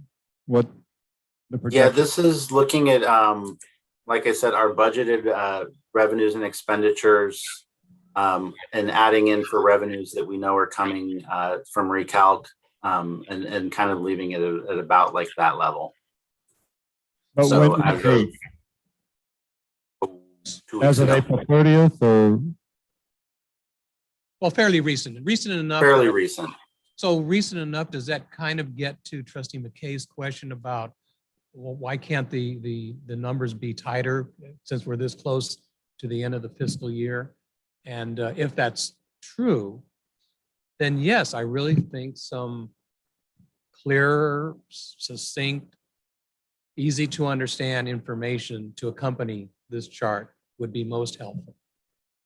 Period. We used to get the recalc number, so we would know, and we wouldn't have spent this last half hour. And, we've been talking about the quarterly reports that we used to get to go along with the 311Q. They're not going to do us any good if they're not actuals. I mean, if we can't look 25, a quarter, for 25% into the year or 50% into the year, and all we're going to do is look at the numbers and say, here's where we are. We're not looking at anything. We want to know where we actually are. Have we spent 50% of what we expect to spend in that fiscal year? And so if we're not going to have, if we have no way of figuring out what we've actually spent versus what we've budgeted, then there's actually no purpose in those quarterly reports. But we used to be able to get them. I will tell you that as trustees, we would know what the recalc was. We would get quarterly reports that would tell us kind of where we were. We would get, reports that would say, hey, it looks like the state recalc is not going to go in our favor this year. We've told the colleges to not spend money on equipment so we don't have to lay people off. I mean, those are all conversations that I've heard happen over a decade that we don't have anymore. And then we just get this gigantic $17 million difference with no explanation. And it's, I've been trying to work, try to figure out a way to not have this frustration at this point. But again, the quarterly reports that we've been talking about and that they recommend, in the sessions that I put together for the state, we recommend these quarterly reports. They are not going to help us if we cannot keep track of our actuals. Or at least be close. Somewhere. Well, we do keep track of actuals, but did you used to get a verbal presentation about recall and so on? Or you're saying you actually received a board item paper documentation with that? We would just get like a 4 to 5 page slide report. We used to, plot if it wasn't too long. And it would kind of tell us just what the big things that were happening were. Recalc was looking like this. It would, look like we were, back then we were always looking at FTES, what our unfunded FTES was, because that was a concern in those days. So whatever those big concern items were, I can imagine that this year, I would expect the number to be way off. Nobody was on their campuses. Of all the years that would be way off, and I would expect it to be, this would be it. But it's just that it's been off, last year. And we certainly understood the year that you got all the money dumped on, in the last day. So that was great. We knew the reason. That year was actually only about $3 million off once you took that money out. And so if we just have the reason, it helps us sit up here and understand it. So. Thank you. I just want to make a comment, and I'll lean on Trustee Mantooth. I had, going into this tentative budget, an opportunity for trustees to give input on the budget. And, when I received the materials on Thursday and started going through it, at first I was stuck. I'm like, I'm just having a hard time finding a placeholder. And it wasn't until I pulled the adopted budget from last year and was able to identify and align, Moore Park College budget priorities, Oxnard College budget priorities, Ventura, and then even some of the 113 planned projects, 114 planned projects. But that's not in here. So I don't know, unless you want us to just randomly throw out ideas, I don't know where we're supposed to provide input on a budget when there aren't the plans or an opportunity for us to, I don't know what we provide input on. It's not there. So, and I know we've invested some time sort of circling around questions that have been asked numerous times, but I really wanted this to be an opportunity to provide input, board input on a budget, because I think that's our job. And I don't know how to do that with the materials that are presented in front of us, unless Chancellor Gillespie, you're ready to lead us through a conversation and some materials to do that. But as of now, with the tentative budget in front of us, I could throw out some ideas, but I don't think that's the best use of our time. And I know we get hammered as a board on meeting efficiency, but it's hard to be efficient without something to be efficient with. Yeah, well, maybe we only needed the last two slides that are planning considerations and well, I think our fiduciary responsibility, we needed all the slides. We needed more, but there are planning considerations. Those are the areas where this budget is being used on, and strategic innovation areas. And these have come through from some of the colleges. The 113 and 114 details will come forward with the more detailed tentative budget and in the adopted budget. The colleges are still working on those, but those planning considerations are listed there. And if we've spent, enough time on it, that's fine. And if the board wants to add priorities to those lists or comment on, again, 113, 114, we won't, because you're right. There's no list there from the colleges at this point. Dave, will that be included in the tentative budget next month? That will, but that's really just, that's a small piece of facilities related, primarily issues out of those. There's some other issues there, but that's not the bulk of the general fund spending. But yes, they'll come forward. It was, again, my impression that they weren't, they didn't need to come to this particular meeting. But again, Okay. I'll say that's my misunderstanding. One of the bullets that worries me on this last slide, the planning considerations, is challenges and opportunities not yet known. I don't know what that means. I think the colleges, I would assume they are very aware of direct challenges and opportunities in front of them and funding need. And I there's nothing, let me say it this way. There's nothing more that I want to do as a trustee is get behind the colleges and their plans and support them. Nothing more. But in this budget, the plans aren't there. And we made it very clear as trustees, we want to give input. It's our responsibility to do that. And it's just, I can't stress how frustrating it is to not be able to get behind something to give input on. So May I just, may I take a couple of minutes to go through these last two slides? If the chair is interested or will allow. It sounds like we need to take a restroom break. So let's come back in 5 minutes.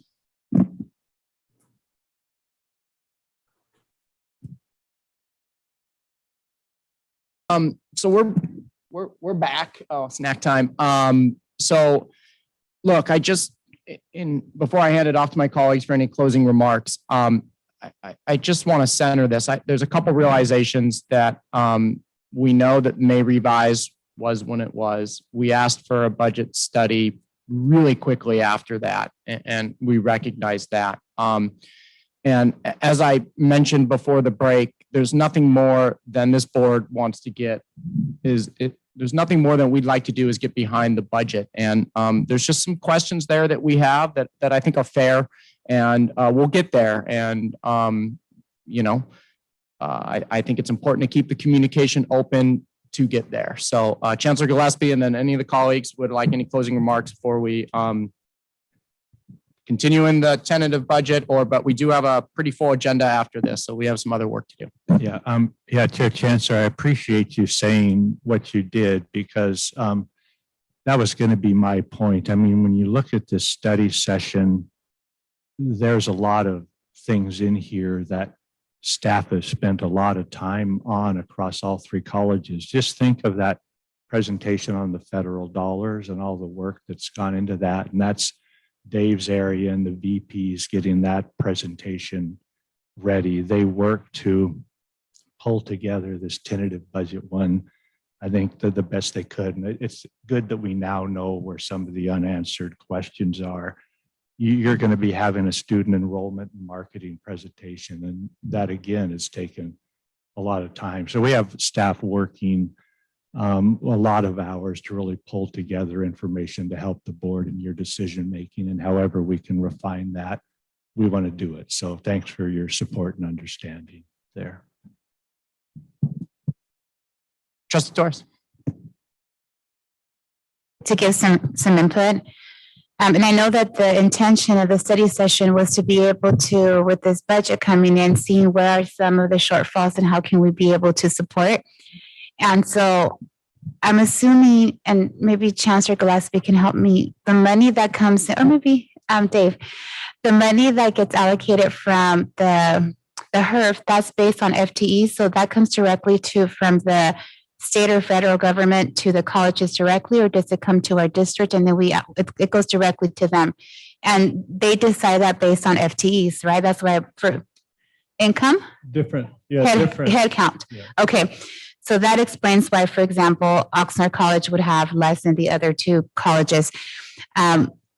So when we're looking at our budget, recognizing that Oxnard College, in terms of Ventura County, was when the pandemic hit the most, was in the city of Oxnard. It was the epicenter. And then within the city of Oxnard, we looked at where Oxnard College sits, which is 93033.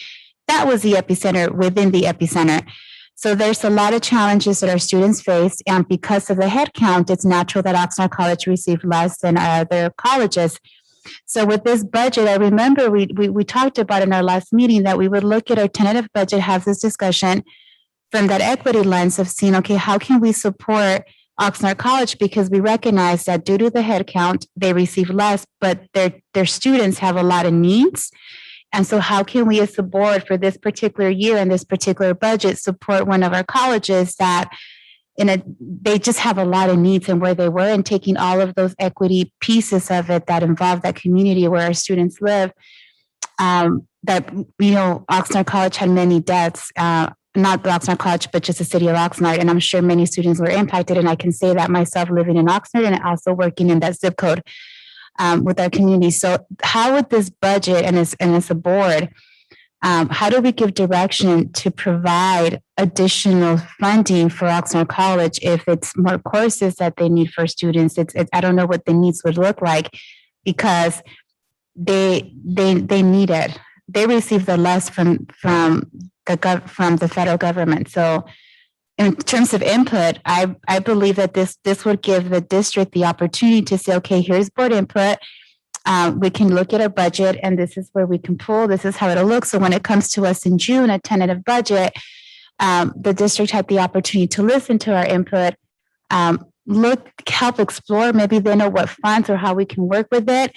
And then come June, they say, okay, this is the budget. This is the direction you gave. This is what we're doing for this particular year due to the circumstances. And I'll come before you. It's a tentative budget with your input of what direction you want to go for next year's budget. That was my understanding of what we were doing today. Well, just to clarify how the process works, I believe, Dave, it's in February or March where the board approved the allocation model, correct? Or April, yes, but one of those months. Or the allocation model. And that allocation model does determine how the money you're talking about gets distributed through. So if the board wants to say right now, as that allocation model, if we look at revisions to that in the coming year to say you want to change some of the parameters to have more money going to Oxnard, then that'd have to be something the board would direct us to do. But I wouldn't recommend any changes to the allocation model for the next 2 years because we've just tied it to the student-centered funding formula. Each of our colleges have about half of their operating budget in one-time dollars over the next 2 years to use. Oxnard College can be experimenting with more classes and doing all the things they want to do. And the board has time then to look at any recommendations of reallocation around the model. But we've had, residents from Oxnard come and express, yeah, they'd like more money for Oxnard. Well, we'll have people from Santa Paula and Fillmore, Santa Clara Valley come and say, we'd like more money there. There's people out in Diane's area where we never built a center. They'd like more money. Ventura College won't want to have 2 million go from there to Oxnard. So it's a complicated issue and we have to deal with complicated things, but the time for the board input could be any time between now and as DCAS is considering any revisions to the allocation model that'll be coming forward for the board to consider. Trustee Torres, I'm going to have to apologize. I'm going to have to apologize to Trustee Torres because I told her that, when she was looking at the one-time money that we shouldn't mess with the allocation model, that the allocation model, we baked it with the student-centered funding formula. We're one of the first districts to be able to actually do that with our complicated model. But that if Oxnard, I would look to Oxnard College to come to us. The community has come to us, but if Oxnard College comes to us and said, if we had gotten a little bit more HERF money, we could have a full new degree pattern for Oxnard to see if that's going to work and pilot it. And if it would matter, that is, to me, something that could be done with one-time money. I don't think that we're talking about redoing the allocation model. I think that it's, with Oxnard getting hurt, is there something that Oxnard needs that we're not able to provide for? And are they asking for it? And it's a budget. So there's two things you're talking about, Greg. So one of them is a budget allocation. That's its own entity in itself.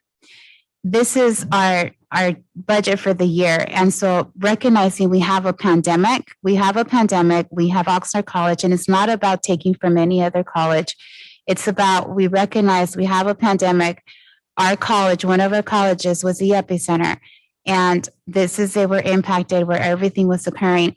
How will this year, for this year's budget, as they're going to use their HERF money, they're doing so much. I mean, I'm so impressed. They're bringing in courses. They're working really hard. I mean, they're working hard to get with what a head count gave them. So it's not equity. Our colleges it's not equity. It's what are we basing it on? You have this head count, here you go. But you're not taking into consideration that these kids, the pandemic was here, they were impacted, they have all these needs, there's like low socioeconomic, all of these other things. It's not taking that into consideration. It's just looking at these are the number of students you have, here you go, this is what you get. So now for us, and we get it, that's what's going to happen from the federal government. They're going to make that decision. We don't influence them. But here, this budget, this tentative budget, that comes under our jurisdiction as a board.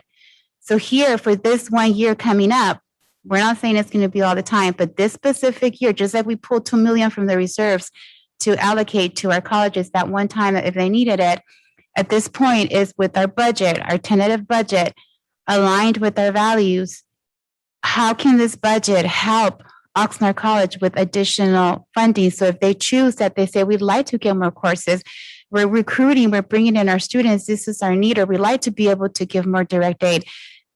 All of our colleges are working really hard and with different resources, but how would that look like, and what direction would we be able to give to the district, and how can we use these funds? Because it's a budget. A budget, my understanding is continuous. It's always moving. Like, it's not set in stone. We decide the direction it's going to go. So how would it look like? It's not a budget allocation. We're not touching it. We're not changing it.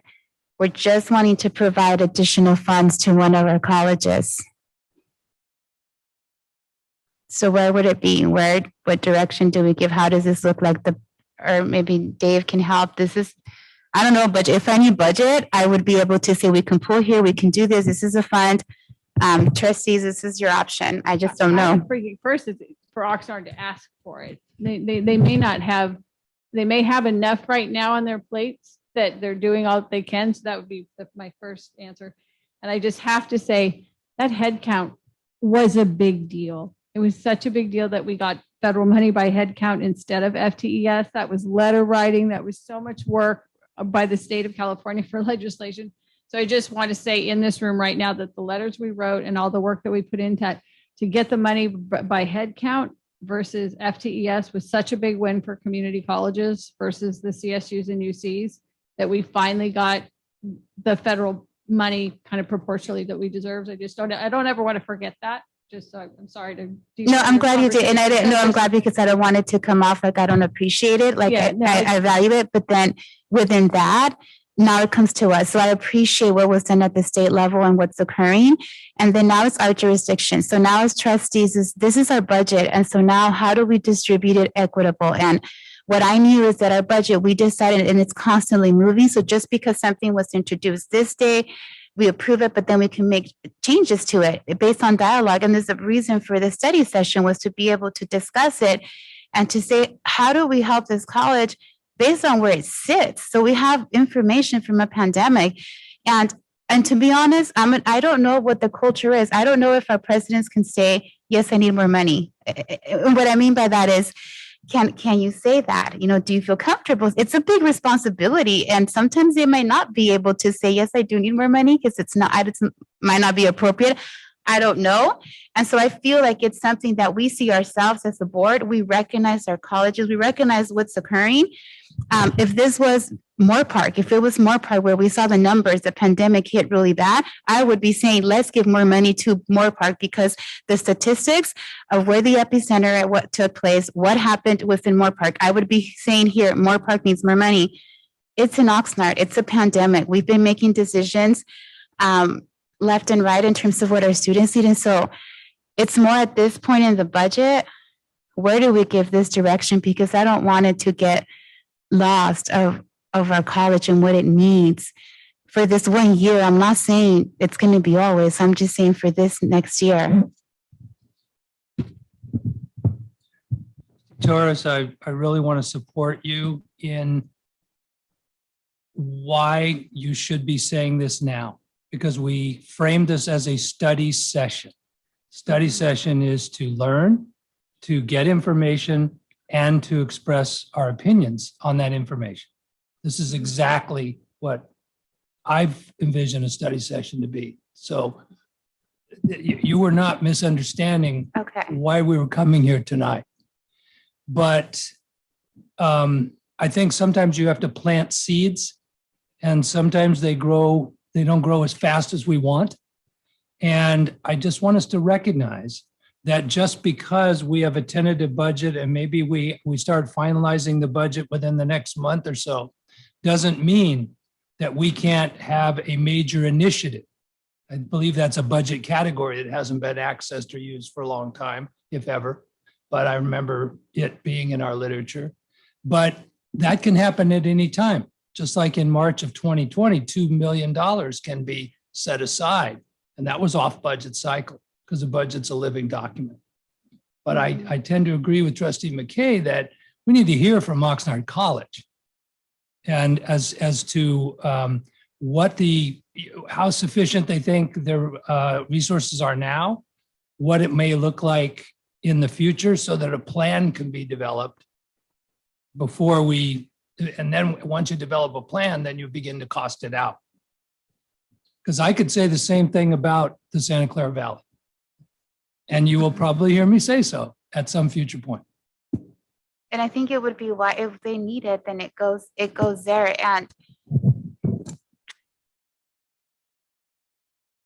Clara has money that's allocated, and that'll take us back to looking at the students of Oxnard being in Ventura, which is allocating more funds. I mean, it'll take us to a whole new different conversation, but I'm just here definitely to advocate to just wherever it's needed. If we need to give some to Santa Clara Valley, that specific area in Ventura College, by all means, let's do it. So I'm looking into putting our money where it's needed. So it's not one or the other. And I want to make sure that that's clear, because the last thing I want is for colleges or areas to be thinking we're making a choice over another. It's putting the money where it's needed. Where did the pandemic hit? where does it look like? Was it Santa Paula, Filmer, based on the numbers, what our students need, then we can invest in there as well.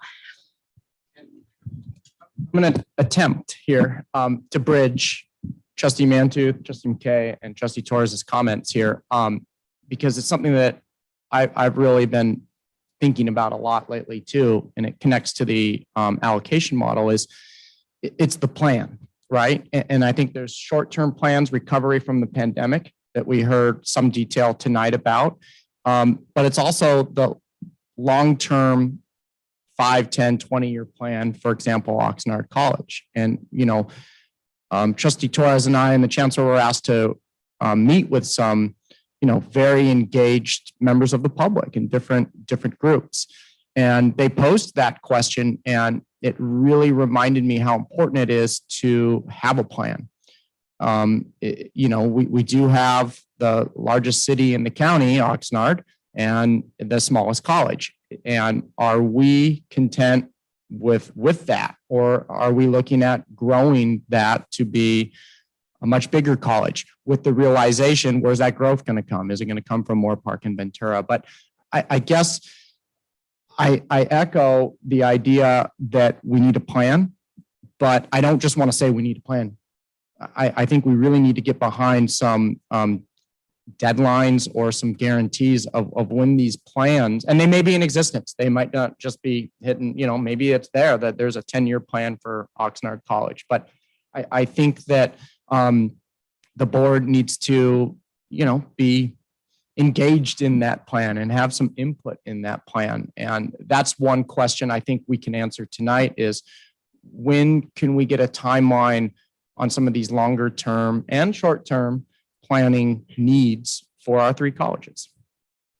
I think that would help bridge these comments and allow us to move to the next item. Before we do that, Chair? Sure. Couple of thoughts. We live in a highly prescribed environment, and I believe in process. It serves us all well. On the other hand, one of the major league policy initiatives is to get greater flexibility in the expenditure of work-based learning programs. So even within this highly prescribed arena, the recognition exists that we need greater flexibility.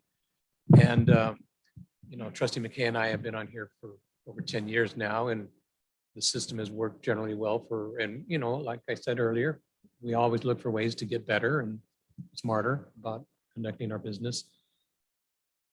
And so that is, so one, believing in the process, and that has served us well, and recognizing the participatory governance structure that brought forward the slightly revised allocation model, I supported working with that and not changing that.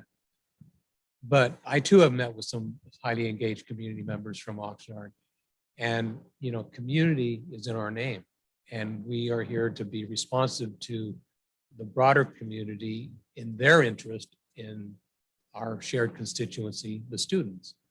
And so, and I'm glad you brought it up several meetings back, Trustee Mantooth, about the major initiatives line item, because several times in the past I've thought, gee, what about this or what about that? And never really took that next step in looking at the possible ways of identifying and then implementing.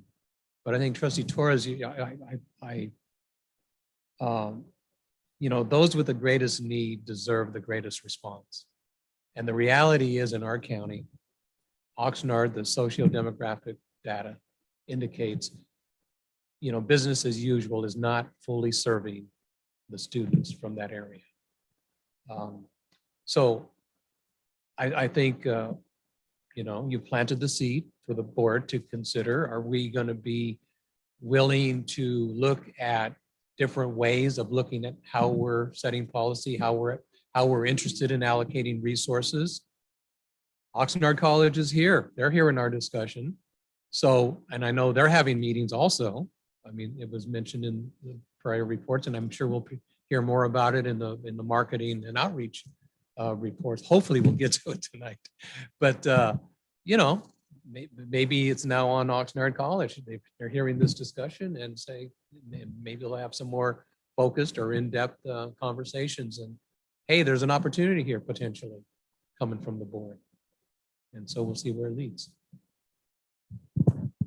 I'm glad you brought up the component of, because that was another message we heard loud and clear from the Oxnard community members, was they are very eager to be involved in the conversation in regards to Oxnard College and that short-term and long-term planning stages as community of public funds. So as we reopen and return from a post-COVID world, I'm eager to get behind and participate as a trustee in some of these forums and community outreach. So I think the district has some asks to work with, and before our, what's that?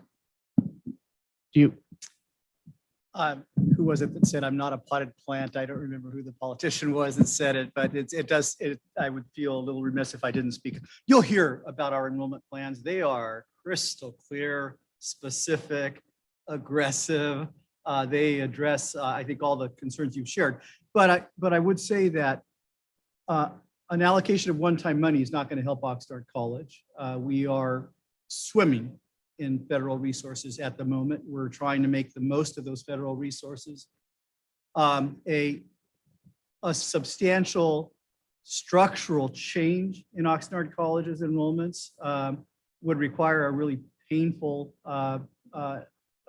adjustment of the allocation model as one. I'm making nobody happy here, I know, but as one of a couple of measures that it would take. I have divided loyalties. I'm at Oxnard College because I'm all in to Oxnard College. I don't know how to play for a team unless I'm all in. And so that's my responsibility, is to advocate ferociously for the college. I'm also a district player, and I have a loyalty to the district. And helping Oxnard College in that way causes pain to other members of the district. So it's not an easy path that you ask about. I'm hoping that tonight will just give you a little bit of a sense of what Oxnard College is doing really well for its students, but it doesn't address the entire issue that Trustee Torres speaks to.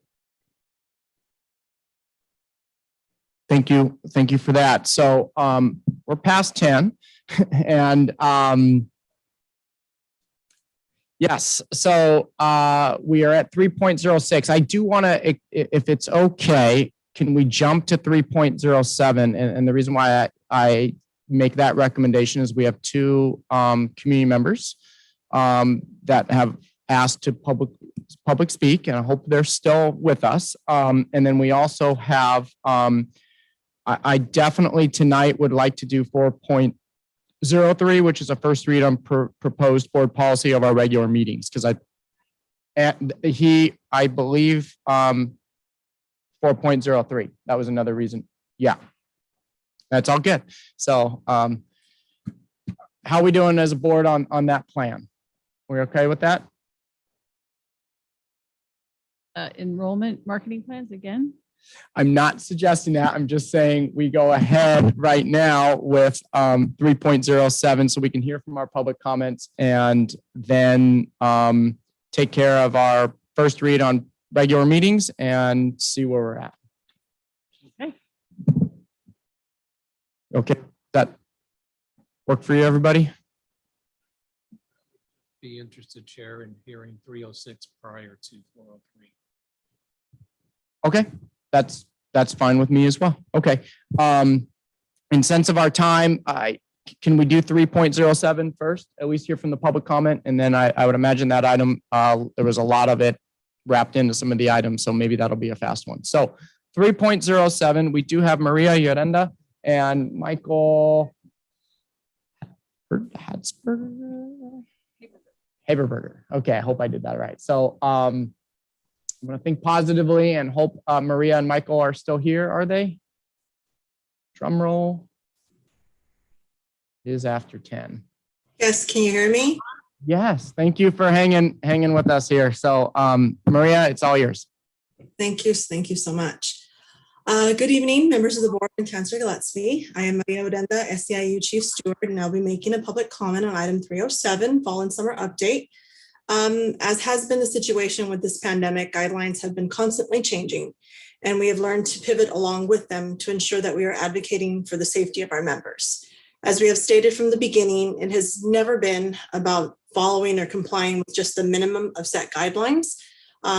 We've been a district that has always gone above and beyond to protect its employees. And now in the middle of the pandemic, what may be the middle of the pandemic, it is not time to go back to just meeting those minimum guidelines, but rather ensure ultimate safety by continuing to go beyond those set standards to protect not just our employees, but our returning students and communities to our colleges. The next few weeks and months will be full of opportunities for us to hammer out the details of what a return to our work sites may look like. It will definitely be different from the pre-COVID days of the 8 to 5 in-person assignment. SEIU will be looking to explore new and invigorating ways for classified professionals to be of service to our students. We learned this past year how to adapt and create a new work environment that has successfully supported our faculty, administrators, and our students. There continue to be many reports of how students have benefited from online services that we would not have had offered to them before COVID-19. As we physically set up barriers such as plexiglass for an in-person return, we now have another opportunity at the same time to remove those invisible barriers so that we can continue to allow access in an enhanced and better way.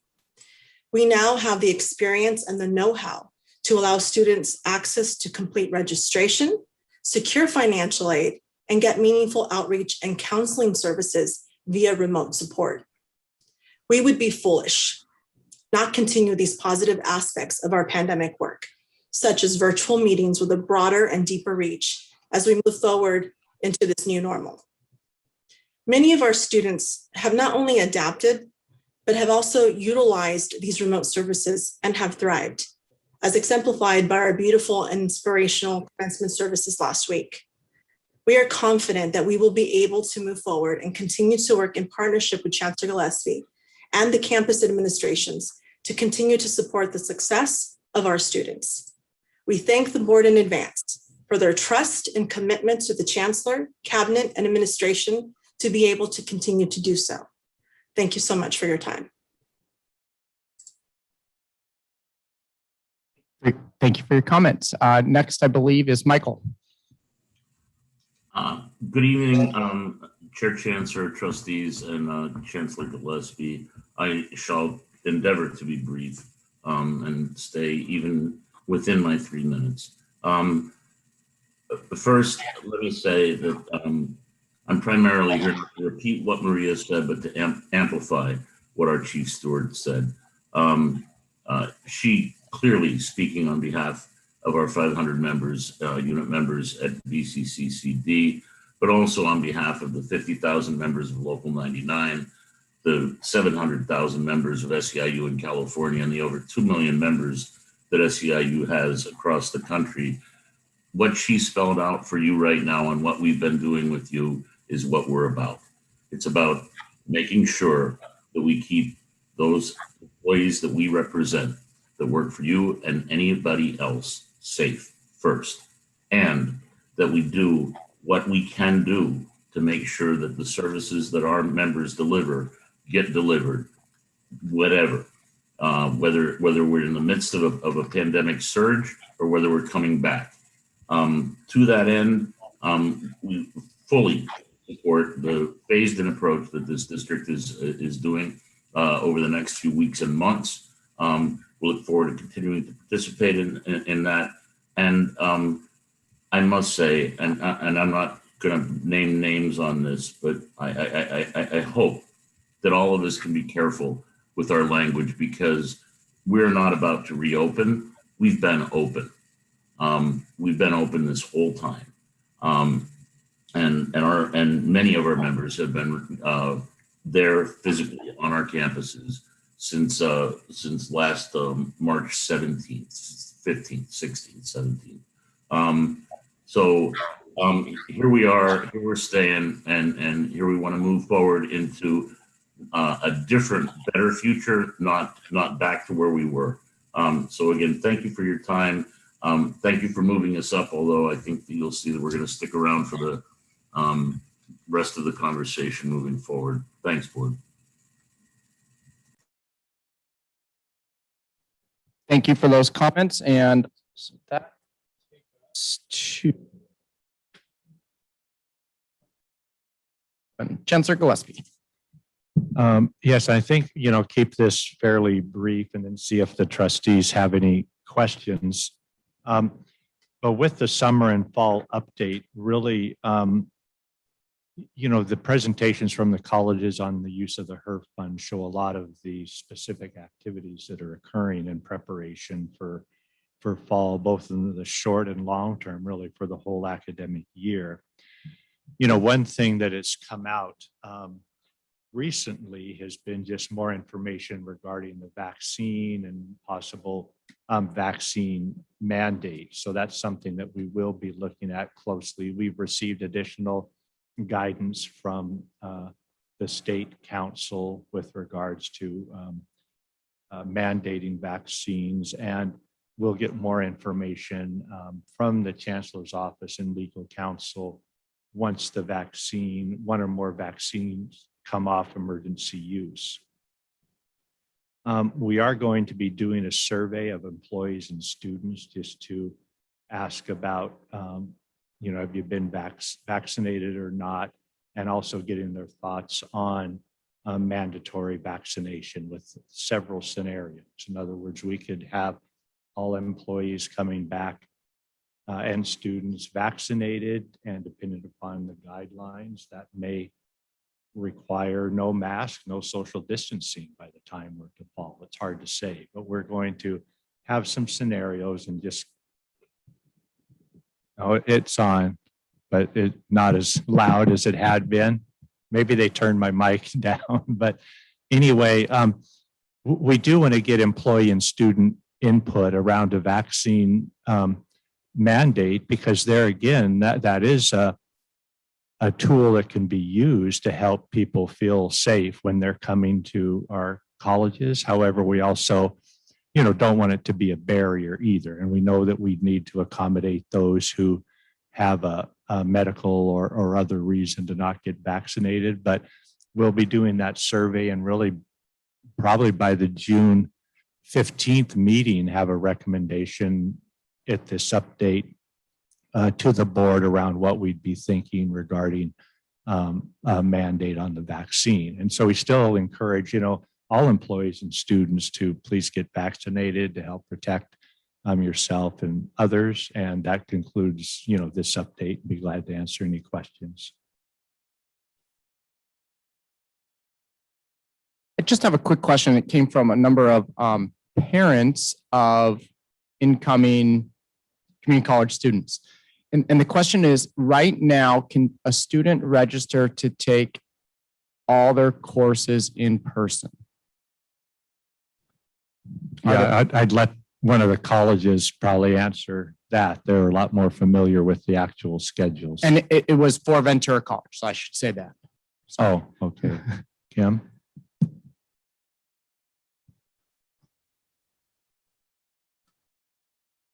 I can tell you currently we have about 30, I think Jennifer gave me a note, about 37% of our classes that are in person or have an in-person component. So I think that there is a good chance that students, however, there might be individual courses that are not open, that are not offered both in person and online.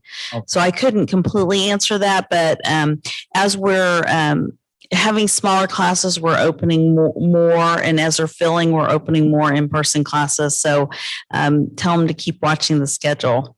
Well, I guess my question is that a goal as the district for students that come to the realization or the decision that I want to go only in-person courses? Are we going to create a cohort or somewhere in the schedule for them to have the right or the ability to do that? Is that a priority for us as a district? I get not for everyone, but Yeah. for select students. So for Mopar College, we have about 40% of our sections with some in-person component. And our plan is that every section that we're adding moving forward for the fall semester will be predominantly on ground, so that we can begin to anticipate students who are coming in. Often Mopar questions register late, that they are probably thinking about the safety of coming on ground. And if we can offer classes in September and October and early November that are on ground, then we'll attract individuals who are reticent about coming on campus. So our goal is to sort of balance that. And we're also looking at balancing classes that are high flex, so that half the classes on ground and 30% of the classes on ground and the others are online, so as to meet the needs of the various students in our population. And I think the important message for our community members and students is to register as soon as you can, because again, that's when you have the broadest selection. So if you're really wanting to prioritize as much in person as you can, be sure to register early. I mean, it used to be pre-COVID, all the online would fill up first. And, we're still seeing a high demand for online, but we do want those with in person to quickly register, because things will fill. And as mentioned, there is an interest in the colleges in offering more in person. Right. We've also been very strategic in terms of the hard to succeed classes in the sciences, in math. Some of the classes that are requiring additional hours in our CTE programs, that we're privileged in having those on ground. Progressive college and putting, getting courses back in person. So we're about 50%. And I'm starting to beat the drum about a robust in-person spring schedule as well. I like that drum beat. Okay. With that, so at the pleasure of the Chair, board. I'm sorry, just a quick Yeah, clarifying sure. question. So even though a student can sign up for all those classes to be on campus, not every classroom hour would be necessarily on campus. Is that correct? Okay. I think that's just important to state. Thank you. I just would echo from community members I'm reaching, there seems to be a lot of students hesitant to register until maybe that model of all in-person courses is available to them, just because some students feel that works for them. So, Chair. So for the colleges, I know that there's tents and there's a lot of different things that are being built to be able to bring in more students. So are the colleges preparing in the event that we're able to bring in more students to be ready for ground courses, if like in the fall, if we need to, with the tents and everything else that's occurring? Because I know things are changing, and I know that there's a lot of work that's been going into just adding additional space. I know Moorpark's been pretty extensive on doing that. Is it the same also for Oxnard and for Ventura? We monitor those wait lists carefully to the add sections where we get an opportunity to do so, and we set up our registration page to allow students to find in-person classes. Pretty much. Okay, exactly. And I would say Ventura is the same. We're watching wait lists, we're watching classes that fill, and we're including new courses when it makes sense. So we were trying to be there for our students. And just like President Sanchez said, I think in the spring, you're going to see a more return to normal, and the flip of where more classes, like around 70% is just my guess, will be in person and 30% will be online, because we still do have a great need for online classes. Our students, those typically still, even in this pandemic for the fall, we've had more of those sections fill up than our in-person sections. Thank you. Are we also looking into the support services, financial aid, counseling, admissions, just having availability of our students being able to go in and get their questions answered in person, and make sure we have staff that's available to tend to their needs? Because I know particularly with financial aid, just questions that come up from high school, they just sometimes need that in-person attention. Do we have that also, looking as things get much better, to also have our support services, from counseling, from financial, everything else that has to do with student support services. Also, as much as we're talking about the classes being on the ground, are we also talking about support services being also much more on the ground if needed for our students, if we're seeing that that's a need? Is that also where we're looking and monitoring as well?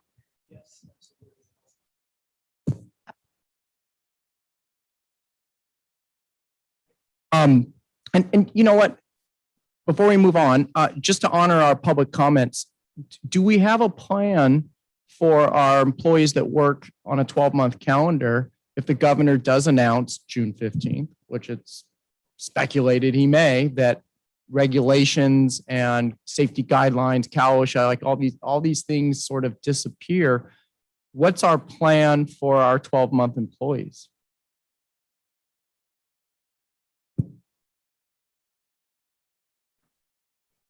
Happening now as we get, well, it's actually happening already, but as we hit to June, more and more will be transitioning back. So what will determine the rate in which that occurs are two things. It's as colleges and locations are getting areas ready, but it's what will those regulations be like? Because if you're vaccinated, you don't need a mask or social distance, fine. If you're not vaccinated, you have to wear a mask and social distance. And then how do we set up the monitoring and the checking and all of that? So, you know, as those guidelines change, we'll adapt and bring people back. Planning for still the August 1st when we have all employees back and working, but knowing that we're transitioning through that now, and that could speed up depending upon what happens. And also as we consider the vaccine and whether or not there's a mandate there. Okay. And again, so we'll keep working with the unions on that as well. Got it. Okay. So we cross off my list here. 3.07 is done. Do we want to take on 3.06 so we completely close out the threes, or do we want to dive into some action items that we have in section 4? I'm open for suggestions, keeping in mind that it's 10:22.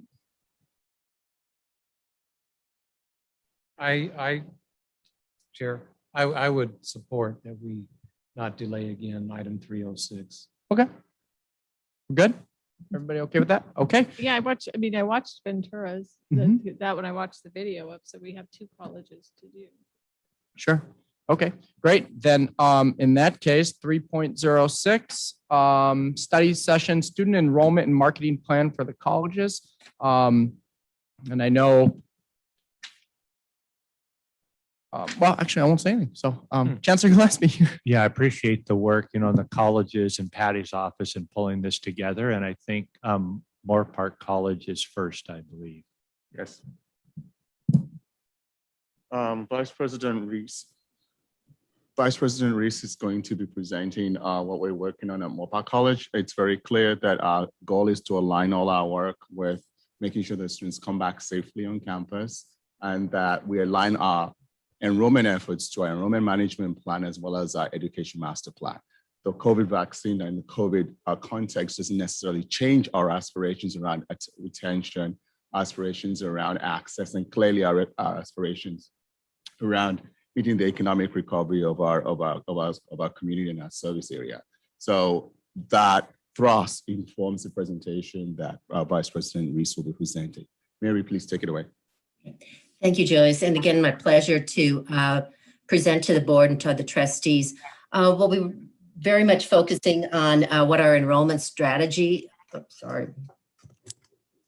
lights here, terrible, sorry. The enrollment strategy moving forward together with all of our students. If you go and look at the next slide, the enrollment strategy is really a mix of multiple pieces all fitting together that we need to be able to do in order to really pull our students back to Moore Park and help them move forward successfully. On the next page, next slide, I should say, you can see these are the main points of our enrollment strategy for fall, as well as just in general. The first piece is our scheduling. retention, pathways, direct contact. Oops, I'm sorry. I was just going to go right. Direct contact, marketing, new programs, dual enrollment pipeline. So all of these pieces together. So enrollment isn't just about bringing the students, but there's all of these different components to it. On the next slide, we've been talking a lot about the scheduling. We talked about the on-ground, the synchronous, asynchronous, online, the hybrid, the high flex. What we're trying to do is really provide different opportunities for students to meet their different learning styles. We want to make sure that we provide what is going to work out best for each of the students. On the next slide, we're talking about not only do we have to work on the scheduling to optimize, to provide what the students are looking for, but we have to really focus on retention of our students. We need to make sure that we have wraparound support for our students to retain the students we have, and also to bring back the students that have been frozen or have dropped out. We need to encourage them really from threefold aspects. One is to help them recover lost instructional time. We need to help them regain their confidence as learners, and to help them build life skills needed to help them move forward, because many of our students have really been hurt by the pandemic and have stepped off of their educational pathways. Which brings us to guided pathways. One of the big tools that we can use to help our students identify and get back going on their educational pathways is using our guided pathways. And one of the things that we set up this semester is we sent out first semester maps to all of our incoming students. And there's an example here for you to look at. For the students, it defines what the career, the salary, the different job opportunities. It talks about some goals within that particular area of interest, and then defines what courses those students should take. It defines the number of units for those courses, how many hours it takes for that class, and how many hours it takes to studying for those classes.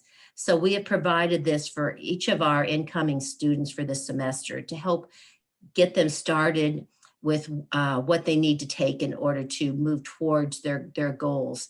We've set up maps for all of our different programs, and this is the first time what we're sending out those maps directly to the students to help guide their enrollment.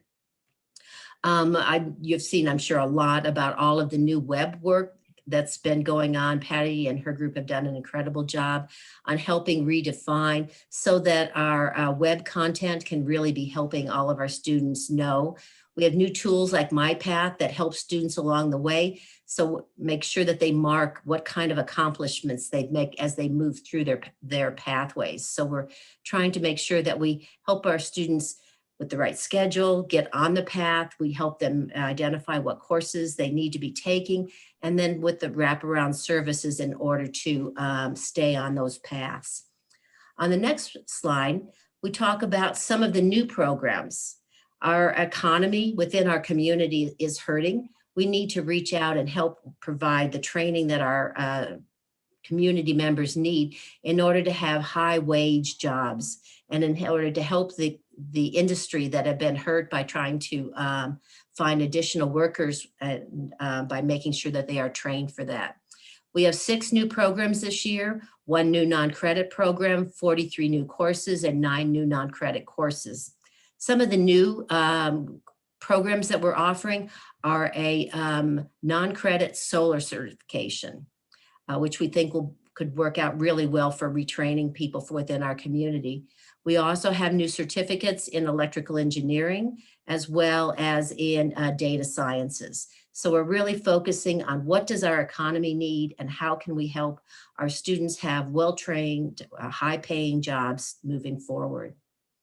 On the next slide, we're focusing not just on these new programs, but how do we form pipelines so that we successfully move students from the high schools into summer bridge programs and into the coursework, the certificates here, and then into industry through internships, apprenticeships, and that. So we've heard our dual enrollment presentation in the past. We're very proud of that. We've got some new exciting things coming. For example, like in emergency medical response, which are high school programs that directly link with the college programs. We have summer bridge programs in the STEM area. We have a new HSI grant, which focusing on biotech and CNSE, starting students in the high school level, and then moving them to the college and then into industry. So we've got schedules, we've got new programs, we've got pipelines, we've got wraparound service, guided pathways. And one of the things that we know that works the best is on the next slide is a focus on direct contact to our students, whether we're looking at call centers, direct emails from students to students, texts, live workshops have been very successful, or the live chat bots, which are out there to try to answer students' questions. Our number of students that are coming to the web are dramatically up.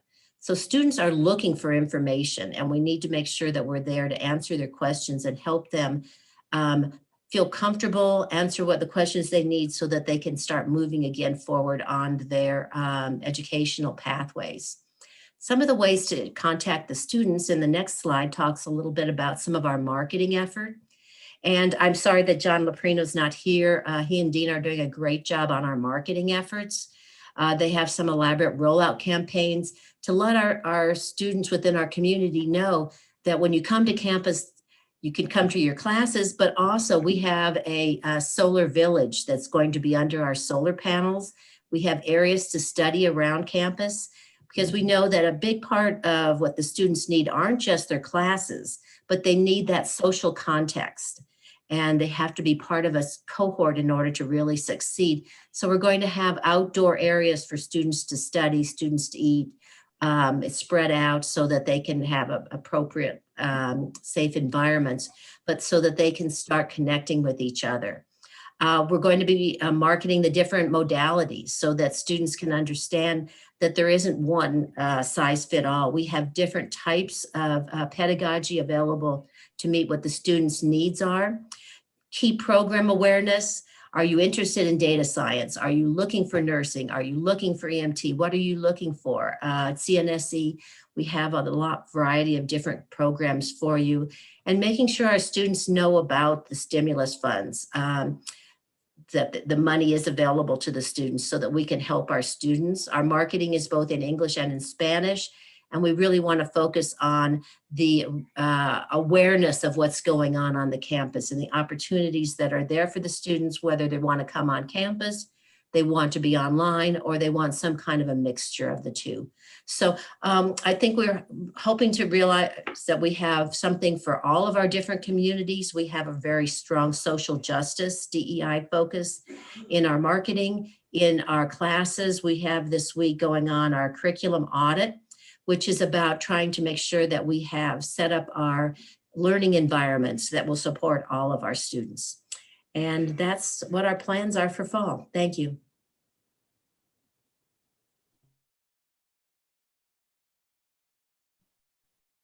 Thank you for the report. It was really informative. And I would just add that I think a lot of this marketing plan really ties into some of the other items that's been on our agenda tonight. So it's helpful to kind of piece them together.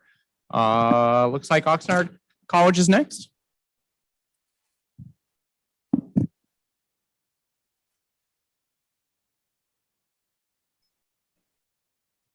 So let me just start off, and my apologies for being slightly personal, and apologies again to Chair Chancellor and Trustee Torres because they heard a little bit of this the other day, but it's background that's relevant to our enrollment plans.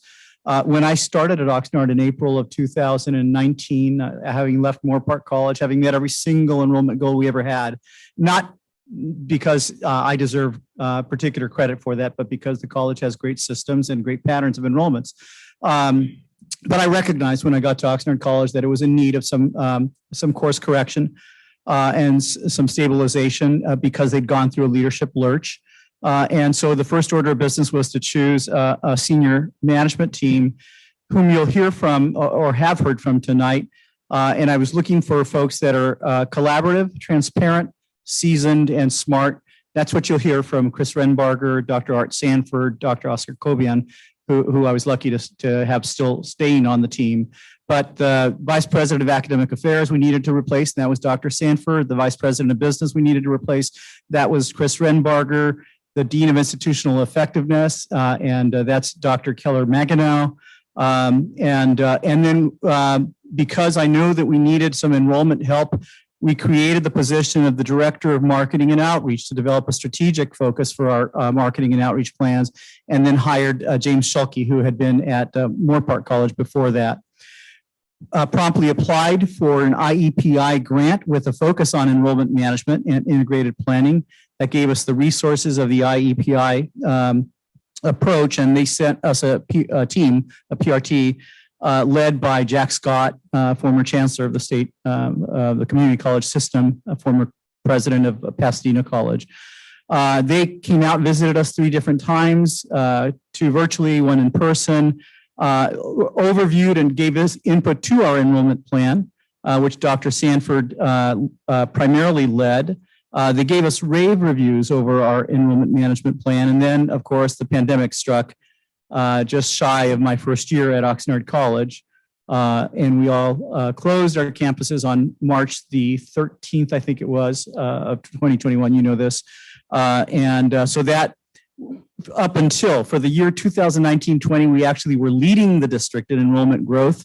But as Trustee Torres pointed out, we were hit the hardest by the pandemic, and our enrollments suffered considerably. So we're starting to regain that momentum. I talked a little bit about our plans for the fall semester and for the spring semester. You heard a little bit of grumbling because we were aggressive about our plans for the fall semester. It kind of goes with the territory. But our emphasis is on safety, on bringing back our classes, our support services for students safely, but robustly in person.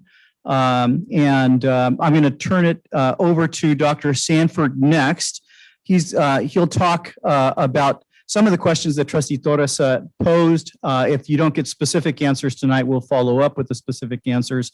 But after Dr. Sanford talks to you about there are at least 3 main components, as Vice President Reese mentioned, to enrollment management. One of them is schedule development, and that focuses on being able to keep an eye on enrollment patterns and making sure that there are classes that match the demand from students and consistent with the program requirements. The other one is outreach and marketing. And then the third one is retention, making sure that you're doing everything you can to keep students who are actually enrolled. So you'll hear from Dr. Sanford about the schedule development and the specific enrollment management plan that he largely wrote. Then he'll pass the baton to Dr. Kobian, who will talk about our retention efforts. And he'll pass the baton in turn to James Schulke, who will talk about our marketing and outreach. So without further ado, let me pass to Dr. Sanford. Okay, thank you, President Sanchez. We can go ahead and move to slide number 3 in the interest of brevity.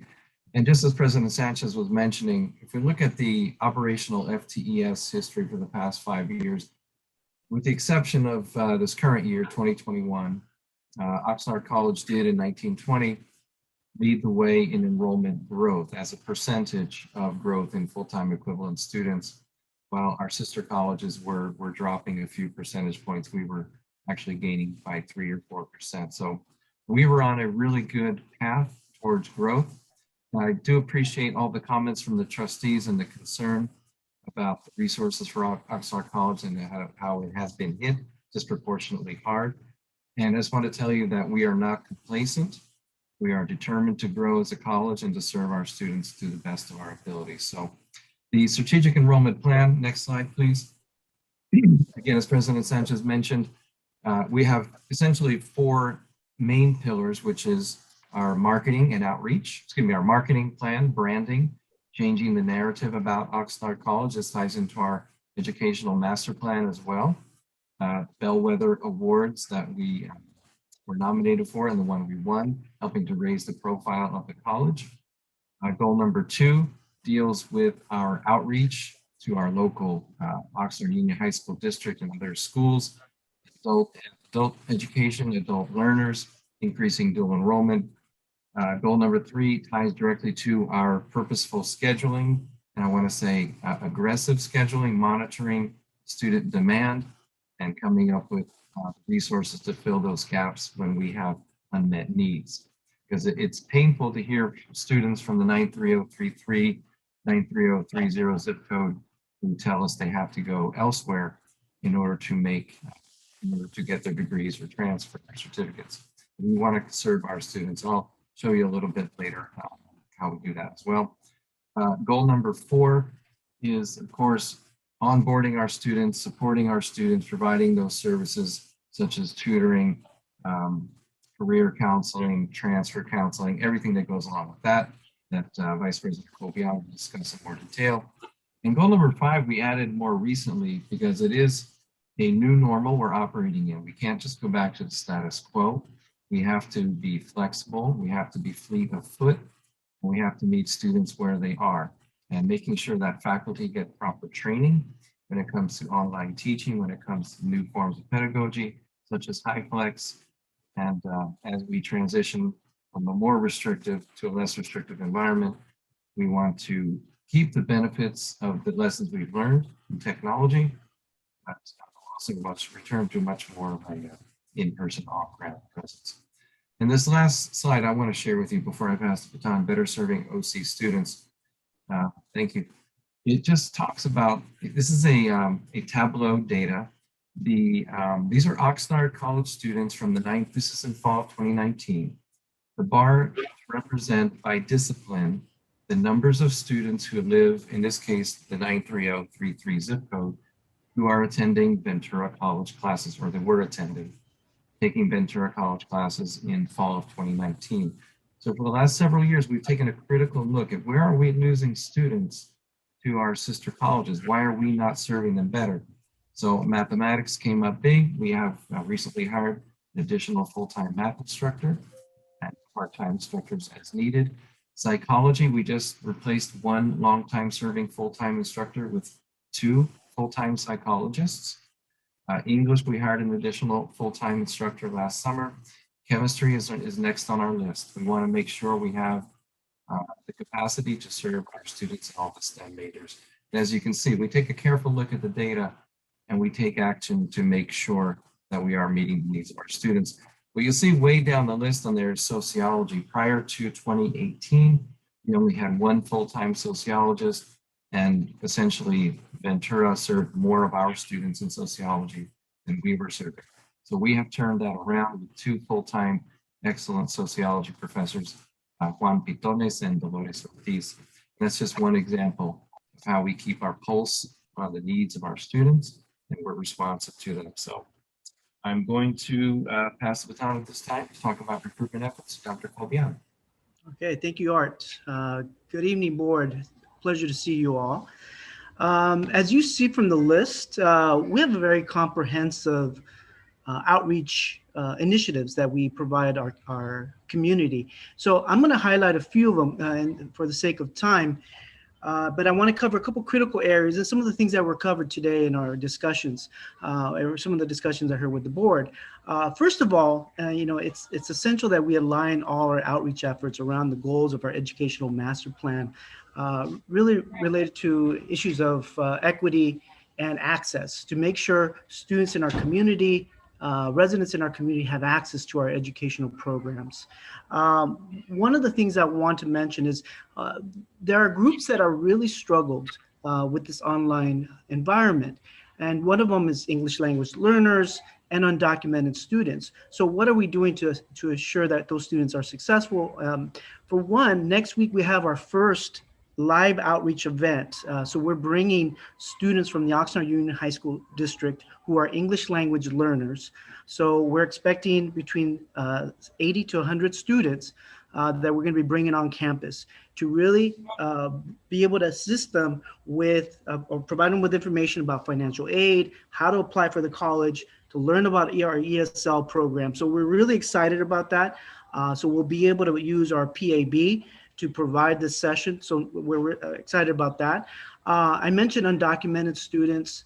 Statewide, there's an enrollment decline of undocumented students. And unfortunately for Oxnard College, we've seen a 30% decline in their enrollment. And I think that is a community that has really borne the brunt of this pandemic. So we are very intentional in our services and our outreach to undocumented students and their families to ensure that we're able to bring them back to Oxnard College, to make sure that they're connected to all our resources. So we've hired peer advisors who will be reaching out to students who have dropped, making sure that they're reconnecting to our campus resources, making sure they're aware that we have laptops available, we have Wi-Fi, and that these students are also now eligible for emergency aid. The other thing that we're doing for the fall semester, and something I'm very excited about, is that we will be placing college counselors at each of our high school sites to really streamline that pathway to the college, to help with our dual enrollment programs, to help answer those questions from our students on courses that they need to take as they transition to our colleges.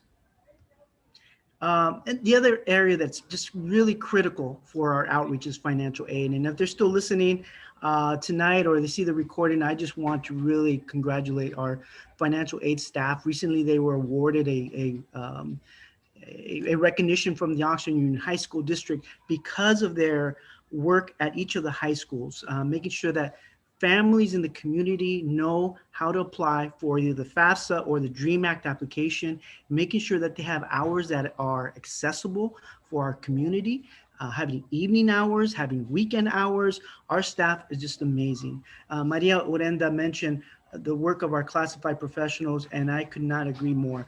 They have done an amazing job to make sure our students are connected to those resources.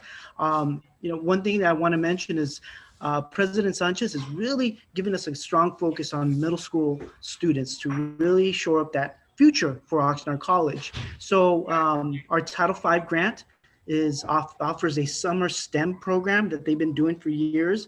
I think fortunately they'll be able to bring that program back.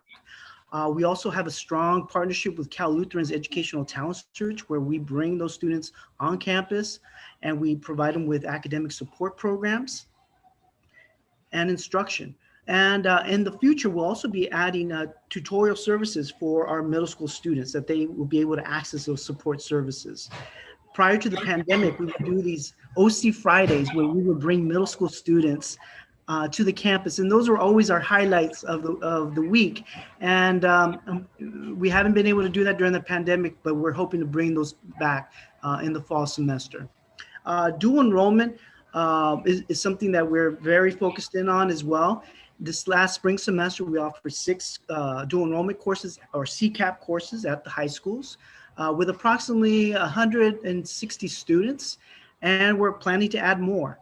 We're planning to add more in collaboration with the school sites, and including ethnic studies, American Sign Language, and one course that we're starting to develop this next year is a Filipino language course. So thanks to Art and his staff for pushing that course, and our faculty for embracing that. So we'll hopefully have a Filipino course in the fall of, well, in a year or so.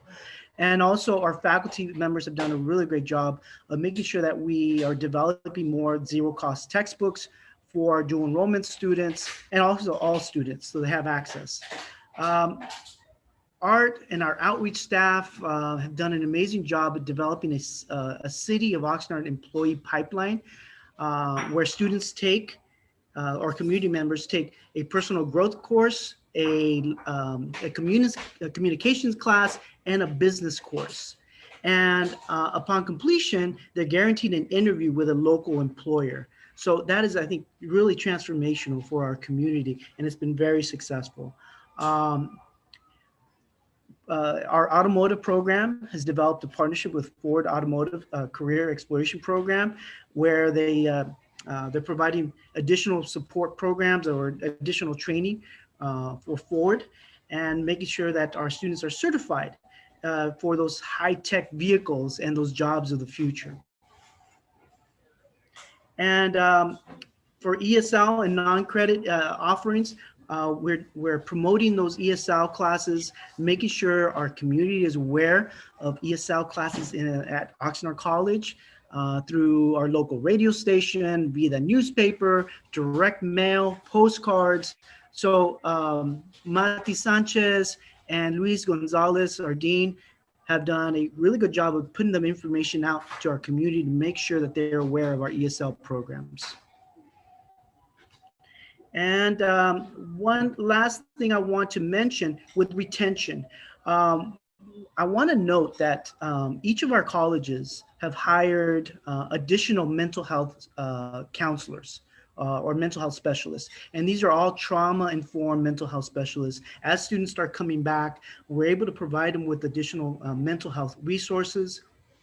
Oxnard College is going to be hiring a basic needs specialist to ensure our students are connected to basic needs, rental assistance programs, housing options, food distributions, and all these different resources, including mental health.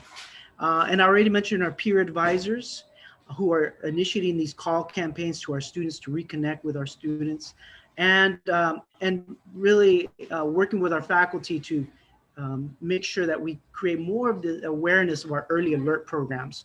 So faculty are able to identify students early who are struggling and need that additional support. So thank you, board, and I'd like to pass it on to James. Before James takes over, just to show you how dedicated Dr. Kobian is, he is calling in from Maui. Aloha. Thank you, Vice President Kobian. Aloha, and good evening, trustees and colleagues. One of the reasons I was excited to come work at Oxnard College was how holistic the college's outreach efforts are, with departments throughout the campus helping to reach out to our community. There's a real special drive to this team's work. The campus is full of people engaged in outreach who call Oxnard home or who have even passed through its halls as students themselves, including our Dean, Leah Alarkan, who also helps lead our outreach efforts. I know we're tight on time, so I'll just try to highlight a few things here. We've recently brought on part-time support to help build an international students program, which will bring cross-cultural experiences to our campus, as well as increased tuition dollars, providing a strong ROI. Moorpark College has a robust international students program. BC currently has one. And Oxnard College once enjoyed a strong program of our own, but nearly 2 decades ago.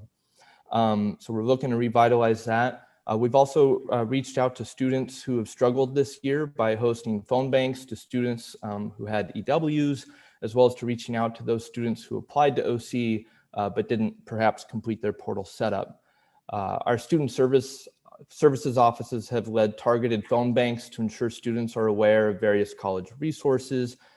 We've also provided regular and live Zooms for drop-ins where prospective students can speak with our staff. And we have counselors working this summer to audit which of our students are close to meeting degree requirements and then calling through them to ensure those students are aware of the opportunity for a degree. We also have a targeted campaign to reach out to students who stopped out due to the pandemic, encouraging them to return and offering resources to make it as accessible as possible. And if we could go to the marketing slide, OC's marketing strategies are designed to support our first enrollment goal in the SEP, which Vice President Sanford outlined, which is to make Oxnard College the first choice in higher education for our service area. And a lot of us feel very passionately about this work. These marketing efforts include, as you might expect, various digital and traditional ads and ad campaigns. Among other things, there are direct mail efforts, which have included bilingual letters and postcards targeted to the families of graduating high school seniors, ensuring they're aware of our academic offerings, financial aid opportunities, and student services. We're also building a marketing campaign to promote our new Child Development Center, or our relaunch of the CDC. It's reopening this fall and may help attract and support students in need of childcare. There are a number of scholarships that will be available as well. And we've celebrated success stories on our social channels where we have the highest engagement rates inside the district, other than the zoo. But if you give us a lion, we'll compete. And we've also highlighted these stories in newsletters and through earned media, having LA-based and local affiliates cover our National Bellwether Award, for example. Telemundo, covering our graduation with the district marketing team support, and running op-eds, for example, penned by President Sanchez here locally. Additionally, with our Associated Student Governments leadership, we'll soon see banners placed in downtown Oxnard featuring the faces of our graduating students, a tradition we hope to continue moving forward. So in closing, on behalf of my colleagues here, I just want to say Oxnard College proudly serves our community's hardworking families, the men and women who make up our county's backbone, and we are dedicated to making our college's offerings and services available to as many students as possible, especially as our community struggles to emerge from the pandemic. Oxnard College is a purpose-driven institution, a college with a heart. We are firmly dedicated to providing high-quality, low-cost education to transform families for generations to come. So we appreciate your time this evening and interest and support in the work we're doing. And I believe I'm handing things over to our friends at Ventura College next.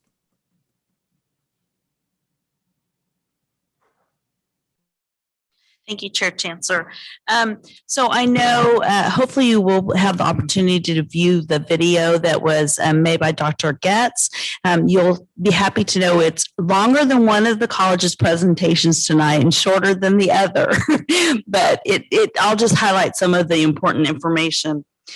One of the things I'm really excited about is the other two colleges have a director of marketing and outreach, and Ventura College is in the process of hiring that position. I think it's going to greatly assist us in trying to recruit students. Until that happens, we are working with a marketing firm, and hopefully over the summer you will see lots of marketing related to Ventura College and the opportunities it has for our students. For enrollment and recruitment strategies, you heard from most of the other colleges, and we don't have a lot of differences. But we have our outreach, our call campaigns, our student incentives that we're having. I think one of the highlights that I do think you should know about, and we want to brag about, is that Ventura College is one of the highest zero-cost textbooks in the state. We have close to 40% of our learning resources available for students to not have to take that money from their pocketbooks.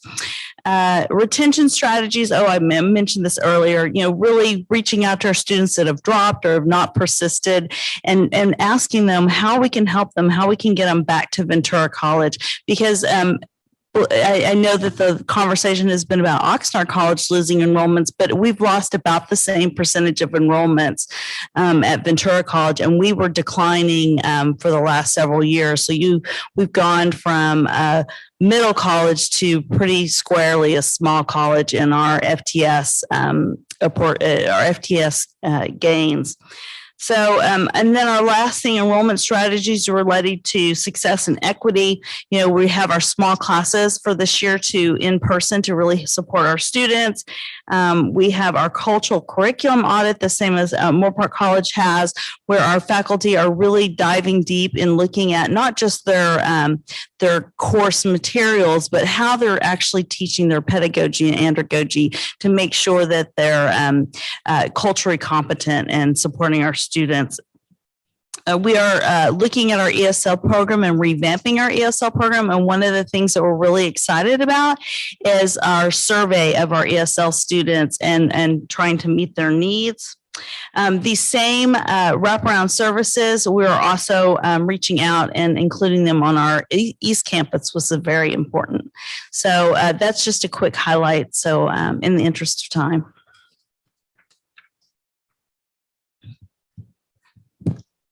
Well, that was worth the wait. So thank you, college presidents and your teams for those thorough reports. I'm going to open it up. And then we have Patty's going to give a quick overview as well. Oh, Patty Blair. I was too quick. Okay, and my apologies to Miss Blair. So Miss Blair. Good evening, trustees and chancellor. The district public affairs and marketing department oversees and facilitates the communications, enrollment, advertising, outreach, and maintains a sustainable structure to support the marketing and outreach efforts of the district and colleges. We strive to meet the colleges and districts' needs and expectations through collaboration, transparency, collegiality, and effective use of resources. And I think you heard some of that from my college colleagues this evening. Last year, the Board of Trustees set aside $350,000 for marketing and outreach. Public Affairs and Marketing uses a yearly planning calendar to strategically schedule messaging and outreach aligned with the board's goals of access and success, supportive workforce and economic development through partnerships, sustainable management of resources, and promoting a culture of valuing students, collaboration, and employee success. Next slide, please. Planful communications include text messages, phone calls, newspaper articles, student portal notifications, social media posts, press releases, and print and radio ads. Communications remind students to register, provide information on the many available resources at the colleges, and also encourage students to come back. We also highlight students and employees and promote college activities such as the Diversity, Equity, and Inclusion Week, graduations, student elections, and athletics. During DEI Week, we hosted 27 college webinars, recorded the events, created a dedicated home web page to promote the activities taking place throughout the district. Then the events were highlighted in student and community communications, including press releases and a social media campaign. Next slide, please. With open enrollment and working towards reminding the community about the quality education we offer, Serene Wallace and the district marketing team, Diana Martin and Janine Nagaoka, have been rolling out the advertising campaign for summer and fall that includes internet ads, streaming content through the internet on mobile devices, personal computers, smart TVs, digital media players, radio interviews and ads, podcasts, monthly op-eds, social media, planned direct mail to Ventura County residents, print ads, digital ads, and geofencing. Examples of some of the organized work taking place are the 2021 graduation yearbooks and monthly op-eds highlighting college programs, resources, and services for students. Next slide, please. Following the launch of the redesigned websites last year, we began phase 2 of the project to redesign the program pages and incorporate a program mapper and other information to support the college guided pathways work. With feedback from students, faculty, and classified professionals, the redesign was completed this May, and we have begun working now to update the web pages. Our web pages are regularly updated and provide students with information about programs, resources, and other useful information. We know that the college and district outreach and communications are reaching the students and the community because the student services, apply and enroll, counseling, and many other service pages at the colleges have shown significant increases in traffic compared to this same time last year. In September, we began the implementation of the website chatbots, thanks to a tremendous amount of work by many college classified professionals and Alexander Friedel at the district office. These tools are now in place on numerous web pages throughout the websites, including the homepage, financial aid, registrars, tutoring, access, and counseling.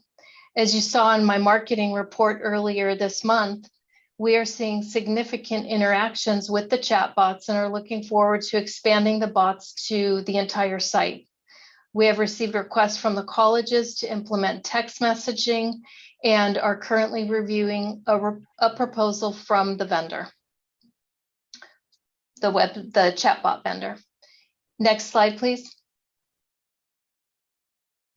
And finally, Dr. Gillespie will present to the board the state of the district during the June strategic planning meeting, followed by a Board of Trustees and Chancellor State of the District event to the community and our partners in September. followed by a State of the District events at each college that will engage the local community and include board-invited community members and leaders. We look forward to facilitating community outreach meetings with the board and community partners. With regard to strengthening community partnerships, the Board of Trustees continue to sponsor important events throughout the county, such as Civic Alliance, United Way, Economic Development Collaborative, Latino Town Hall, Ventura County Leadership Academy, Sheriff's Address to the County, and the El Concilio Latino Leadership Awards. These partnerships provide important opportunities for the trustees, district, and college leadership and students to share our vision with the community. Dr. Herrera and I work together to communicate the value of these partnerships throughout the county through social media, platforms, and most importantly, word of mouth. The district marketing and outreach department works collaboratively and meets regularly with college marketing colleagues to maximize our resources and provide support. We will be rolling out an advertising planning calendar so that the colleges can participate based on college priorities and events in various advertising opportunities that the district negotiates and oversees. As you can see, our work encompasses the use of many different platforms to reach a variety of audiences and residents. Consistent and frequent messaging and outreach cause awareness and serve as reminders to the many opportunities awaiting students at our colleges. We continue to support the colleges with a focus on the efficient and effective use of resources and timely responses. We appreciate the funds you provided last year from the reserves. We plan to exhaust all the remaining funds in the next fiscal year through planned efforts to grow enrollment and promote the colleges throughout our community. Thanks for the opportunity to share this information with you, and I'll be happy to answer any questions.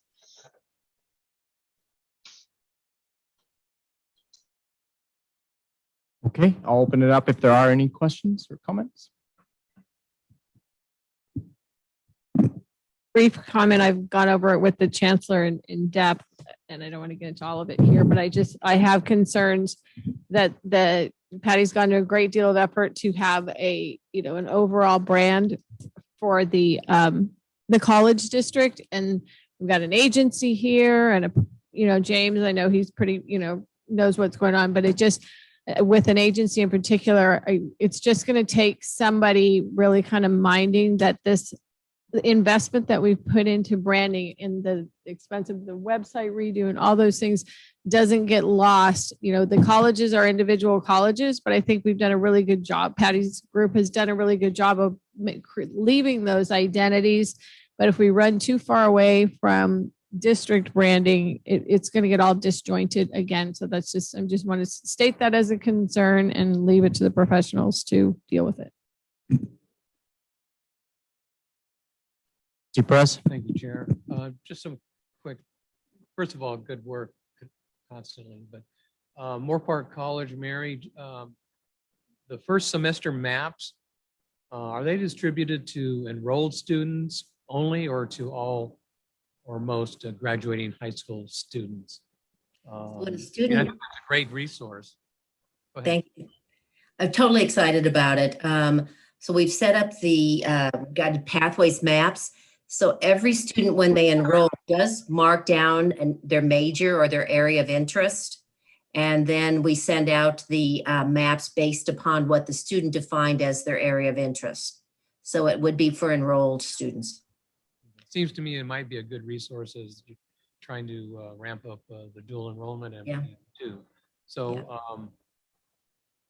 and then regarding marketing, I think it's reasonable to expect that unique or high profile programs at any of our three colleges would be marketed district-wide, like the Fire Academy and the Edom program and the Ventura College Diesel Tech program, which I heard positive comments about from a parent in Simi Valley. So, it has a draw throughout the district. However, I'm just wondering, based on information that was provided to us in a previous meeting, is there a gentleman's agreement that the three colleges will limit their direct outreach efforts to school districts within their logically perceived service areas? No response needed, but I think it's just a question that would respond to interests of one or more board members up here regarding, what's offered where.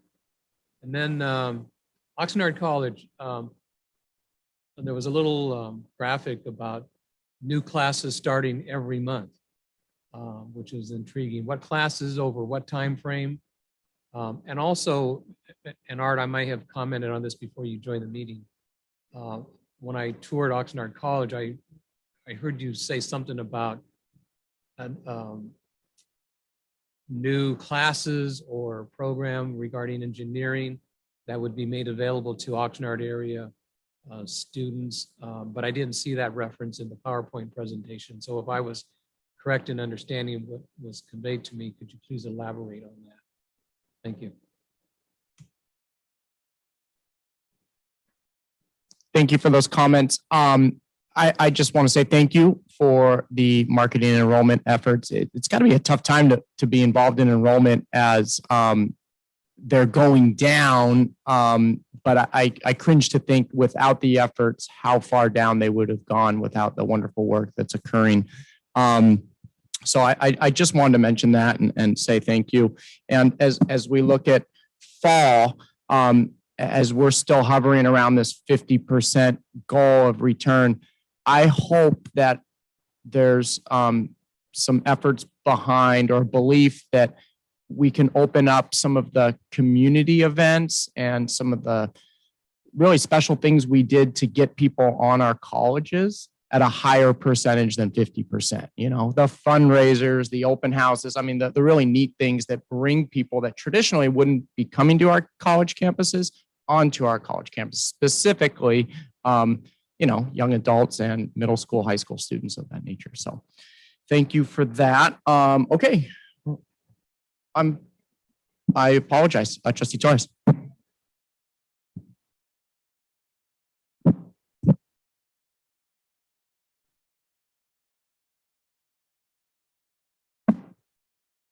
Maybe in nature of the time in our next meeting or something, Okay. or in the written report. That or just a memo to the board would be A memo to the sufficient. board, yeah. I think they're important questions.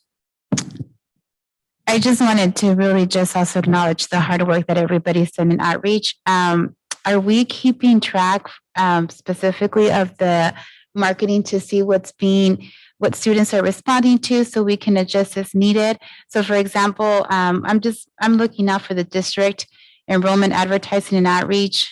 There's the Google ads, radio commercials, local interviews, and podcasts. Do we track to see how effective those resources are, district level and college level, so then we can be intentional and say, okay, this is being effective, so we're going to continue doing this work. This isn't being very effective for the purposes that we need. Do we track that? You do? Yes, we do track it. We look at the number of hits, what part of the ads people focus on, those kind of things. Some of the ads have QR codes and you can see directly how many people respond to that, and it can take you directly to certain web pages and that. So those can all be tracked. And in addition to that, with the communications that we send out, we oftentimes send to targeted groups, and we have the ability then to look at that same population a week or two later to identify how many people actually have enrolled after receiving our communication. And with regard to your other question, some is a little bit harder to define. A couple of years ago, there was a student survey done, and asked the students, how do you find out about our colleges? And the number one answer was word of mouth. And so a lot of what we do at the district level is in our communications out to the community is we like to blanket the community, and we send a lot of emails out. We send a lot of, now with the extra money that the board of provided us last year, our advertising is basically far and wide, because it might not be the person who hears it might not be the person who registers, but that person might be the mother, father, brother, son, uncle of someone who is looking for an opportunity or a skill, increase in skills, or a new job. Okay, thank you. Are we considering having some schedule of classes like the booklet that we used to have before? I know some of our students might be really good about going online and being able to register, but then there's some of their students that still would like a booklet like we used to have. I mean, I used a booklet. Do we have copies or something like that that we're providing for those students that might be interested in a schedule of classes that they can look through the book and the pages and highlight, because it makes it much easier, because we have different types of learners coming to our school? Is that something that we have or consider? I know I have some of the students, I have older students that have asked me, and I said, I'm gonna ask, because I don't know if we have it. We still do print the college catalogs, and we print digitally as well as print copies. And the colleges actually receive copies of the printed catalogs and distribute those. That's different from the schedule of classes, all right? The catalog is just all of the courses we offer, but it was specifically schedule of classes. I had a couple of community members just ask me, people interested in taking classes, and I didn't have a response. So is that something that we have available? Like if anybody wanted a booklet of the schedule of classes, here you go, you can see this. I believe that is only electronic now. For access, is that something that we can consider having for anybody who requests it? We can have that available and say, here's a booklet. Of course, we will provide them a copy. A copy? We'll mail it to them. But Okay. really what we'd like to do is to make sure that they come on our campus, or they work with us through a Zoom or a Canvas shell, and we can sort of walk them through. With our PACE program, because we know we have adult students, one of the things we've done is we've scheduled telephone sessions with them. So we can say, go to our website, let's show you how you walk through it. Here's a program of study, let's talk through it. There's a distinct counselor that's assigned to that program. So they're providing them really a robust set of services that is not available if you just send them a copy of a schedule. And so that's sort of the benefits of having these additional resources that we're getting through COVID, that we're able to meet the needs of those students who are non-traditional. Oh, that's really helpful. Thank you. And then for Oxnard College, just thank you. You're bringing students on campus, our high school students, to come and take a tour of the campus and bringing them back. And that says a lot. So I didn't know that. So I'm happy to hear that. I'm sure that so are they. So thank you for all of the efforts to everyone that you're putting together, and the contacts and the marketing and reaching out. I think Ventura College was the first one that I heard about, just making those phone calls since the very beginning and reaching out to all of the students who have withdrawn. So thank you very much. Okay, that's it. I know, for the interest of time. Let's get excited. Okay. So if it's okay, we'll go down to 4.03, first reading, and we do have a very, very, very patient community member that's here for some public comment. So Brian, 3 minutes, they're all yours. And you earned every one of those 3 minutes.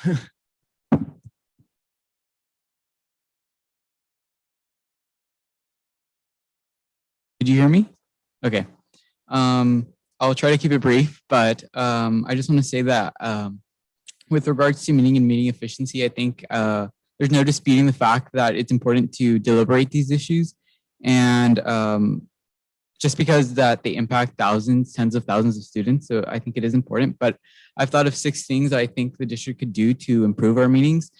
First being just being more clear about timing. So maybe that's letting speakers know that they could actually, comment on specific items rather than just waiting for, the original public comment time. Maybe limiting yourselves to 10 minutes each, or after 45 minutes, you all collectively table an item and come back to it later. Another thing that my second thing is just adding goals and strategies to the agenda items. That's a thing that I've noticed that each college does really well, but I do not see that same level on the district side. I watched the February mid-session planning session meeting, and the only background and analysis was the board will review the VCCD 2020 to 2026 strategic goals and approve any changes. And I feel like if I were to turn that in for an assignment, I would get a 0 for background and analysis, with all due respect to staff. But I think there could be more said, especially for a document as critical and vital and that provides so much guidance to the district. So I think that could be done. Again, I respect staff, but I think that it's critical that you have these guiding principles and these guiding documents. And I think it would really limit the confusion that I feel and I sense and I see with regards to the discussions. I talked about background analysis, also maybe just including who's involved in the meetings. I know Trustee Torres usually comments about that. So maybe just adding right off the bat, who's involved, is it a recurring item, things of that nature. I think another really big thing is just publishing the items 8, 9, 10 days. Ideally, I would like to see 13, but maybe we do just a couple of days in advance. And I think it'll allow all of us to have that time to go through it and submit our comments beforehand. Translation, Trustee Torres brought that up. I want to bring it up. I think that's important, and I hope it's included in the draft. And I think Vice Chair McKay brought it up today. And just a refresher on study items. So like for the tentative budget of Budgeting 101, I think that would have been really useful for today, and just staff so they could talk about, how they come up with forecasting, because that was a big issue today. I just, in my last 15 seconds, I want to say that I do respect staff, and I know I want to be nuanced and say that I know this will probably require more staff, and with more staff, it's more office space and just IT and human resources. So it's a lot. So thank you for the time, and I hope you consider my request. Thank you. Thank you for your comments and for staying so late. I'm glad the semester's over. Would you mind sending us your 6, emailing one of us, the chair and vice chair, perhaps your 6 ideas? Thank you. Okay. So that takes us to page 247.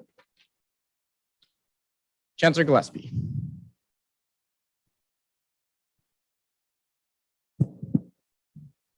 So this is item 4.3, correct? Yeah. So this is has been updated or revised per some board discussion earlier to formalize and make 2 board meetings per month be part of board policy. So it's presented for board discussion.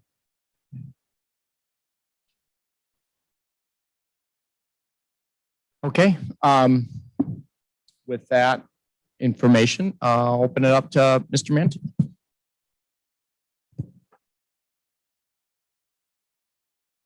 you, Chair, for calling on me first, because I want to tell you, I think this item is premature.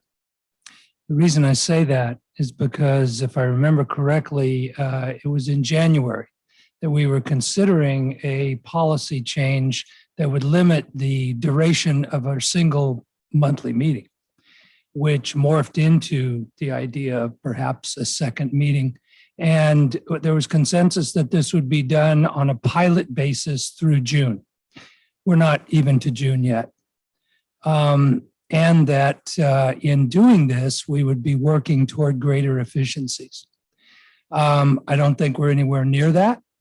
I really appreciate the remarks by our public speaker. Thank you. And having a second meeting is certainly no guarantee that our meetings will be more efficient. I would favor a model where we have our regular meeting once a month, and that we recognize that there are times when, if we couldn't get to all the agenda items because we're all a little bit too tired or our eyes are glazing over, that we schedule a special meeting to clear the docket. And or a special study meeting.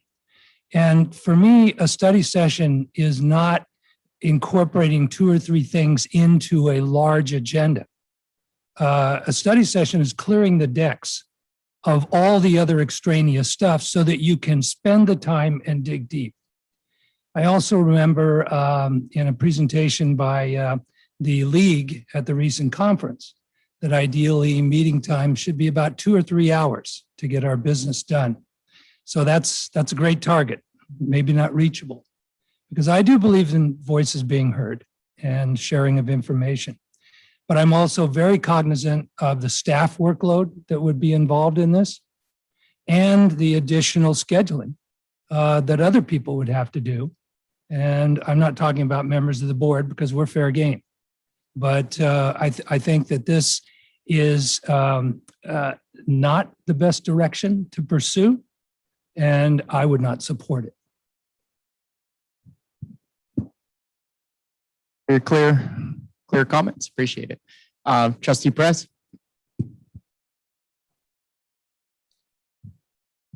Yes, first off, thank you, Brian, for your thoughtful comments. And I was also going to ask, so do you favor 2 meetings or not? And that's okay, you don't have to answer. But great suggestions, and thank you for your stamina. I hope you won't need it in the future, because I also do not favor going to 2 regular board meetings per month.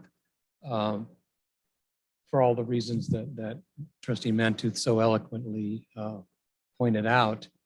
And I think the largest reason that I still hold on to is that I don't think we've done a good enough job yet at striving to be better about how we conduct our business here at our regular meeting. And, you know, I see little bits of promise, you know, that we're getting there, but I don't think we've given it the full-throated effort yet that we deserve to afford each other. And, you know, just from the practical sense, you know, Stan, yes, we're fair game, as you say, but I have a standing commitment on the 4th Tuesday of every month anyway, that on the, you know, during this pilot timeframe, I've sort of, you know, pushed aside, but I would be hard pressed to I would be put in a difficult position. That's all I have to say. So, you know, maybe if it ever got to that point where serious consideration were given to regular meetings, or if the board majority goes that direction, you know, in fairness, maybe push it off to the next calendar year, something like that. But again, I think I'm not in favor of the idea at this point. Thank you.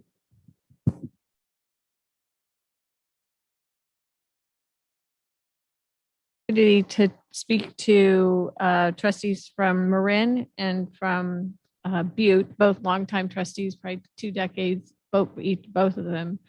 And they both have struggled during the pandemic with Zoom, with longer meetings. And so I really think that it would be a mistake to make the decision based upon, I know our meetings went long before Zoom, but I think we have gotten better. But I think that the Zoom meetings just tended to run longer. You don't get any in between time talk or anything like that. So hearing that they were also struggling, and one of the districts was actually considering going to 2 meetings a month, and just the pushback from staff, and it's they are both single college districts. I think the 2 to 3 hour board meeting is also, we have to remember the majority of the districts in the state are single college districts. So a lot of times when you hear at CCLC these goals, they forget about it. You know, to the other extreme, LACCD, they're down here. Their board members have offices now, and, you know, they're practically turning it into jobs, but they have 9 colleges, and, you know, they can run their district however they want. For us, I think that I would like to stick with 1 meeting, official meeting a month. And then if we have to have a study session or there's information items to that we schedule a special meeting and handle the information items. But I'd like to see that second meeting be information items or a study session that we can catch ourselves soon enough that we're, to our speaker's point, that we need extra time on a subject, catch ourselves soon enough, table it, and I would hopefully before, not as long as 45 minutes even, but catch that this is going to be something we need more information on, table it, and then, schedule a study session for it. But for right now, I would like to, I don't want to put in policy that we have 2 meetings a month.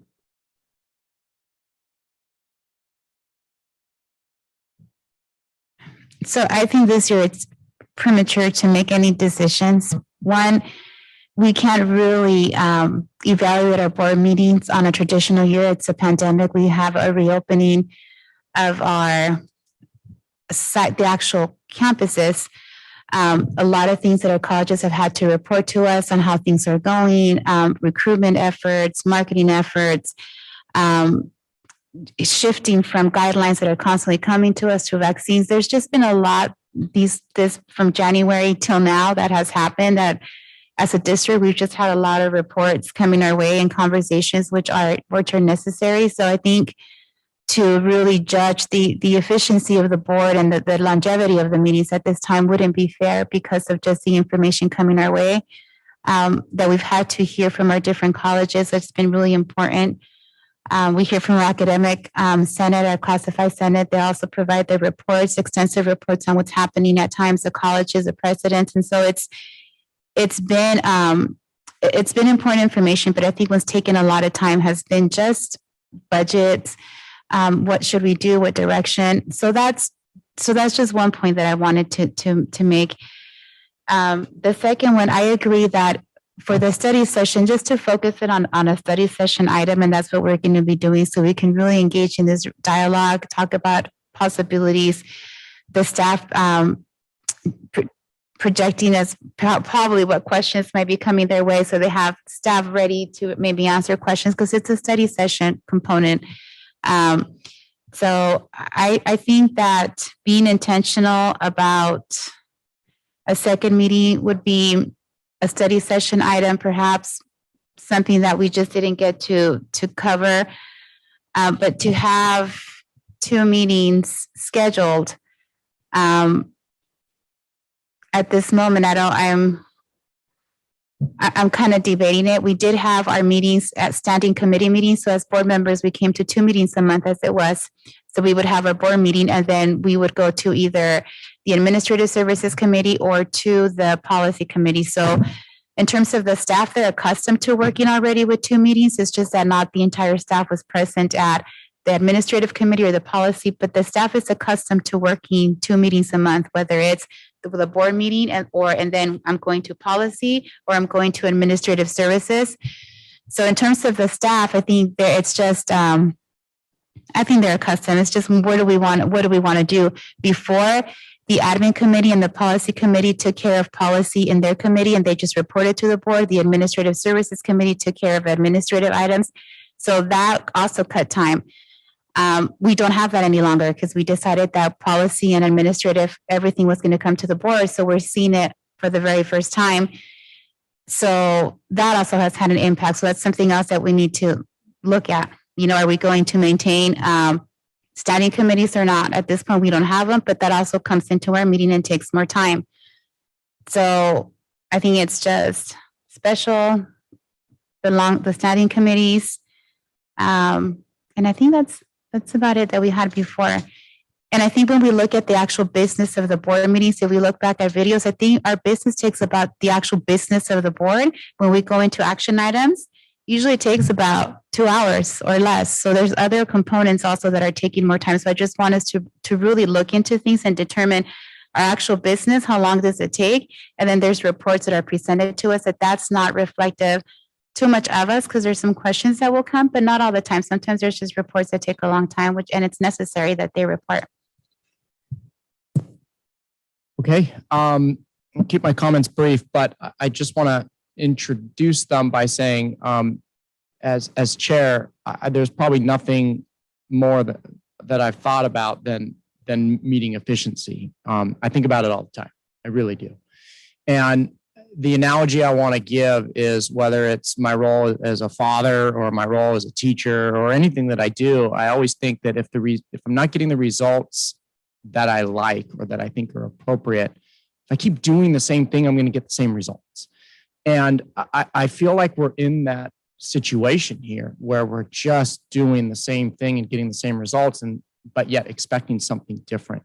So there's a couple areas. I think there needs to be some changes on what occurs between meetings. And I take ownership of that as chair and as a board member of a 5-member board. But my ask, I guess, and I lean on my colleagues on the board is, I think it's a fair ask to also ask staff to take our meetings that are, televised or videoed, and to seek out some suggestions from very efficient, functioning 5 or 7-member community college boards around the state, and see if there is something that we can do in our different systems to getting to this place of an agenda, and taking into account of our current elected, 6-member board, 5 or a student trustee, and looking at ways that we can do. I have a lot of ideas, and I'm very eager to share them. But I think we got to work as a team, as a full governance team to get there. So, it sounds like the board is ready to go back to 1 meeting a month, which I'm fine and I support. I think Trustee Torres brings up some valid questions. What about the committees? Because we used to have the committees. Do we want to bring that back? So my ask is when we have our next meeting, perhaps this can remain on the agenda, and we can think about it and have some direct ideas.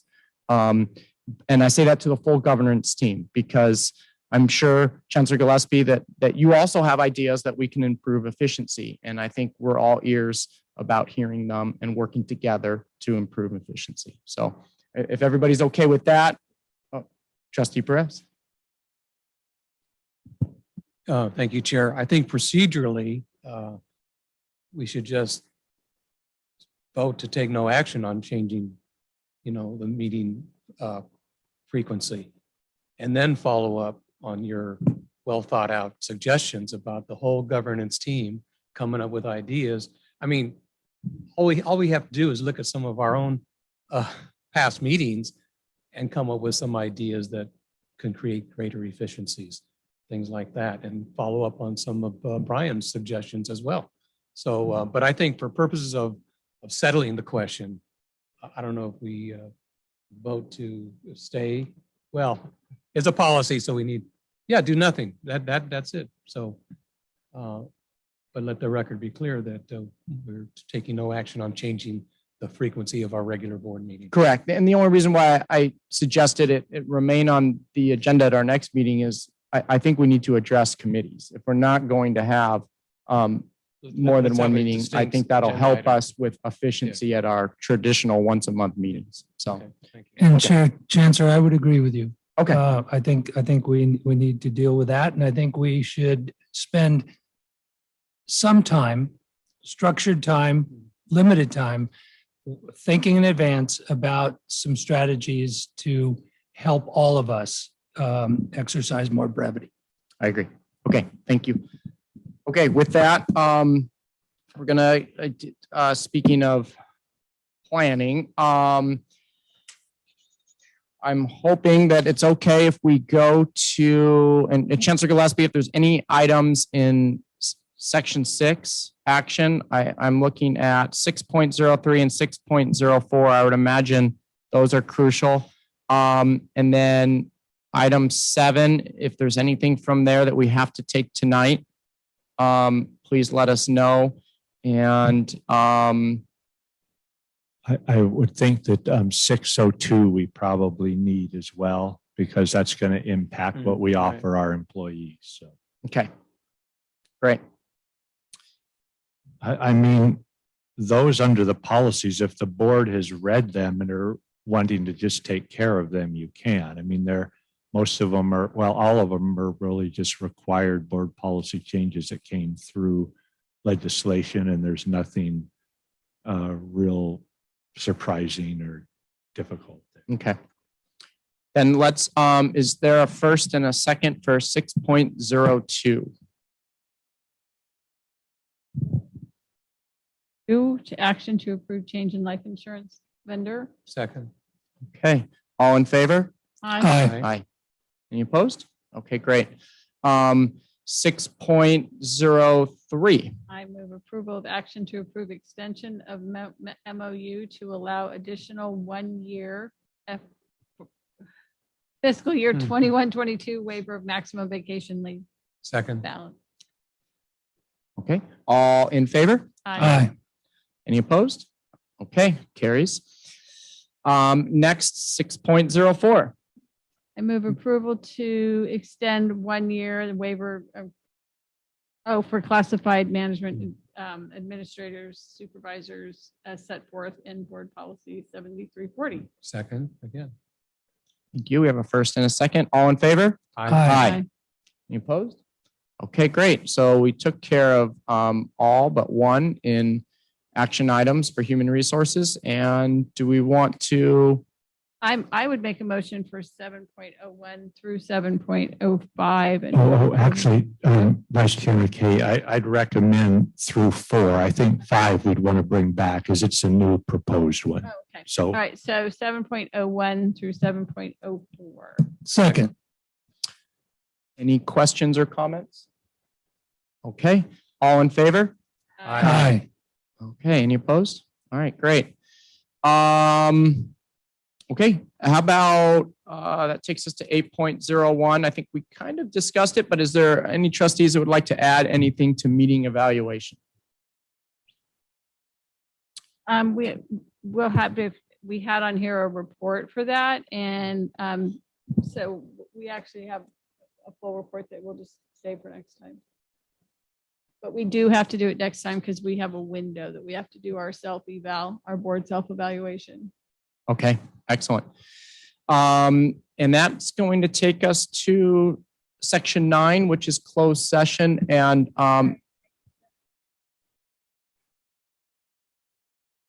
it was back up in 4, the DEI ad hoc and the board evaluation update. I mean, I can quickly say the board evaluation update. What is that? We're going to do the same board evaluation that we have done in previous years, but it will just be the board. We're not including the consultation council this year. It's late. We're going to do our board evaluation to meet the accreditation standard and then make recommendations for next year.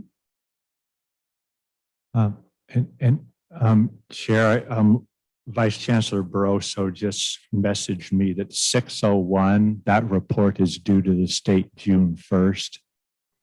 Oh, good catch. Okay.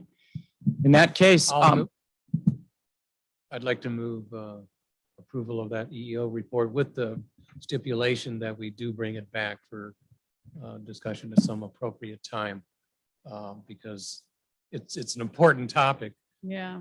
On not in and of itself alone, but also as it fits into the whole DEI effort statewide. So,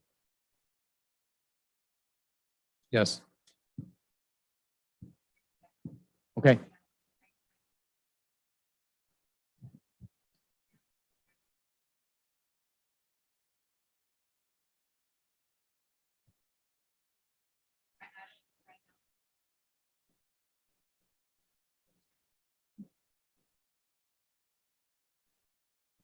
When is it due?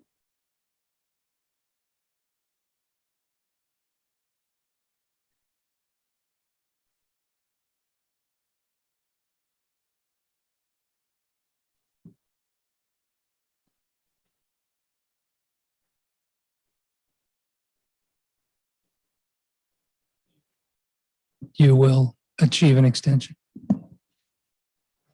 Thank you for offering that, Laura. Really appreciate it for letting us know there's that option. Oh, they were just saying your mics. We got it. Oh. No, you're good. Oh, okay. So we have a first, but no, it's dropped. Yeah, withdraw. Withdrawal in motion. Okay, because we're going to bring that back and hopefully receive an extension. Okay. In that case, that takes us to closed session, and I have good news to the trustees. It'll be very, very brief. And I promise we will be back to report on closed session before Wednesday. right? You get it? You know, 15 Which minutes, Wednesday? we can do it. Yeah, right, right. Today's Tuesday, right? Okay.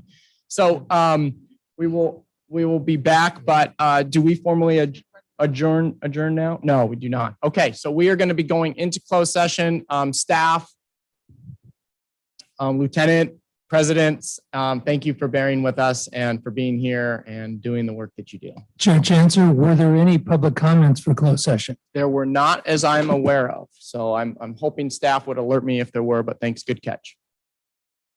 Okay, with that, good evening, and we'll be in closed session.